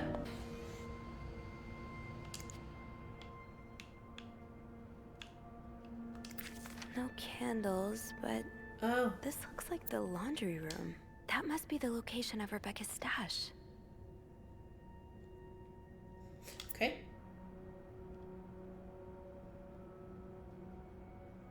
So it's on the far right side of an L-shaped counter. Okay. Have I checked the break room? I think I left my keys there during my break. What? I'll need my keys to unlock the laundry room. To be tossed aside by your best friend like that? Oh, Wendy, that's a special brand of heartbreak. No. I'm good. Are you sure? You haven't peed for hours. Well, I'm assuming she means they're in her own locker. So, Sophie.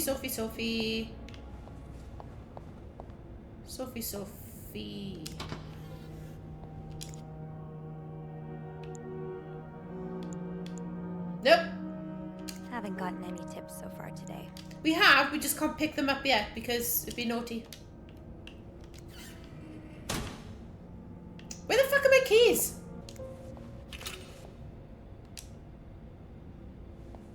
Oh shit. Oh well, whatever. Linda, you're not even trying to hide the daggers in your eyes. Wendy definitely deserved this, but the next one is mine. Yeah.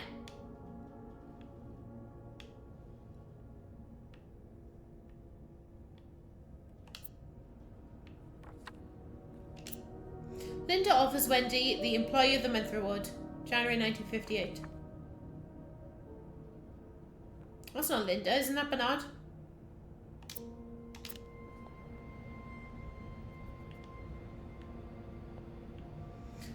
Where are my keys? Have I checked the break room? Yeah. I think I left my keys there during my break. Oh, where are my keys? Oh, where my phone? Oh, where my keys? Oh, where my phone? Have you ever been in that situation where you lost your keys and you lost your phone? Well, it's too early for phones in life, but I've certainly lost my motherfucking keys. There is nowhere else these keys could possibly be. Is this even the break room? Oh, it's the locker room. I'm so stupid. Break room's down here. My god.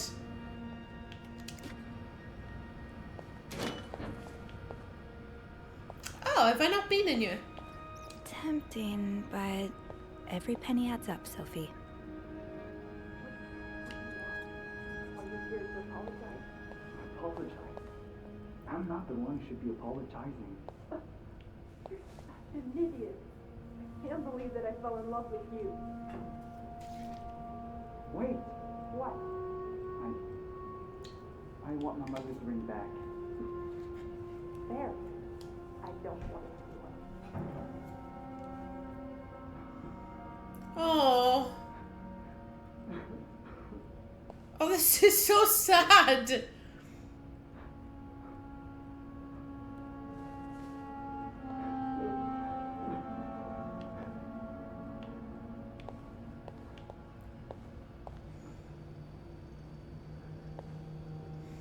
Can I really not comfort him?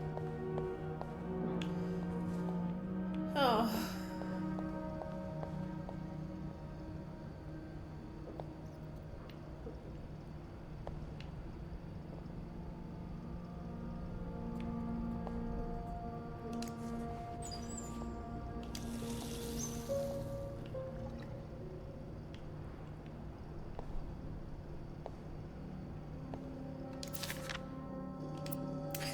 To whoever keeps stealing my lunch, I want my Tupperwares back, Susan.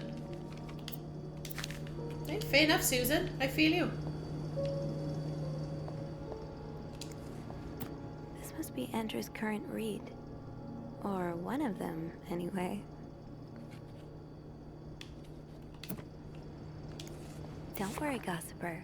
I'm coming back to you. I still haven't learned all of Gracie Jones' secrets.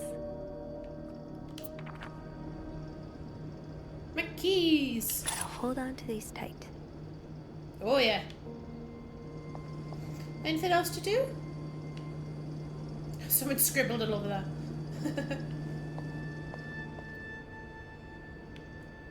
Oh, wow.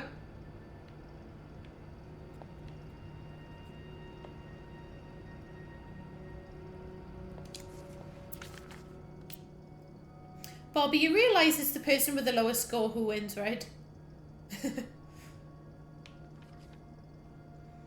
To all employees, it has come to my attention that several guests have complained about a member of staff going through their belongings in their absence. This has to stop now. No idea who that could be. Anyone with information regarding this situation should come to my office as soon as possible. I want the person behind this swiftly identified and reprimanded. Should no one come forward within a week, punitive measures will be taken against all of you. Thank you, Bernard Leduc, Hotel Manager. Whoops. But my snooping is going to come in handy because I'm pretty sure someone gets murdered and I'm going to be able to solve it.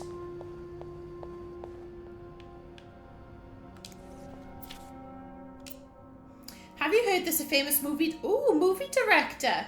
There's a famous movie director staying in 602, Jay. Yes, I was there when he checked in. I don't know who he is, but he must be pretty important because Bernard was almost licking his boots.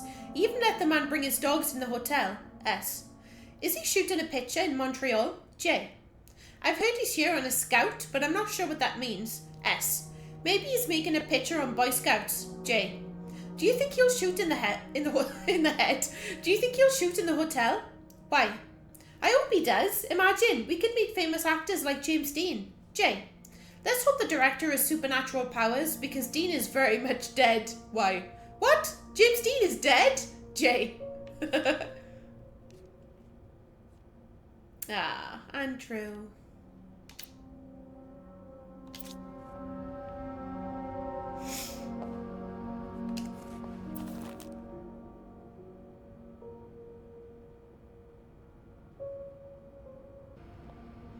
Oh, a clown. Okay.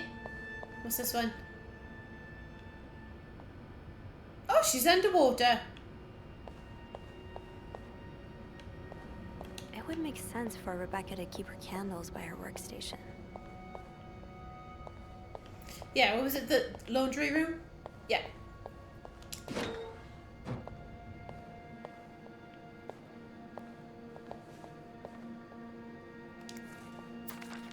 Mr. VIP is really getting to Bobby. Rebecca, I confess, I'm about to commit murder. I don't care who he is, how rich he is, how famous he is. The VIP guest in 602 is a goddamn psycho. He ordered room service this morning, but somehow the plates got mixed up and he received eggs instead of pancakes. It happens, right? Well, the man rushed to the kitchen in a frenzy and yelled at us for 10 minutes straight, saying eggs are disgusting and he hates them. I should have told him he's disgusting and I hate him. I thought of spitting in his next meal, but before leaving, he swore he'd never order anything from our kitchen ever again. Without the shadow of a doubt, this is the worst establishment I have ever visited, he said in his pompous accent. If he ever sends his clothes downstairs to be cleaned, can you be a good friend and stitch all of his pockets? Any other form of sabotage would do too. I know you're creative, just be careful not to arouse too much suspicion. Bobby. Oh.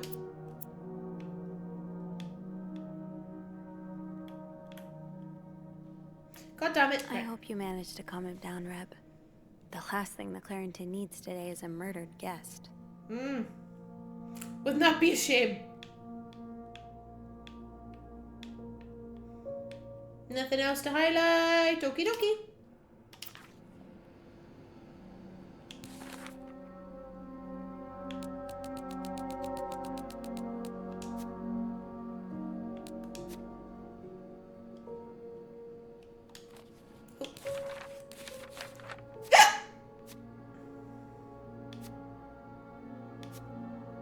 I candle it.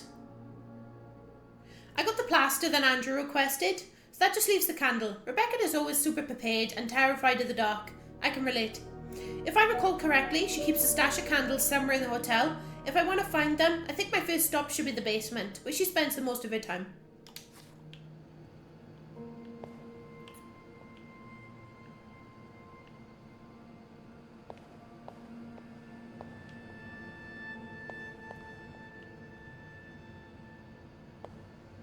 Washing powder.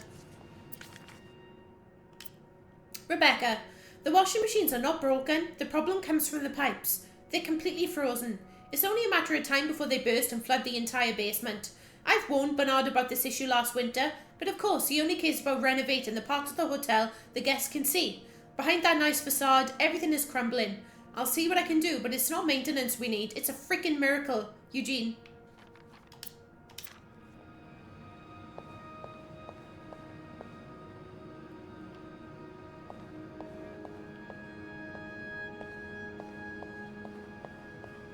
Nothing there.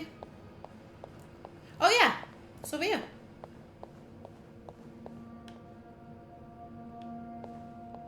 Somewhere. Ah! Stash uncovered. Reb, got a candle. Now, what next?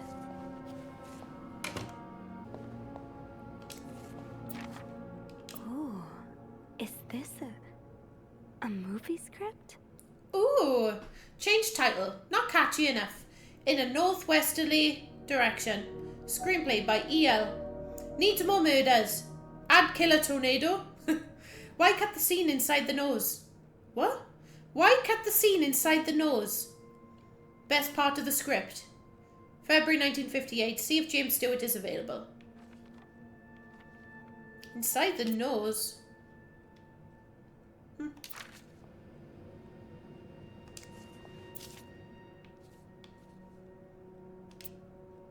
216.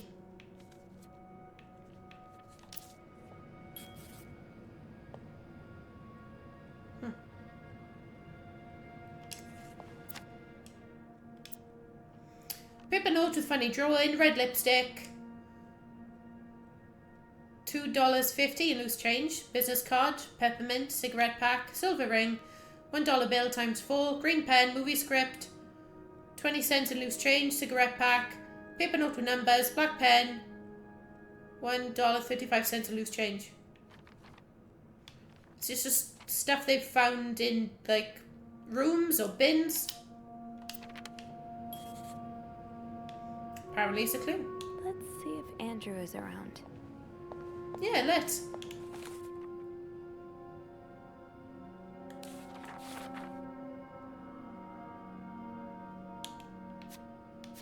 Trust the process. I've got a bag of plaster and one of Rebecca's candles. I can only imagine the hell Bernard would give me if he caught me walking around with these items. They're not exactly part of a maid's typical arsenal. Now to figure out how exactly these are going to help me open a locked chest. I'm sure it'll all make sense soon, Sophie. Yeah, what's this? Half erase code. Half erase numbers found in the laundry room. Because it's be useful. Maybe. Oh, lost items. Probably forgotten in guest pockets. How could you lose a movie script? Andrew will know what to do from here. Ooh! There you are. There you are. I'm not sure I understand what the plan is here. Well, I remember reading a spy novel, I can't remember the title, it wasn't that good, in which they used wax and plaster to make a key mold. I'm thinking we could do the same. Are you sure it's gonna work? Sure? No. In the novel, they used a special kind of wax, not candle wax. But I think it's worth a shot. Yeah, you're right. So let's do this, shall we? This is so cool. First step, pour the wax, I suppose? Careful though, the pot's probably hot. That's it. Nicely done. Thank you. Next step, put the key in. Better wait a few seconds before removing it. Looks good. Pretty sure you can take it out now. I think we're almost done. All that's left is to pour the plaster from the cup into the mold. Right, it's a bit of a long shot. You're expecting both keys to be exactly the same cut. Because it'd make more sense for the keys to be different, but whatever. I'll go with it.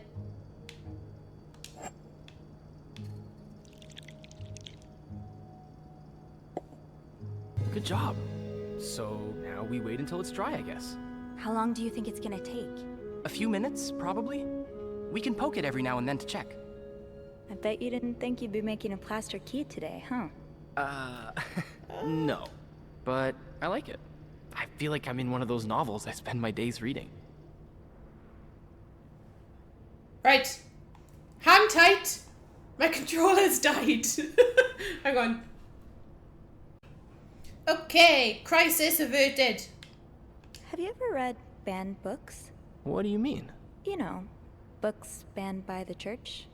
I heard, Copernicus is a pretty interesting read. Huh. Funny you should say that. It's on my list, actually. Although I can confirm it takes a more scientific mind than mine to enjoy it. I suppose there's a reason why those books are illegal, right? Well, the church did persecute Galileo for saying the Earth revolved around the sun, and not the other way around. So, even as a man of the cloth, I don't mind saying their judgment isn't always the best. A man of the cloth? Wait, you're a priest? Technically, no. I've gone through most of the classes, but I left the seminary before taking holy orders. Wow, I never knew that. Yeah, I think you're the first person here that I've told. I really can't imagine you in robes. Actually, I can't imagine you in anything but this uniform. Yeah, I guess we've never seen each other outside of work, huh? Maybe we should grab a coffee one day? I could tell you all about the exciting things that happened at the seminary. Yeah, I think I'd like that. Awesome. The corner cafe is not too far from here. Why don't we meet after work one of these evenings? That sounds great. Alright, maybe he's not gay. Look, I think our key double is dry and ready to go. I can't believe it worked. I could not have done this without you. Maybe it's Beth. Well, I'm glad I was able to be of some help. I should get back upstairs, though. I've been gone far too long already. Let me know how it goes with the key. Oh, and you should probably be careful when you turn it. Otherwise, it could break inside the lock. Yeah, I'll be careful. Thank you for everything. You're welcome, Sophie.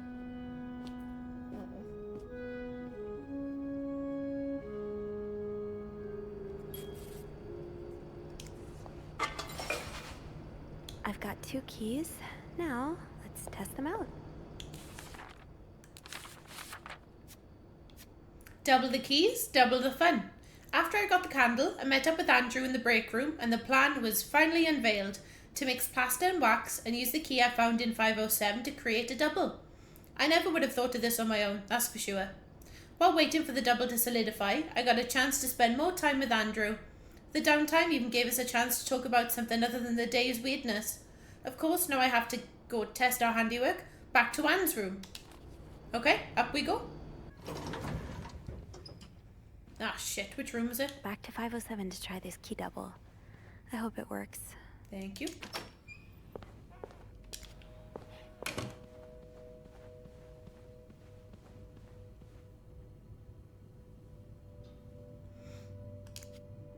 Be careful, Sophie. You don't want this key to break.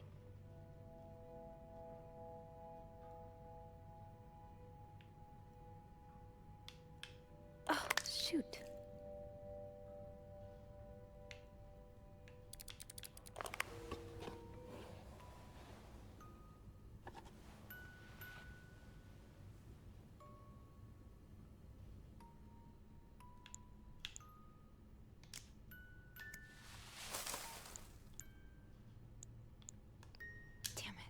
It's stuck. That's not good. Now they're gonna know.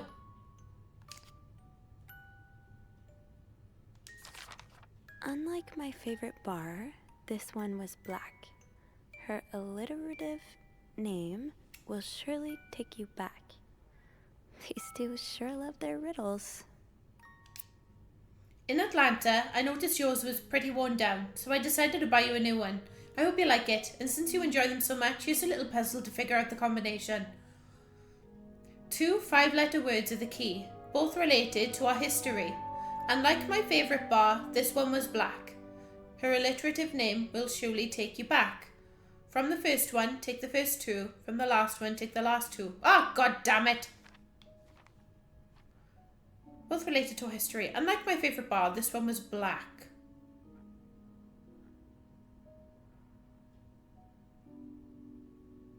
Snow White.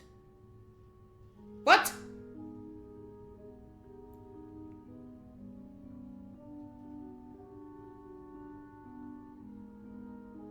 Should we take you back?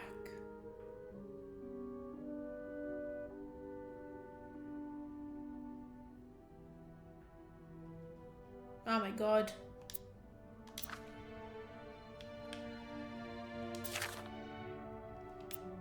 Hope you get better. Try to rest today. I'll bring the hot soup. I'll bring you hot soup after class.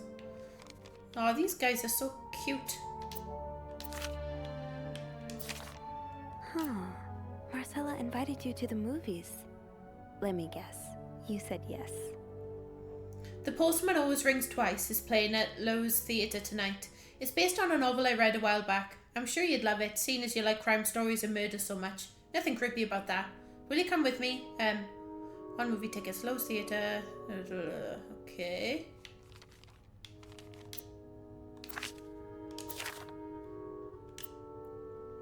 I can barely listen to Sister Miller's lecture today in secret language. All I do is look at your lips and imagine kissing you. I can't wait for tonight.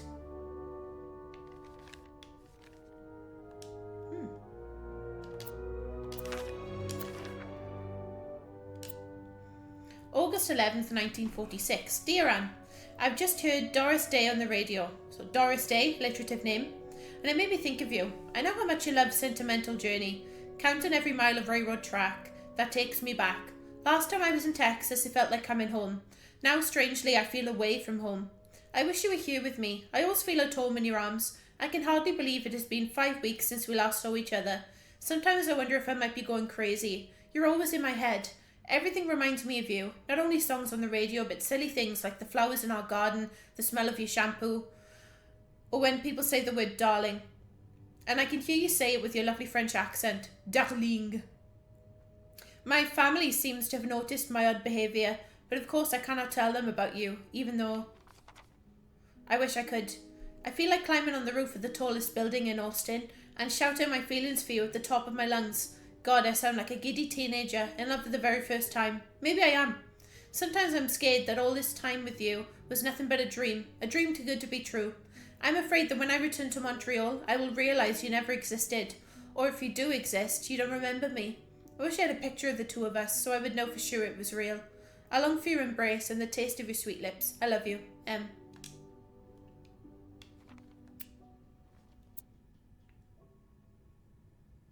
Doris Day. That's an alliteration, isn't it? Doris. I-S. Okay.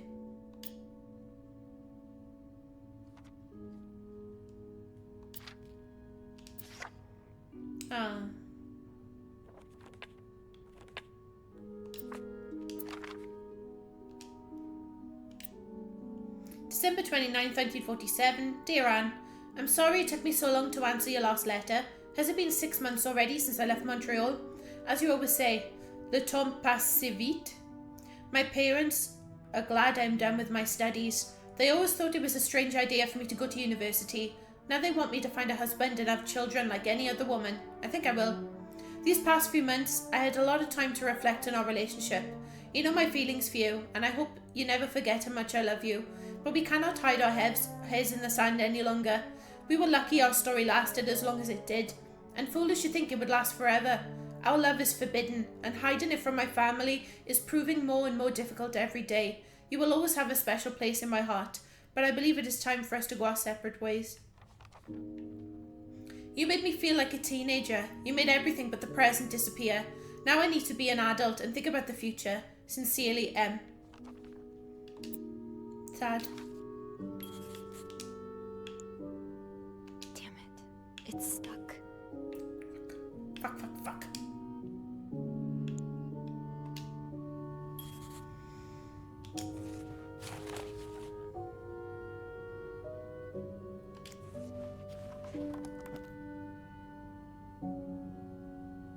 That riddle's a toughie. Maybe I need a fresh pair of eyes on it. Past, present and future. The two keys, the letters back and forth, all of the shared memories neatly preserved for more than a decade. Anne and Marcella were in love. There's no doubt about it. But then Marcella broke things off, feeling the burden of their secret. She felt that if they parted ways and hid all of this under lock and key, that she could have a normal life. Now Anne and Marcella are both here at the Clarendon, over a decade later, in adjacent rooms. I don't think their story is over just yet. Anne's riddle.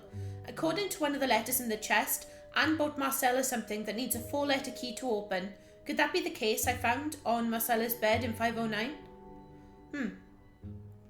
I need to figure out 2 5-letter words, both related to Anne and Marcella's past. Unlike my favourite bar, this one was black. Her alliterative name will surely take you back. There's no shame in asking for help, Sophie. 2 heads are better than 1, especially when dealing with riddles. Let's call Andrew.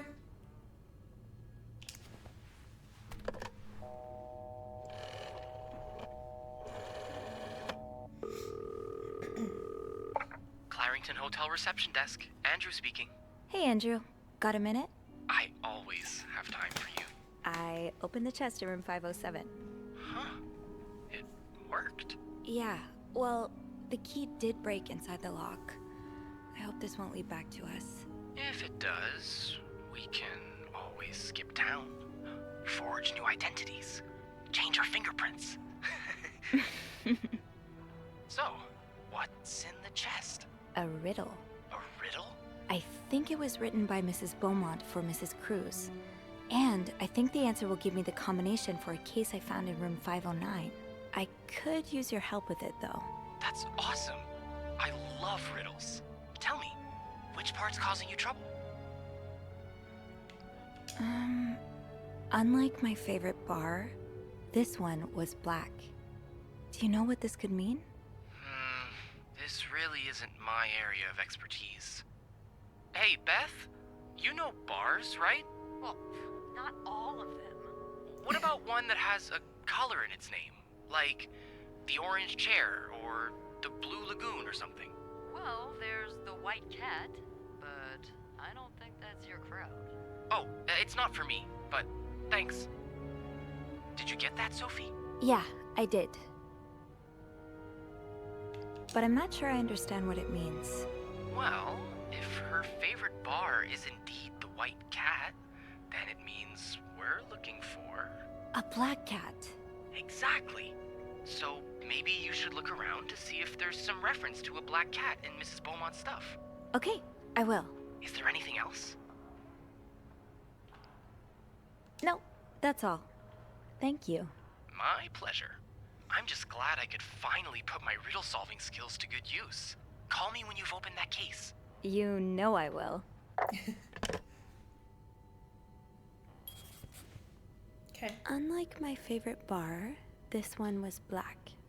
Her alliterative name will surely take you back. These two sure love their riddles. Puzzling it out. Beth was able to help out with the first hint. Thank goodness she knows about the city's nightlife, because I wouldn't even know where to start. She suggested Anne's favourite bar might be the White Cat, so I need to find something that refers to its opposite, a black cat. Fitting, because I feel like a cat in the prowl for more information. I cannot wait to be back. I miss finding black cat hairs all over my clothes. Letter from M.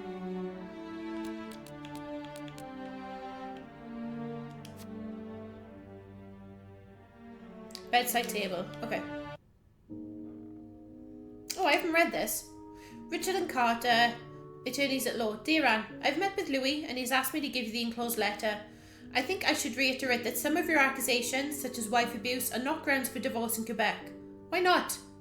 I understand you're hurt, but I do not think antagonising your husband is very wise at the moment. Do not forget to be in court at 11 AM on the 20th. Be on time. Also, a friendly reminder that my fees for January need to be paid before the end of this month. I'm happy to help you out, but I cannot work pro bono on this. Sincerely, Howard.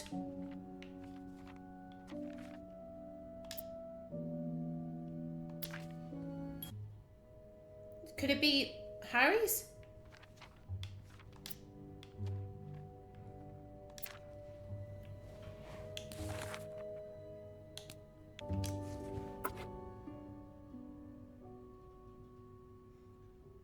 Oh, that's Anne on the right. The only blonde one.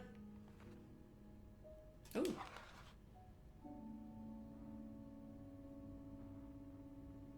Montreal College, Montreal, 1947. Okay.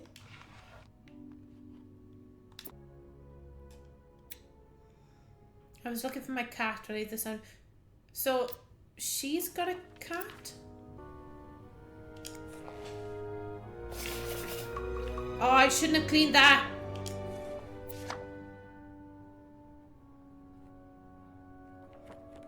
That's a dog. I used to play this with Mom all the time. Yeah, what are the chances of them putting the second clue in the same letter? I'm thinking pretty low. Oh!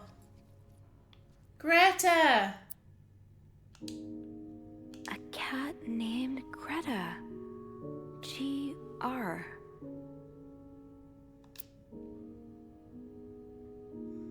G-R-I-S. Okay. So G-R from Greta and I-S from Doris. Gree?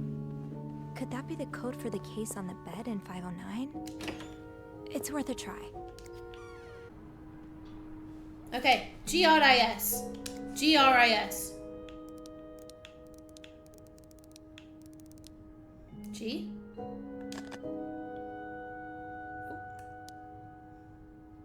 Is that A or R? R? I? S. Woo! We're in, baby!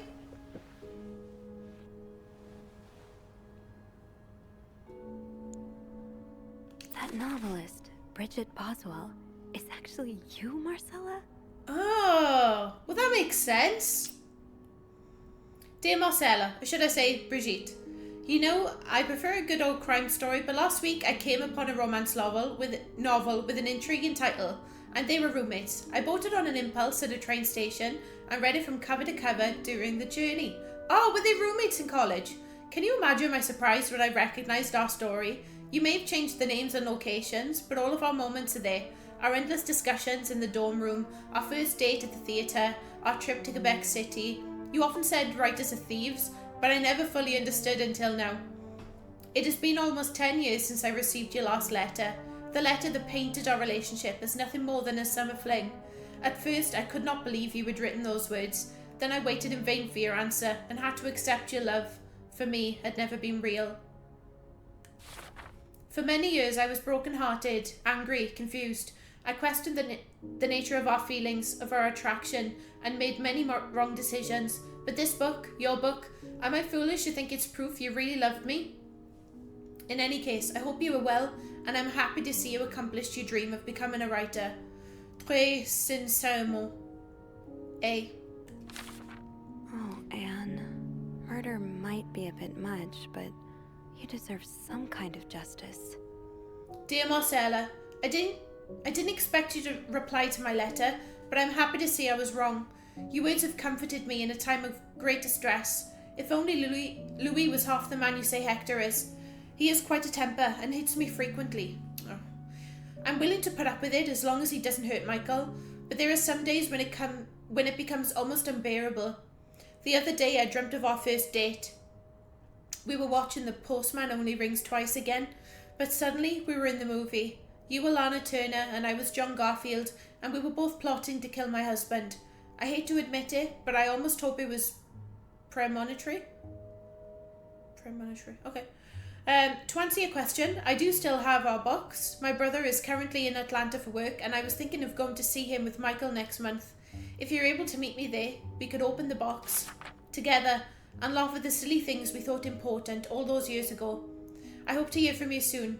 Très sincèrement, A. P.S. Do you remember that secret language we invented so Sister Miller couldn't understand the notes we passed during her class? I still do. I do like a happy ending. I just hope that's where your story is headed. Yeah, me too. Dear Marcella, thank you for sending me a signed version of your latest novel. I think it's your greatest work yet, but I do have a few comments to help make the next one even better. First, I believe Rose should be more concerned with what she deserves than what her husband deserves. He may not deserve the pain she will cause by leaving him, but they both deserve to be happy, and they won't be as long as they remain together, as long as she doesn't listen to her own needs. Also, I think it would be great if your next novel ended on a more positive note. Imagine if Rose left her husband and rode into the sunset with Eve. Imagine if they went to New York or Los Angeles, somewhere where people like us are tolerated. Imagine if they got to have their happy ending. It would be the best story ever. I hope you'll consider it. Très sincèrement, A. P.S. I know you say invisibility protects us, but don't you just wish to be seen sometimes? Wouldn't you like people to know you were Brigitte Boswell, to recognise you on the street, to recognise you for your work? Why not publish your next novel under your own name? Oh, so you came to Montreal under the pretense of celebrating your wedding anniversary, but all along, you meant to reunite with Anne. Well, yeah, you're very slow, Sophie. Dear Marcella, I left the house. I left Louis. I couldn't take it anymore. I couldn't lie anymore. How do you do it? How do you manage to live a double life? To hide your work and your novels from your husband? I had so much less to hide, and yet... Michael and I are staying at the Clarendon Hotel until we find a place to stay and the divorce is done. I don't know how long it will take. Could you come and see me in Montreal? I really need you by my side right now. Très sincèrement, A. P.S. I wouldn't put it past Louis to scour every hotel guest book in the region looking for me under his surname, so I've registered under the name Beaumont. Huh. Oh, was there anything on the back of any of these?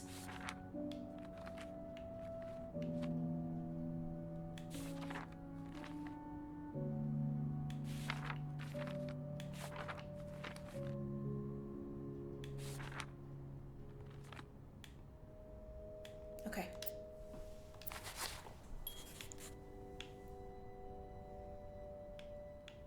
There's a lot of stuff in here. I don't think I've looked at everything yet. Oh. After all this, turns out you're a fan of Bridget? Of Marcella? That's a lot sweeter than I expected. Dear Marcella, although you don't know me, I think I can safely say I'm your biggest fan. Your novels have literally changed my life. After the war, I spent almost 10 years in a psychiatric hospital because of panic attacks. Oh! Oh, this is, Paul Morgan. None of the treatments were working, and I wasn't getting any better. I became friends with one of the nurses, who started lending me books so I could pass the time. I didn't really like the first ones, but then I picked up Brigitte Boswell's first novel, your novel. I'd never read such a beautiful love story. It almost brought tears to my eyes. I immediately urged the nurse to get me more of your books. Believe it or not, the more I read them, the less panic attacks I had. The doctors thought it was their new medication finally working, but I knew the truth. Your novels gave me the courage to get in contact with Lindsay, a friend from the war. I'd always felt for him. Oh, Lindsay's a man. Paul's gay. I'd always felt for him the same way your characters feel for each other, but I'd never dared telling him. Oh my god, I'm crying. Why am I crying? Now I have, thanks to you. The thought of seeing him again is what motivated me to get better and leave the hospital. I hope to hear back from him soon. Oh my god, fucking hormones, I can't cope.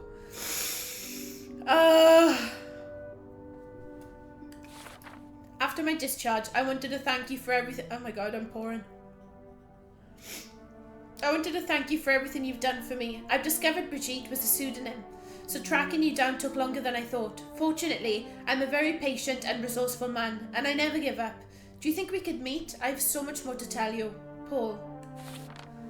Dear I'm glad Marcella. you were able to open up to Marcella like this. Everyone needs someone to talk to.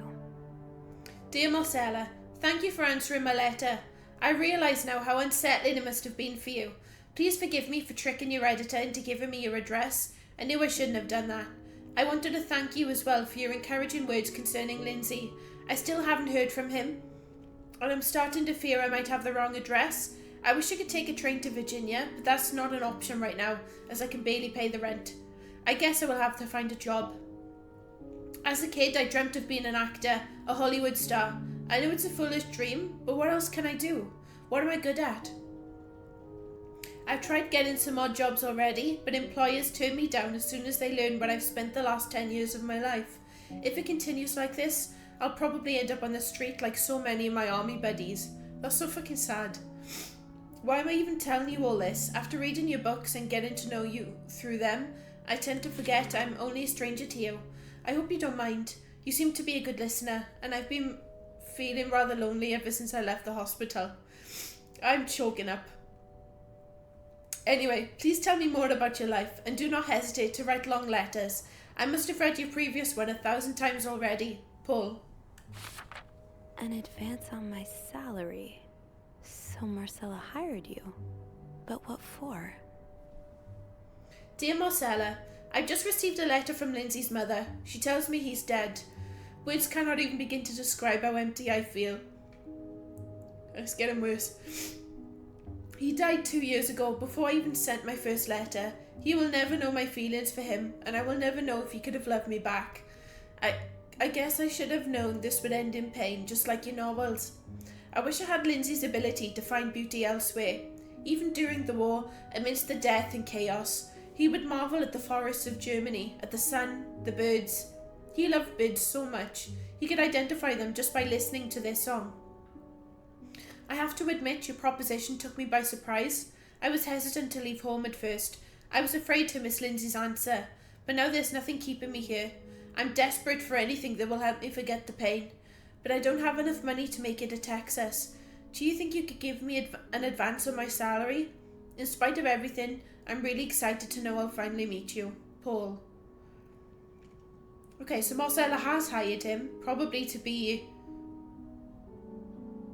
look into her husband, maybe? Maybe her husband's doing something dodgy? Oh. That's so lovely.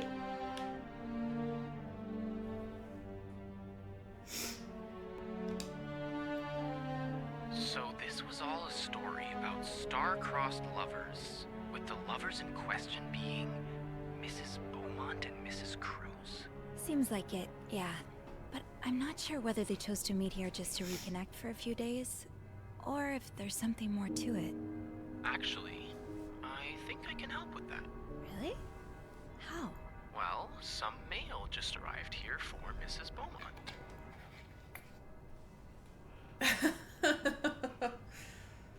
I can't just tell him to open it. I'm gonna say I wonder what's inside. wonder what's in it. Me too. Should we open it? Well, that's illegal, isn't it? But sometimes the mail arrives a little damaged, you know? Oops. So? It's a tourism pamphlet for California and The wire's glitching. 3 train tickets. What do you think this means? I'd say Anne and Marcella are probably planning to run away from their husbands. Those train tickets must be for them and Michael. So you're on a first-name basis now, huh? Well, after reading so much of their correspondence, I kind of feel like I know them, you know?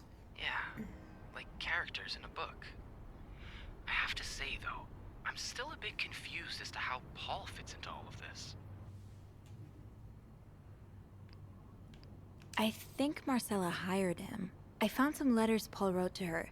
He said that her proposition took him by surprise, and that he'd need an advance on his salary. What would she hire him for, though? I'm not sure. I didn't find the letter he was replying to. And why did he have those pictures of you? We'll probably never know. I think the trail ends here. I guess investigations in real life always have some loose ends. I was kinda hoping we'd have this big third act reveal, to be honest. At least it made our day pretty interesting. That's for sure. It helped me understand you better, too. Oh? Why you snoop, I mean. Piecing together people's stories, learning what makes them tick. It makes you realize we may have more in common than it seems. You're right. Which is why the next story I'd like to learn is yours, Andrew. Oh? Am I gonna find you snooping through my apartment next? No. Already checked your locker. I would love to share my story with you, Sophie. You're the first person in a long time who's made me feel like I can. Would you come and see me when your shift ends? We could leave together, if you'd like. Sure. If we're able to. With all that snow, I'm thinking maybe we'll have no choice but to spend the night here. I guess that wouldn't be so bad. We could set up a pillow fort on the mezzanine. A pillow fort? We do work in a hotel, you know. There are actual beds here. Oh, I wouldn't be sleeping. I've got a reading list the size of the Eiffel Tower. This would be the perfect chance to put a dent in it. That does sound like fun. I could bring my magazines and, ooh, maybe light some of Rebecca's candles. Now I kinda hope we do get stuck here. So then why am I in the police station? Something must happen. I just have to finish my tasks for the day, and then I can leave.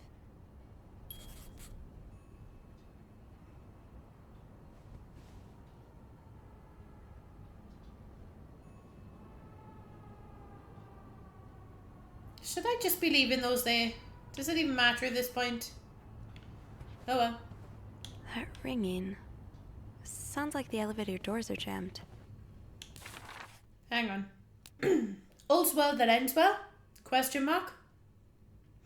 After looking inside Marcella's typewriter case, I think everything's fallen into place. There are a few lingering questions, but I think this is as far as the story goes for now. Sorry, I'm wheezing again. Hang on.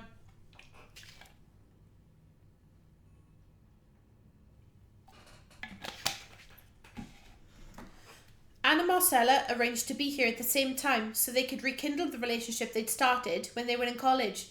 I really feel for them after spending the day learning their story. I hope it is a happy ending. Yeah, I really hope so too. Oh, wrong way. Oh, no, it is this way.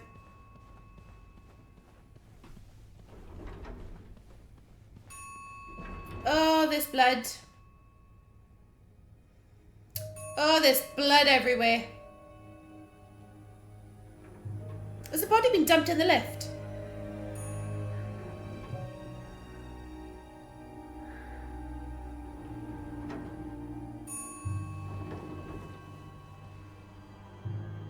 Please don't be Andrew. Please don't be Andrew.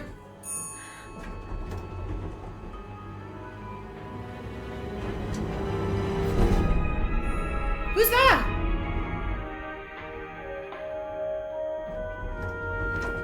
Bernard?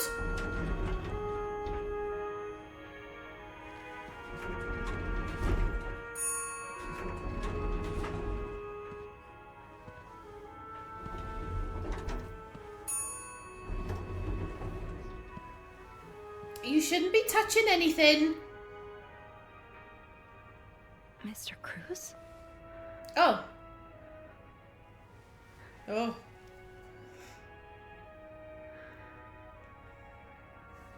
Mr. Cruz. Oh God. Oh God. What happened?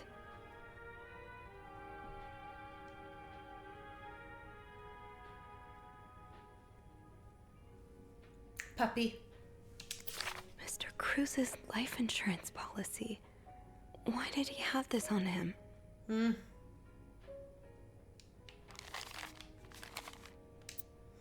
The All-American Fire and Life Insurance Company, life insurance policy. Hector Cruz, beneficiary, Marcella Cruz, date of commencement, February 6th, date of expiry, February 6th, 78. Coverage amount 10,000, monthly premium 11.53. Please renew policy at least 1 month before expiry date. Well, he is certainly expired, isn't he? Marcella? Okay, let's not jump to conclusions. But who else would benefit from doing this unless someone's trying to... Oh, shit. What if it's... Fuck, what's his name? What if it's Anne's ex-husband trying to frame Marcella just to get back at the two women?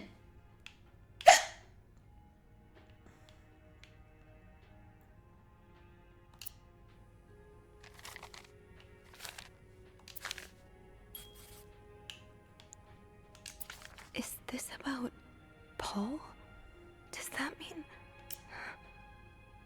Dear Mr. Cruz, thank you for reporting that guest's unacceptable behaviour. We will look into it as soon as possible. However, I regret to inform you that we cannot divulge a guest's personal information, regardless of that guest's behaviour. As I'm sure you will understand, we are very concerned with our guest's privacy, and our staff prides itself on discretion. Wink wonk. Please contact us should that guest bother you again. Yours sincerely, Bernard Leduc, Hotel Manager.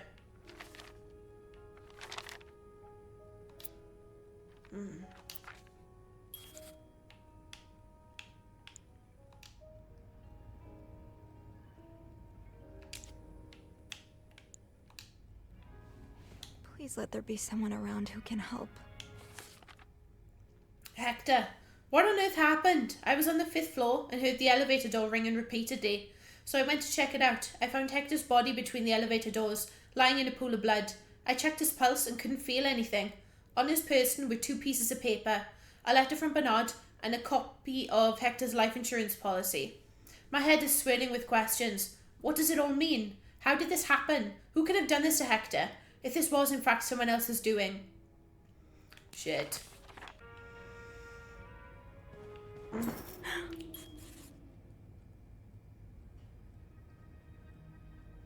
Oh, fuck me.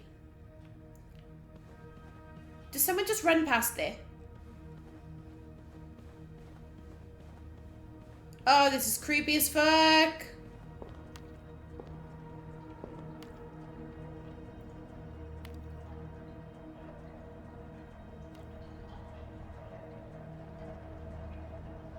Oh, who's in there? Can I not open it? What's this? Oh, so Paul's work with Marcella was to follow her around like a private investigator, to help her with research for her novel. Oh, okay. Dear Paul, I'm sorry to hear you're in such a dire situation. You seem to possess a lot of useful skills, and it's a shame employers cannot see past your medical history. But don't despair. I've been writing novels for almost 8 years now. My publisher takes most of the sales revenue, but I was still able to collect a substantial sum of money over the years. Now I would like to use that money to hire you. I'm getting tired of romance novels, and I'm thinking of branching out into crime fiction. As a sort of research, I would like you to follow me around town and take notes of my comings and goings. I'm aware this is a very unusual job, but considering you were able to track me down, I believe you would make a great private detective. In addition to your salary, I would cover all work-related expenses, and you would of course be the first to read the manuscript once it's finished. Sincerely, M. Paul really got into his role. Dear Paul, I hope spying on me isn't proven too exhausting. You've really inspired me so far, and I already have tons of ideas. The trench coats you bought were a nice touch. You look straight out of a film noir. I also noticed you started smoking. It's probably another way for you to get into character, but maybe that's pushing it a little too far. You know best, of course, but don't pick up drinking next. At this rate, I should be able to start writing in 2 or 3 weeks. Thanks again for your help, M. He followed Marcella to Montreal even though she was done with her research. Oh, he doesn't know when to stop. So Paul's probably killed him. Paul, why did you follow me to Montreal? As I already told you, I do not require your services anymore. I'm starting to worry you are taking your role a bit too seriously. You are not a real detective. You have to let go. Oh, shit. He's had like a psychotic break, haven't he? Bless him. Poor Paul. Lindsay's death really hit him hard. He hasn't been in the best headspace. Montreal's much bigger than I expected. Big cities always make me feel lonely, and that feeling was only exacerbated this morning by the fact that everyone around me was speaking a language I could not understand. I bought an English or French dictionary at the train station, but I don't think I'll need it after all. English speakers seem more common in the downtown area, thank God. The hotel is nice. When I arrived, the whole staff was busy getting ready for some big event. It wasn't until I saw Marcella enter the lobby with a flower bouquet that I realised today's Valentine's Day. Hector and her were gone in a flash, and I was left feeling more alone than ever, wishing Lindsay was here with me. Helping Marcella out these past weeks has been a great distraction, but it still hurts so much every time I think about him. I'd hoped the pain would have gone by now. I'll probably need a double dose of Miltone to sleep tonight. So Paul just needed to pass the time while Marcella was away. That's why he was observing us. Today I wanted to follow Marcella and Hector out of the hotel, but the sidewalks were so packed with people that I started having a panic attack. I tried taking a cab, and that's when I realised I was all out of money. It's been a while since Marcella's last payment, and the hotel room was more expensive than I had anticipated. I couldn't resort to selling the camera, so I decided to pawn my victory medal instead. It was hard letting it go after so many years, and yet it also felt strangely liberating. Maybe it's a sign I shouldn't be holding on to the past so much. To fight boredom until Marcella and Hector's return, I started looking at the hotel staff. I heard Andrew and Beth at their reception desk, discussing books and movies. They both seemed like nice people. I wish I had found the courage to join their conversation. When you look at people all day and they never look back, you start feeling invisible. I noticed that Sophie, the maid in charge of cleaning the 5th floor, seems to share my interest for other people's lives. Maybe I should try talking to her. Oh. Paul was hiding out, right here. Did he ever find the person who was sneaking out at night? Who's sneaking out of their room every night? The question has been driving me crazy since my first night at the hotel. So tonight I decided to investigate. I found a hiding spot near the ice machine with a nice view of the whole corridor. My camera's at the ready, but there's been no movement for at least 3 hours, and I'm fighting not to fall asleep. No need for Milton tonight. I thought being a detective would be more exciting. Maybe Marcella's right. Maybe it's time I let go of Mr. Spade. 9:45? So Anne and Marcella met here this morning while I was busy cleaning room 504. I awoke around 9:30 a.m. and realised I'd fallen asleep sometime in the early morning. I was about to go back to my room when the guest from room 507 came to sit on one of the chairs close by. She's been there ever since, and I don't dare leave my hiding spot in front of her. Marcella joined the guest from 507 around 9:45. Apparently she told Hector she didn't love him anymore, and he's now convinced she's been cheating on him. That explains why he assaulted me out of the blue yesterday evening and accused me of having an affair with his wife. The guest from 507, I've learned her name is Anne, has just said she might have an idea on how to solve their problem. I'm thinking of revealing myself, but I don't want to anger Marcella. The longer I wait, the more awkward it will be when I do come out. Maybe I should.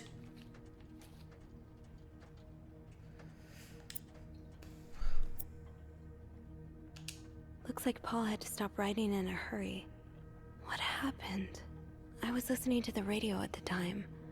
Did the music drown out the noise?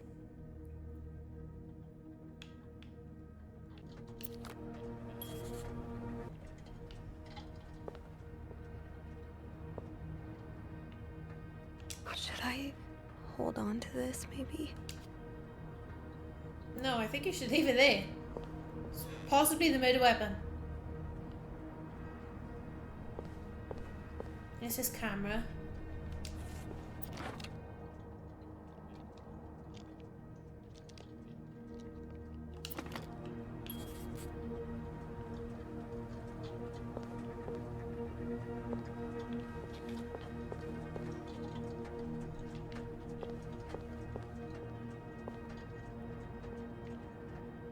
A necklace. These look like Marcella's pearls. What happened here? What did happen here?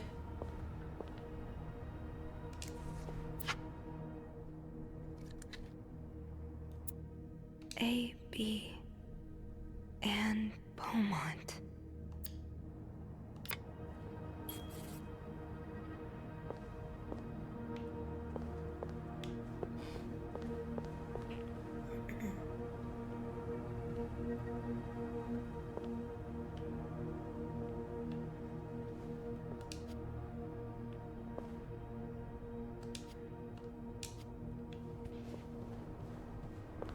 I have to get the power back on.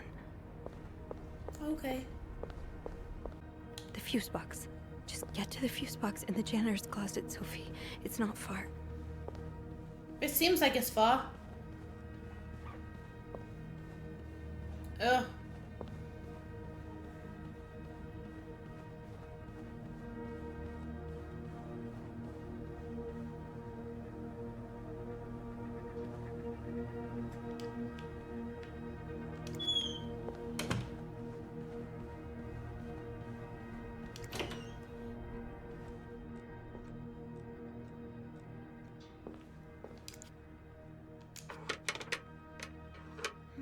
It's too big. I guess I'll need something pointier. Well, like the ice pick, the bloody murder weapon, potentially. Lights out, and then the lights went out, as if the situation wasn't ominous enough. I need to get the power running again, and then I'll figure out what to do about poor Hector. I may as well try fiddling with the fuse box in the janitor's closet. Lockpick needed. Damn it, the fuse box is locked. Damn it, the fuse box is locked, and I have to get it open. No calling Eugene for help now. He's missing anyway. What can I use to pry it open? There must be something here on the 5th floor. We've got so much clutter around. I'm sure I'll find something if I just go looking. Yeah, it's gonna be the ice pick.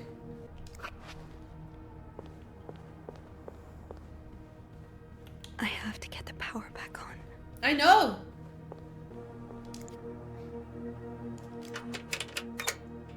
That worked, thank God. Yes! Now, to get the power back. Eugene, what I would give to have you with me right now. Your note will have to make do. If there's a power outage and I'm busy preventing another part of the hotel from collapsing, here's what to do. Check fuse box plan for required amperage of each socket. Remove all blown fuses from sockets. Tip, blown fuses are usually blackened, okay? Screw in new fuses and sockets. Make sure amperage is correct. Flick big lever to restore power. Eugene.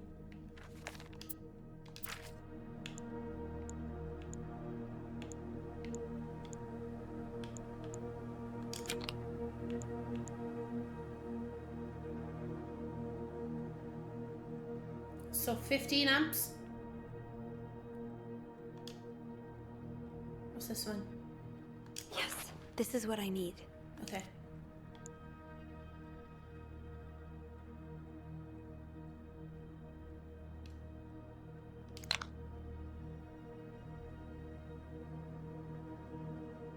How am I supposed to know if that's 15 amps? Oh no, it's not. I need type A. Yes.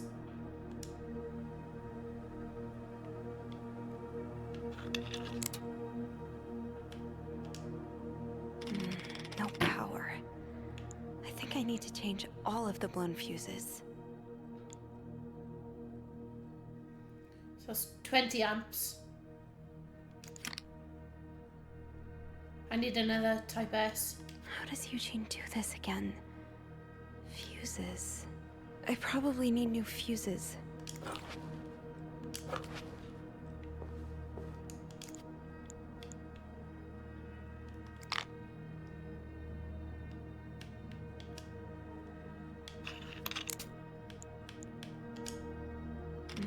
No power.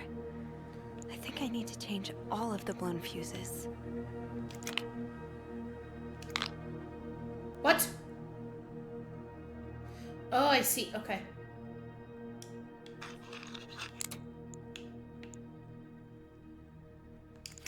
$30 amps. I need type G.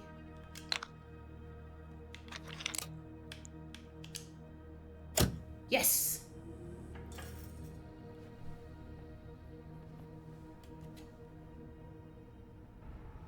Okay. Power's back. Now I should go down to the lobby. Call the police. Confusing fuses. I used an ice pick from the ice room to get the fuse box door open, but I should have guessed my work wouldn't end there. Why couldn't there just be a switch labelled power that I could flip? Some of the fuses on the power have blown, so replacing those should be the first thing I do. Thank God Eugene left detailed instructions on the inside of the fuse box. It's helpful in a way, having a task to focus on to keep my thoughts away from Hector. Seeing the light. I've never been more grateful for electricity. The light from the window in the janitor's closet was enough for me to see what I was doing with the fuse box.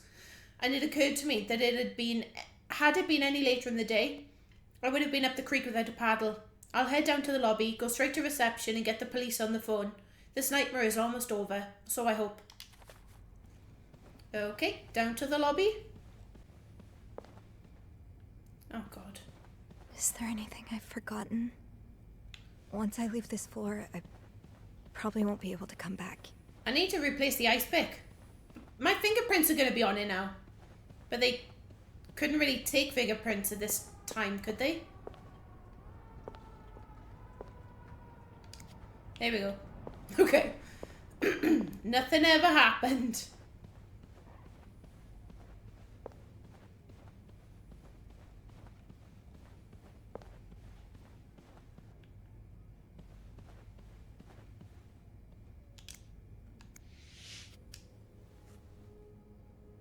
I'm sorry. I'm sorry. I'm so sorry.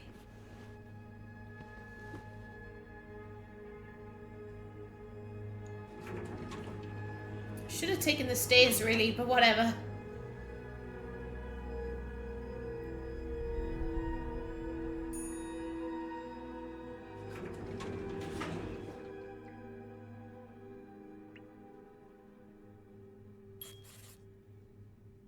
Phone.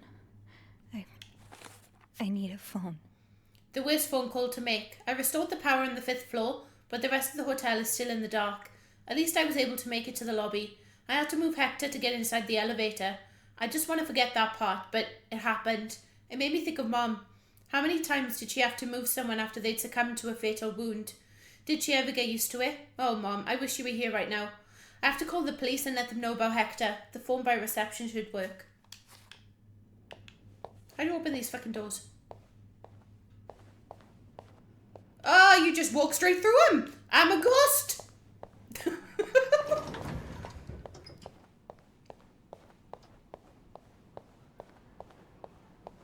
Andrew? Where is everyone? Andrew, quick! There's been a murder. Andrew! Ugh.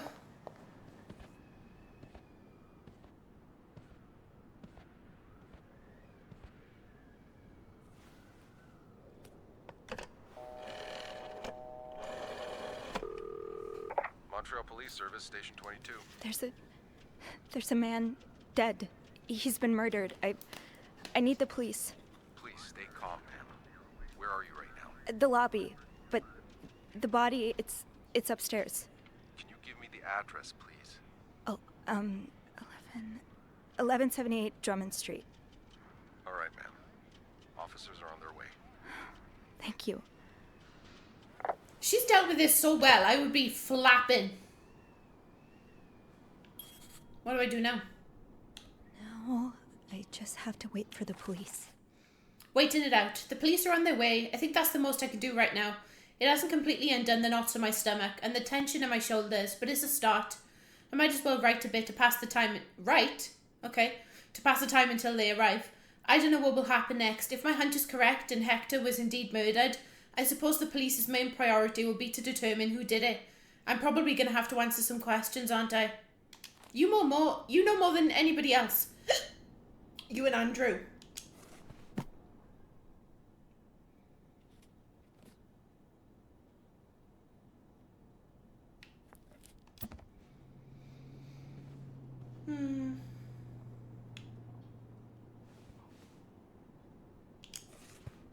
So Anne and Marcella really are planning to run off together.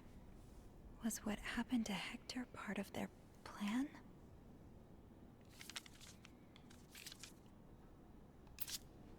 Well, Anne wanted to murder her own husband.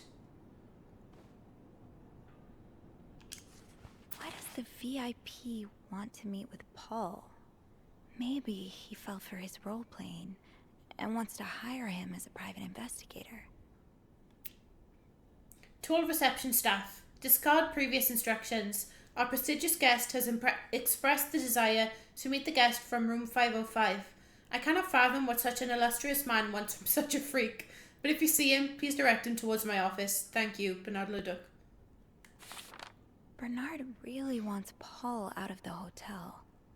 To all reception staff, I've heard more reports on the guest from room 505 and his strange behaviour, following people around, spying on guests, etc.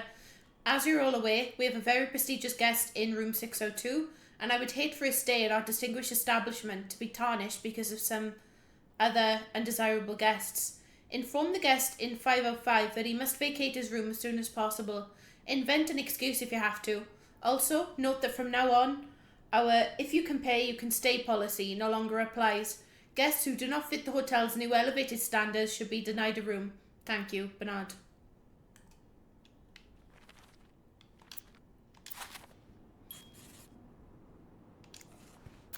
Is this the brochure Andrew was talking about? The one that came in the mail for Anne? The West Coast. That's about as far from Montreal as you can get without crossing an ocean.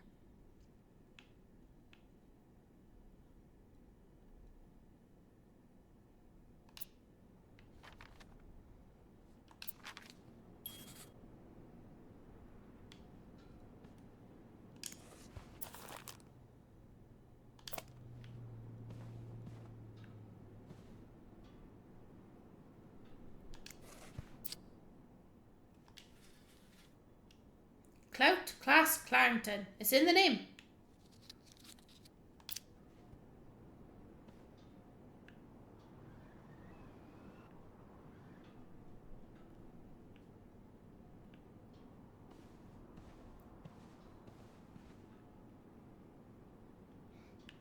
Where the hell is Andrew?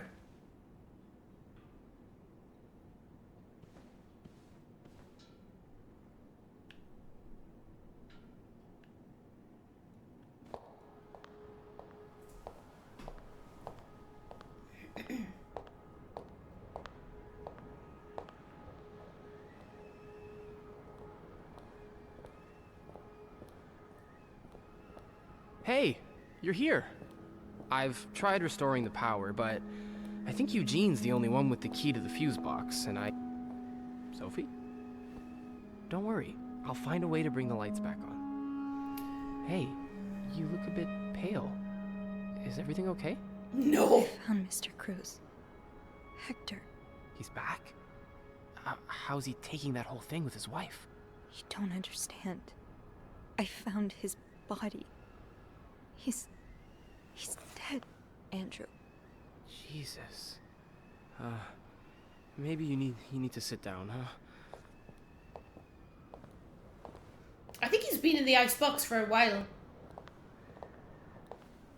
Maybe he climbed out and tried getting into the elevator himself. Did you call the police? Yeah, they're on their way. What happened? Was he sick or something? No, I don't think so. Someone did this to him. You mean... Jesus. Do you think it could be Paul? I found something on Hector that would point to that. Yes. On Hector? You mean... You've touched the body? I mean, yes. Kind of. Okay. Not a great idea, but we'll figure something out. Just maybe don't mention that to the police, hmm? What did you find? I found out Hector was trying to get some information on Paul. Plus, we know they fought yesterday, so maybe there was another altercation and Jacques wasn't there to intervene this time. Yeah, maybe it's an accident. Maybe Paul freaked out and fled the scene. He may have spent some time in a psychiatric hospital, but that doesn't mean he's some dangerous psychopath. I think I know what you mean. It would be so easy for newspapers to turn this into a cautionary tale on the dangers of crazy people. Exactly. And it would give Bernard and his pals all the ammunition they need to fight the construction of the new hospital. Those places, they have a bad rep, but the good ones, they can really help people. You know how I said I studied to become a priest, but never took my orders? That's because I felt so lost. I couldn't enjoy the things I used to like. I could barely get myself out of bed. So I ended up going to a psychiatric hospital.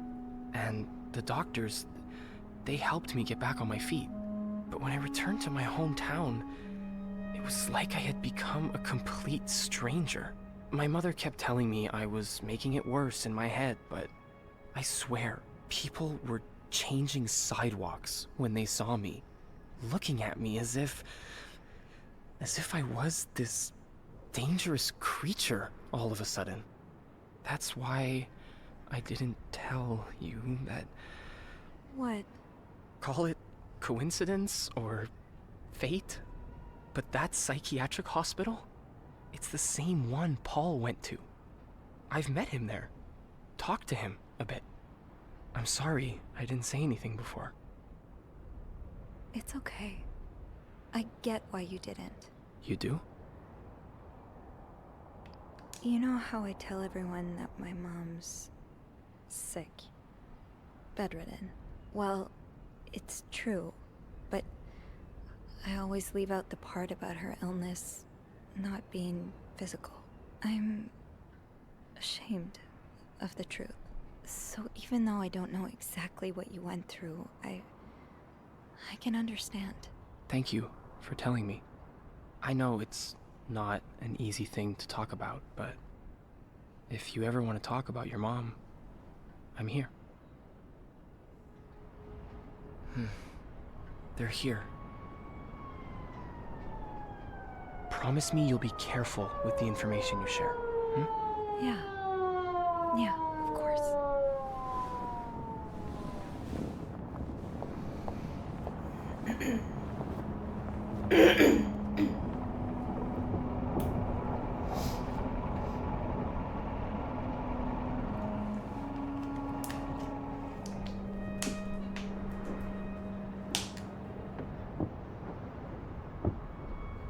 Miss Roy?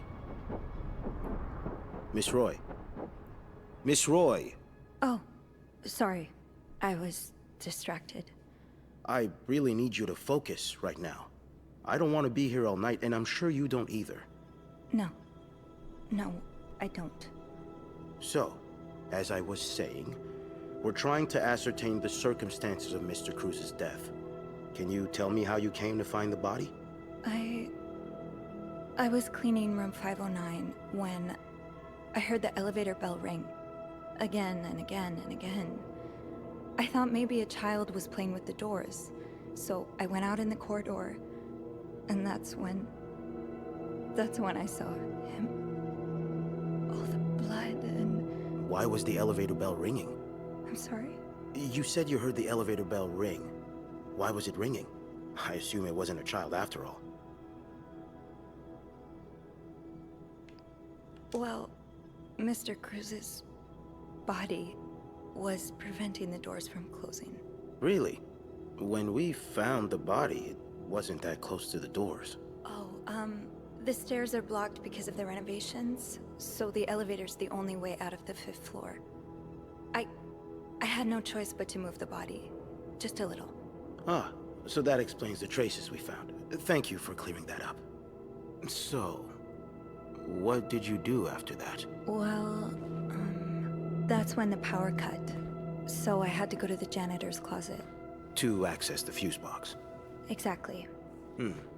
I changed a few fuses and turned the power back on. But there's a lock on that box, isn't there? Did you have the key? No, I didn't. Only Eugene does. But I thought an ice pick might do the trick, so I went to the ice machine to get one. You're a size 7, I suppose. Yes, I am. Why? What did you see when you went to the ice machine? There was blood. A lot of it. Did you touch anything? I might have touched a few things. Just to figure out what had happened to Mr. Cruz. Of course you did. Why so many witnesses can't help but compromise the evidence is just beyond me. Anyway, what did you do after restoring the power? I took the elevator down to the lobby. That's where I called the police. Do you remember what you said to the operator? The exact words? No, I'm afraid I don't. You said, there's a man dead. He's been murdered. That's possible. What makes you so sure it was murder? I've been snooping around the guests' rooms. I can help him. I didn't think you'd admit it. You know already? We found pictures of you snooping around. Oh. Now, unless you want me to arrest you for violating your guests' privacy, I suggest you tell me everything you know. All right. We've learned from one of your colleagues that the victim had a fight with a guest named Mr. Spade. What can you tell me about him?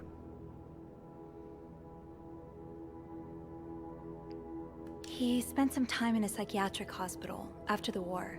That's when he got into Mrs. Cruz's novels, and they really helped him. Yes, I already know about his time in a madhouse. We called the place and they painted quite the picture of him. Did you ever see him display odd behavior in or around the hotel? No. I mean, we've all got our little quirks, don't we? Did he seem obsessed with Mrs. Cruz? A little, maybe, but... Obsessed enough to kill her husband? No, nothing like that. We all have our obsessions. Me, for instance. I'm obsessed with celebrities and gossip magazines, and... You don't seem to understand, Miss Roy. Mr. Spade is not like you and me. He may look like us, but he's not. He's dangerous and needs to be taken off the streets. So tell me, did you ever see him be violent or aggressive?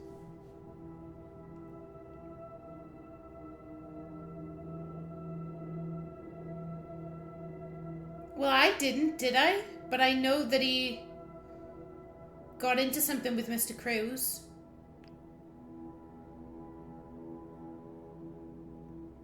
You're wrong. I beg your pardon? He is like us. We all struggle sometimes, some of us more than others, but there's nothing wrong with that.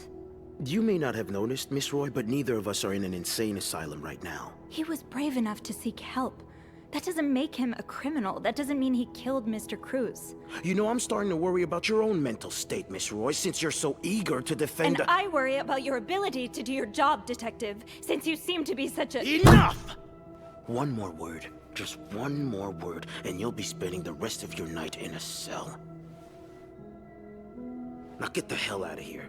I've had enough of you. But what about the lesbians? Who might not have done it? It might be Bernard. He might be trying to frame Paul just so that the asylum isn't open next to the hotel.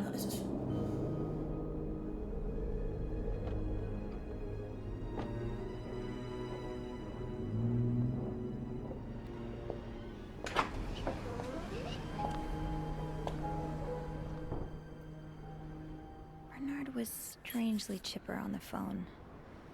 That can't be a good sign. I guess I'll know soon enough. I think it's him. Yeah, my suspect is Bernard. Let's go see what Bernard wants. To be a prick, no doubt.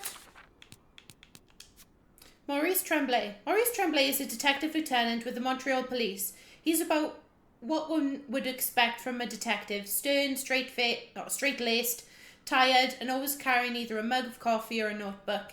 He looked like he hadn't slept in days, which makes sense with how hard the police have been working themselves, trying to round up every last supposed deviant in the city. Maurice is old-fashioned, like a lot of men his age. His assumptions about women, or anyone who isn't like him for that matter, made that clear. I wish he wasn't the one in charge of the investigation into Hector's murder, but I'm not sure any other detective would make much of a difference. Roger is the policeman who escorted me through the precinct when I was called in to be interrogated.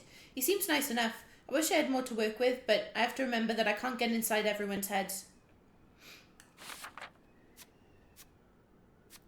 The interrogation. I never imagined I would be sitting in an interrogation room at a police precinct. It was like something out of a crime film. The kind of scene you would watch and wonder what you would do if you were in that character's place. What I would do, turns out, is stand up to the detective interrogating me. I just couldn't let him speak like that about topics he doesn't understand and about people he doesn't know. I don't exactly regret my actions, but I hope they won't lead to any unwanted repercussions. After the storm. It's been tough being alone with my thoughts since the hotel closed 2 days ago. According to the papers, the police are still investigating and haven't made any charges yet. I just hope they take the time to get it right. The last thing this whole ordeal needs is an innocent person put behind bars. Anyway, this morning I got a call from Bernard calling me into the hotel. He sounded surprisingly chipper, cheerful even. I wonder how it'll feel, walking into the Clarendon again after everything has happened. Bernard's probably in his... The atmosphere is so different in here. Will it ever feel... It'll probably be a while before the hotel reopens. I'll go empty my locker. Andrew! Oh no! Hey. Are you okay? I've just been fired. What? No, It's okay. I just need some time to process it. I'll be on the mezzanine if you want to join me afterwards. Yeah. Yeah, okay.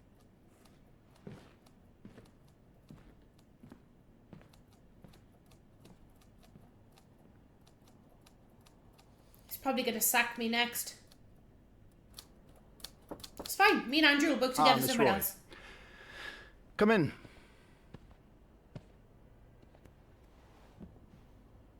I suppose you know why you're here?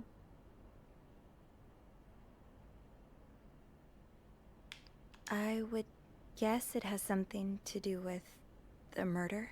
Well, you'd be right about that. We've been getting a lot of press lately, and not the good kind. I wouldn't expect you to understand the position I'm in, but I assure you, it's quite uncomfortable. To have one's life's work blown away like that. All thanks to some sexual deviance and a nut job. It's obvious to me now that I haven't been firm enough. For guests of such morals to be comfortable booking a few nights here and committing such a horrid act? Things need to change. This means elevating our standards to the highest possible level, and it starts with the people working here. It starts with you. With me? Yes. From what I've heard, you've been quite the exemplary maid lately. Clean rooms, satisfied guests. I take my job very seriously, sir. As you should. We'll see for the future, but for now, you'll be allowed to continue working here. Thank you. I'm not done. The police have finished their investigation and left a mess on the 5th floor. I want you to clean it up. You want me to go back there? Yes, why not? I found a dead body on that floor. I'm not going back. I'll make this simple for you. If you don't do it, you're fired.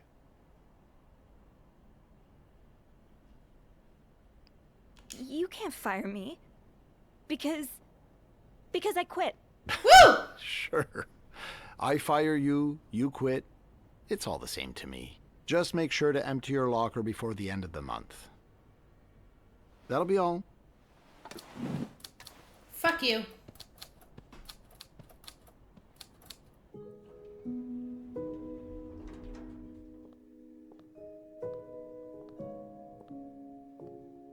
Andrew, I quit too. Well, I quit. You were sacked. Hey, What a week. you don't say. So what did Bernard want with you? Well, he was being kind of a jerk, so I quit.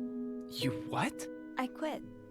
I figured there was no point in staying if you were leaving. I'm flattered, but that really wasn't necessary. I think it's for the best. Did Bernard say why he was firing you?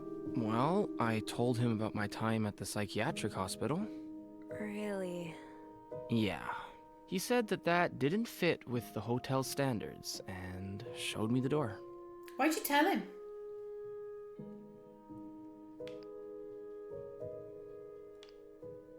Well, I'm not one bit worried about you. I know you'll be just fine. Yeah. Hopefully I will be. Think of all the good times you'll have away from Bernard.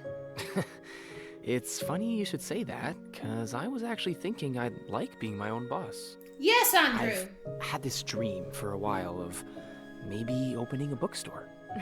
I can't say I'm surprised. It just makes so much sense. I'd be able to combine the two things I love most, reading books and helping people. Granted, helping people find books is a far cry from helping them find God, but... My mom likes to say, there's no job too small. Plus, just by the way you're talking about it, it's obvious it'd make you happy. And that's what really matters, I think. Yeah, you're right. Thank you. I'm really glad I have you in my life. Me too.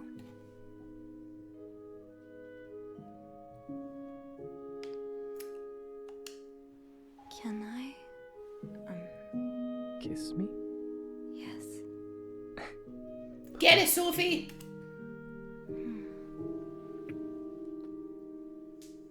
That was... Yeah, it was.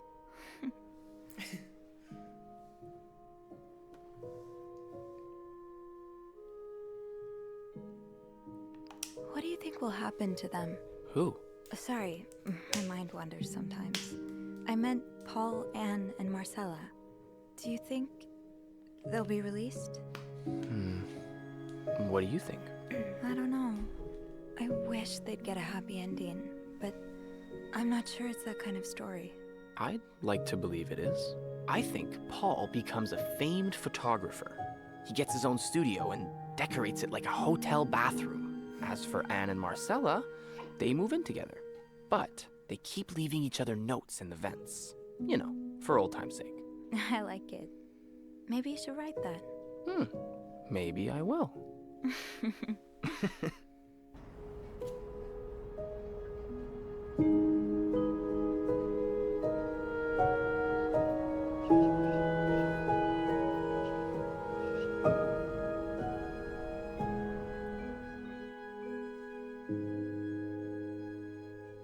Is that the end?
VIP only.